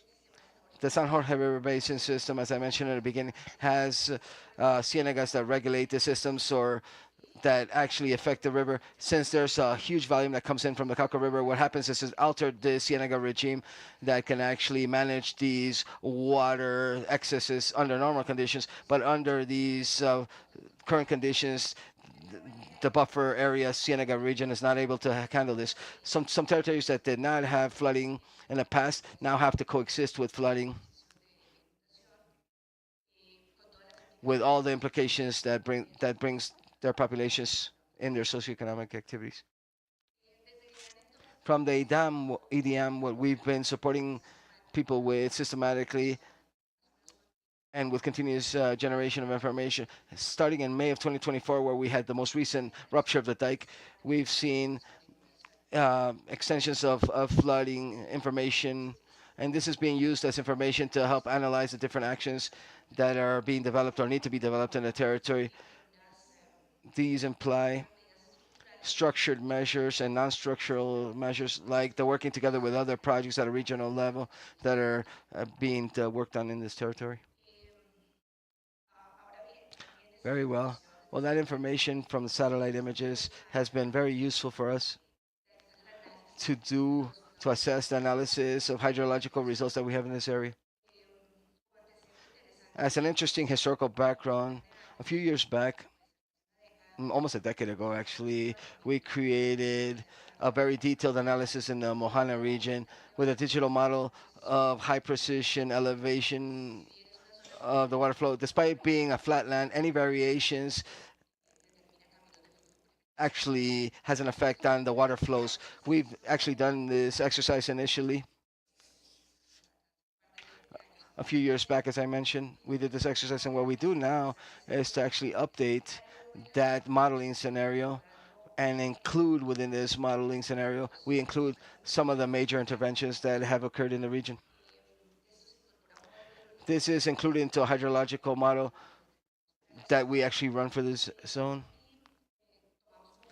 And as border conditions or limit conditions, we take the analogous years that in a historical analysis allowed us to identify which years are similar to the ones that we're currently assessing.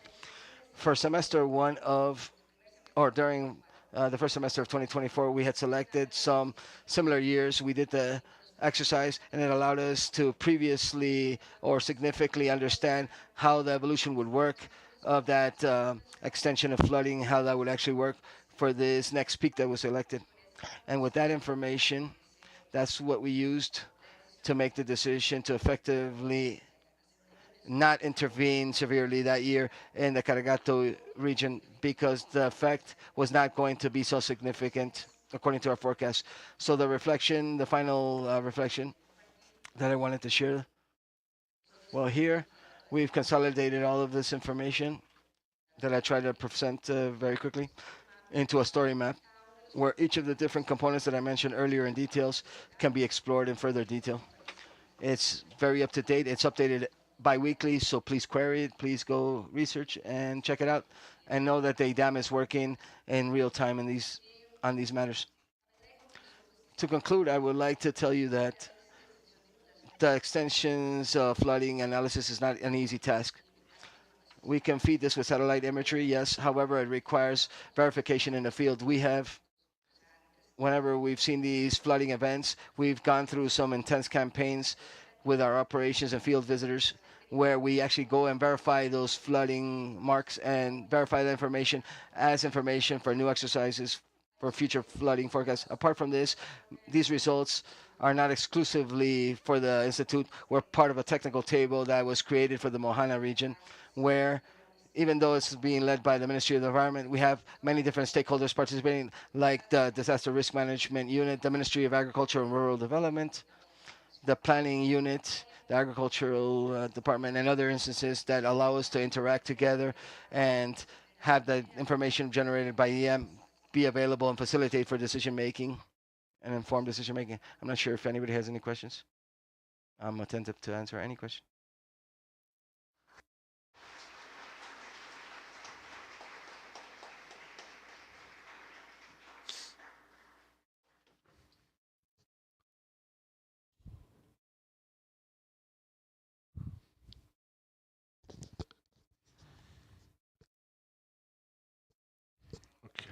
Thank you. Thank you very much for your presentation.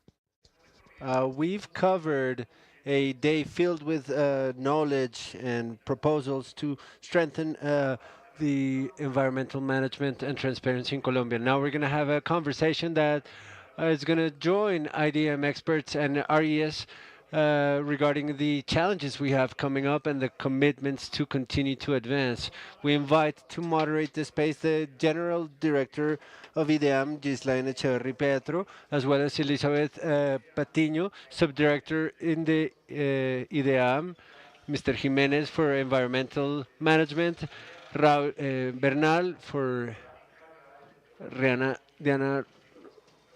Let's welcome these people, these folks, with a round of applause.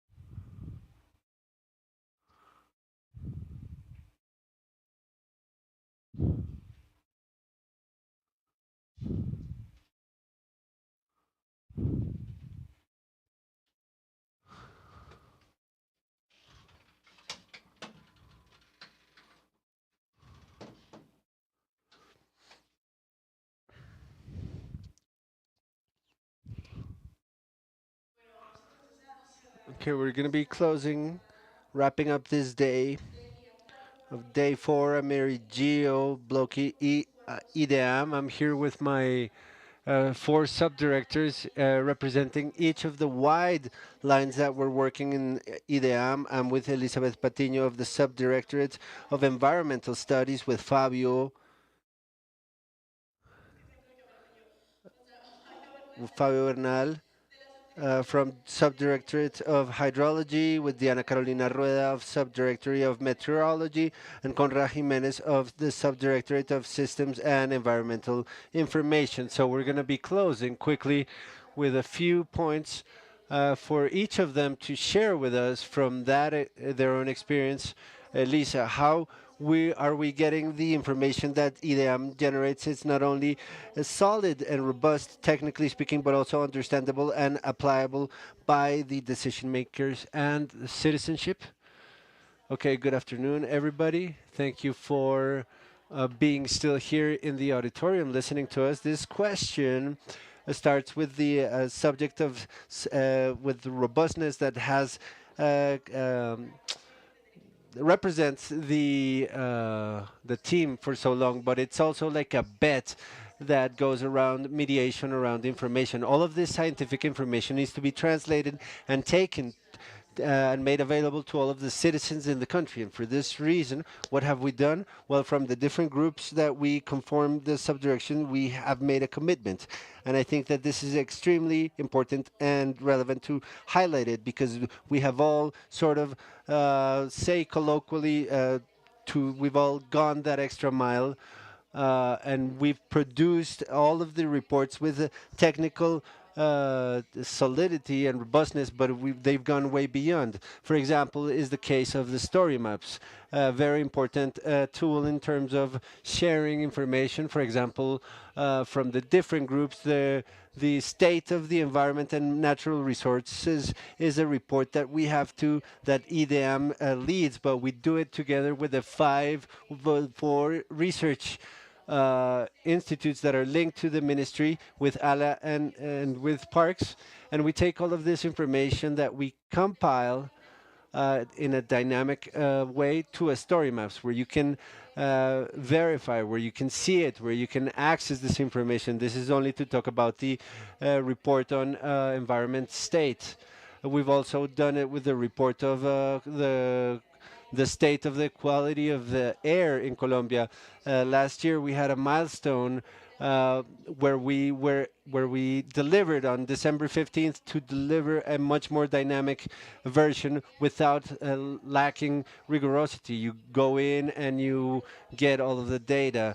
We also have all of the scenarios, which we launched about 15 days ago, the for department for the decision making in territories, and it also goes into story maps, and you can download them. You can see all the layers, because it's been hard work with all of the subdirectorate office to make sure that all of this information can be downloadable and it's official. And with the calendar, also we can explain all of the reports. But we've done mediation of the communication, technical information, inputs, data, information. We've put them into downloadable and understandable formats that are accessible for everybody. Subdirectorate, yes, the environmental subdirectorate studies is a subdirectorate that gathers all of the products of the other subdirectorates, like climate change, air quality report, natural resources report, and general lines and application regarding the other themes for IDEAM. So now we're going to move on with Fabio, who leads the hydrology subdirectorate, but also all of our network, all of our operational areas where we have this huge number of stations, more than 2,700 stations covering the national territory, monitoring hydrology and meteorology. Fabio, in that line from the Institute, we've done an important effort to make this information available. We were talking about the water, the groundwater as well. So many lines of work from hydrology, but in what sense, from the subdirectorate, what has been the largest effort or result? Because in terms of result, for the information generated by the IDEAM to be more understood and comprehensible for decision making. Good afternoon. I think it would be three aspects that allow us to migrate towards that objective because it's a long-term effort that we can generate. One of them being through different bulletins, the Sirache, Isotopia, the ones that have been consolidating and are available to users now. And we can visualize information in a graphic and understandable way, a friendly way.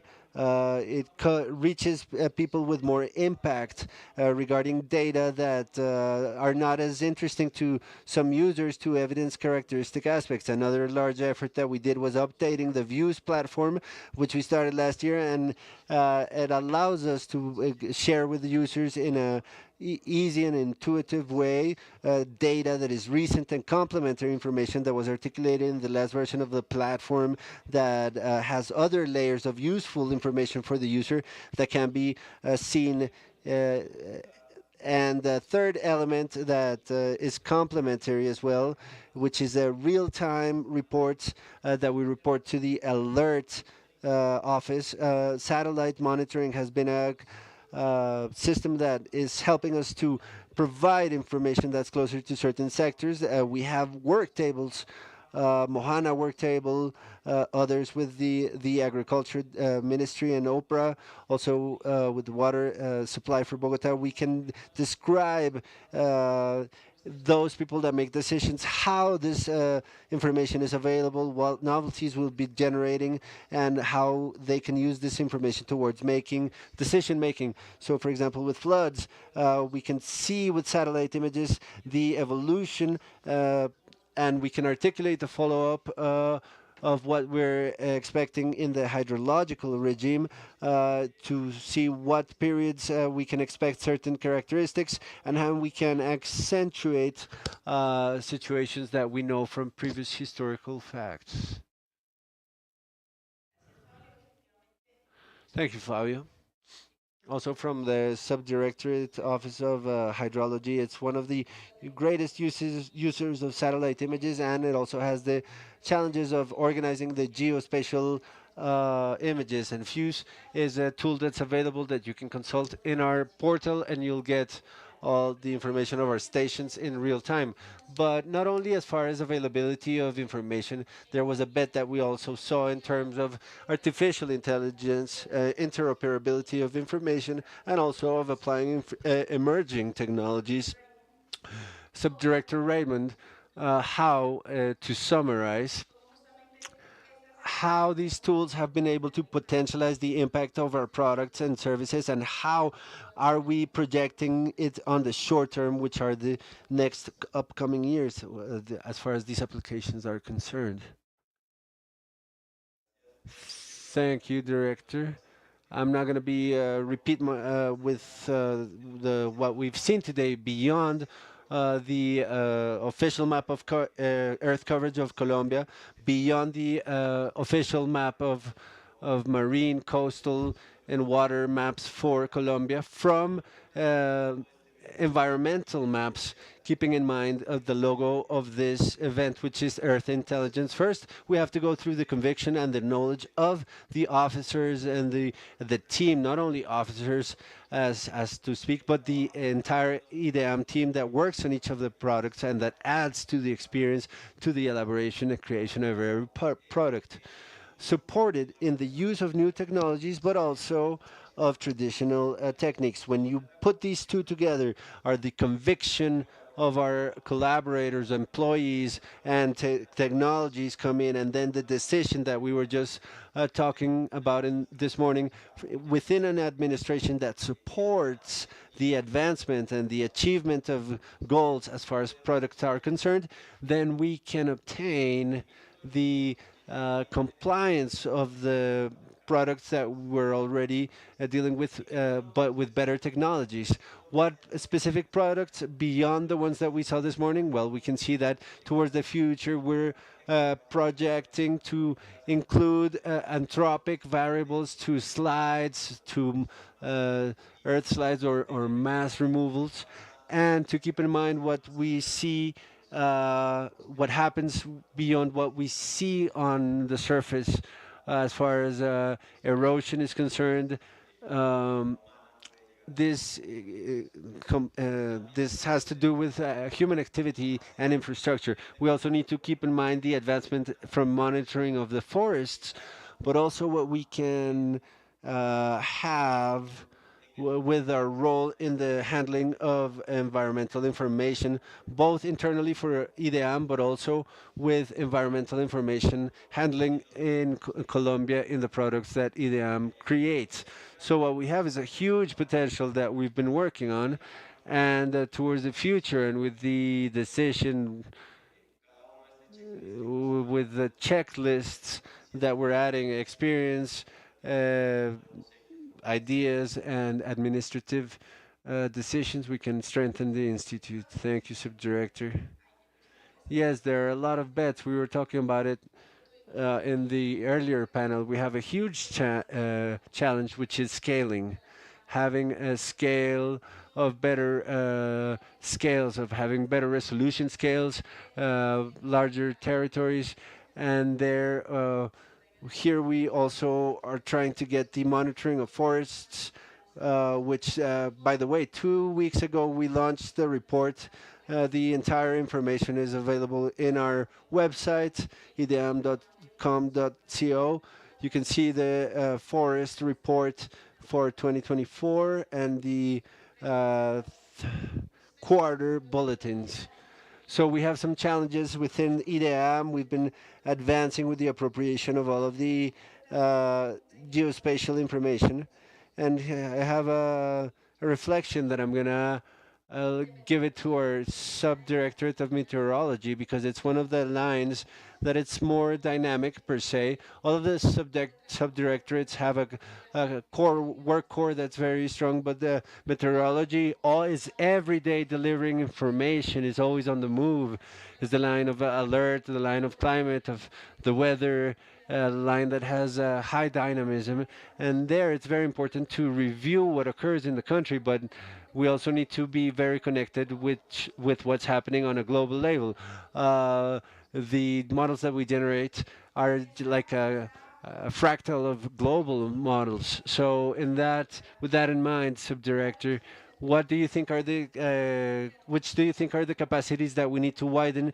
What do we need to prioritize in alliances in Latin America? Because we're here in AmeriGEO in this week, and we've had the opportunity to talk with different representatives of the countries, and we've noted some common points. So could you please just share what your thoughts are? Yes, of course, Director. A greeting to everybody to be here. Well, the National University, which is the house of our graduate degree in meteorology, reminds us in terms of human capacity are the efforts that a country has done, like many other countries in the region, of doing its best to be able to integrate the best available information and have it available for the region for decision making. With that in mind, I think with that, what's most valuable in regional terms is that Colombia has done as best as it can with the capacities that it has, and with that, its best point of strength is its human talent, which is in IDEAM and meteorology team, generating the reports and available energy for scenarios of climate variability and specific products for decision making. I want to also recognize the work of all of the workers of the IDEAM, which have shared their expertise and their knowledge, and we've seen how they are highlighted in each of these spaces. On a regional level, I think Colombia's participation has not only been strategic, but additional to that, it has been unique in terms of making information available for decision making on a regional level, and we're feeding ourselves as well on international systems that gives us factors to have our own decision making processes, as my colleagues were mentioning, in products that are a lot more versatile, simplified for decision making, with the support of all of the workers of the institute. So, summary, on a regional level, we have a capacity, a capability to offer, uh, but we can also be in a leadership role in strengthening our lines and product acquisition and data acquisition as well that may be useful for the region. And thanks to the equatorial strategic position that we have, we can take from international data for the generation of our products. That's right. Two oceans, three mountain ranges give us a location, but also experience in territory monitoring, which is very vast and complex. And I think it needs to be said the technical relationships with our neighboring countries of the region are very flowing. They're very good relationships, and this is a very favorable situation. Very interesting situation because it allows us to understand, allows us to access information and access the processes that are happening in other countries. I also want to take advantage to give thanks to all of the countries who have participated. There are 14 countries that have been joining us for the AmeriGEO week. Some of these countries are in parallel events, and they've showed great disposition to share the information that they have, to the training of technological capabilities, and this obviously strengthens our country. So that's roughly the overview that we have. I think we did a summary of what we talked not only today from IDEAM. We've been talking about different subjects along the week, and we'll be telling you about more. We shared with you today about things that are in process, that are becoming up soon. This year, we are also going to have important products coming out. One is coming from the environmental studies subdirectorate regarding the Paris Agreement, and we're also advancing with automation process lines and geovisors as well. So please be attentive, pay attention to the networks of the Institute by our websites, because we're going to be updating you. There are several processes that are on the go, and they're close to being launched, and so please follow us. And I don't know if one of our subdirectors has some closing remarks. Thank you very much to all of the teams, to the IDEAM teams, members, everybody that attended. If you have any questions, please contact us through our websites. You can ask any questions. You can also congratulate us if you want. Any request. We've also shown here how open we are from IDEAM to work with territories to territorialize information. It's important from the entities that are joining us that we can open these alliance opportunities We've been requested for training. Several people have come up to me asking for training in meteorology, hydrology, and as well as all of the systems that are handled from environmental studies. So yes, please get your request in, and we'll get that. We also have courses and classes, free classes with the SENA for those of you who are interested with training in climate change, hydrology. We invite you to check these out and that you can access them. They're accessible since 14 years of age. So there's a lot of offerings coming from IDEAM, and I think that will be it for us. We will be saying goodbye for now. Thank you very much for joining us in this space, and with this, we will be closing day 4 IDEAM block on AmeriGEO week. Thank you very much.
To the all leadership team, please come up to the stage and we'll take a group photograph. Only I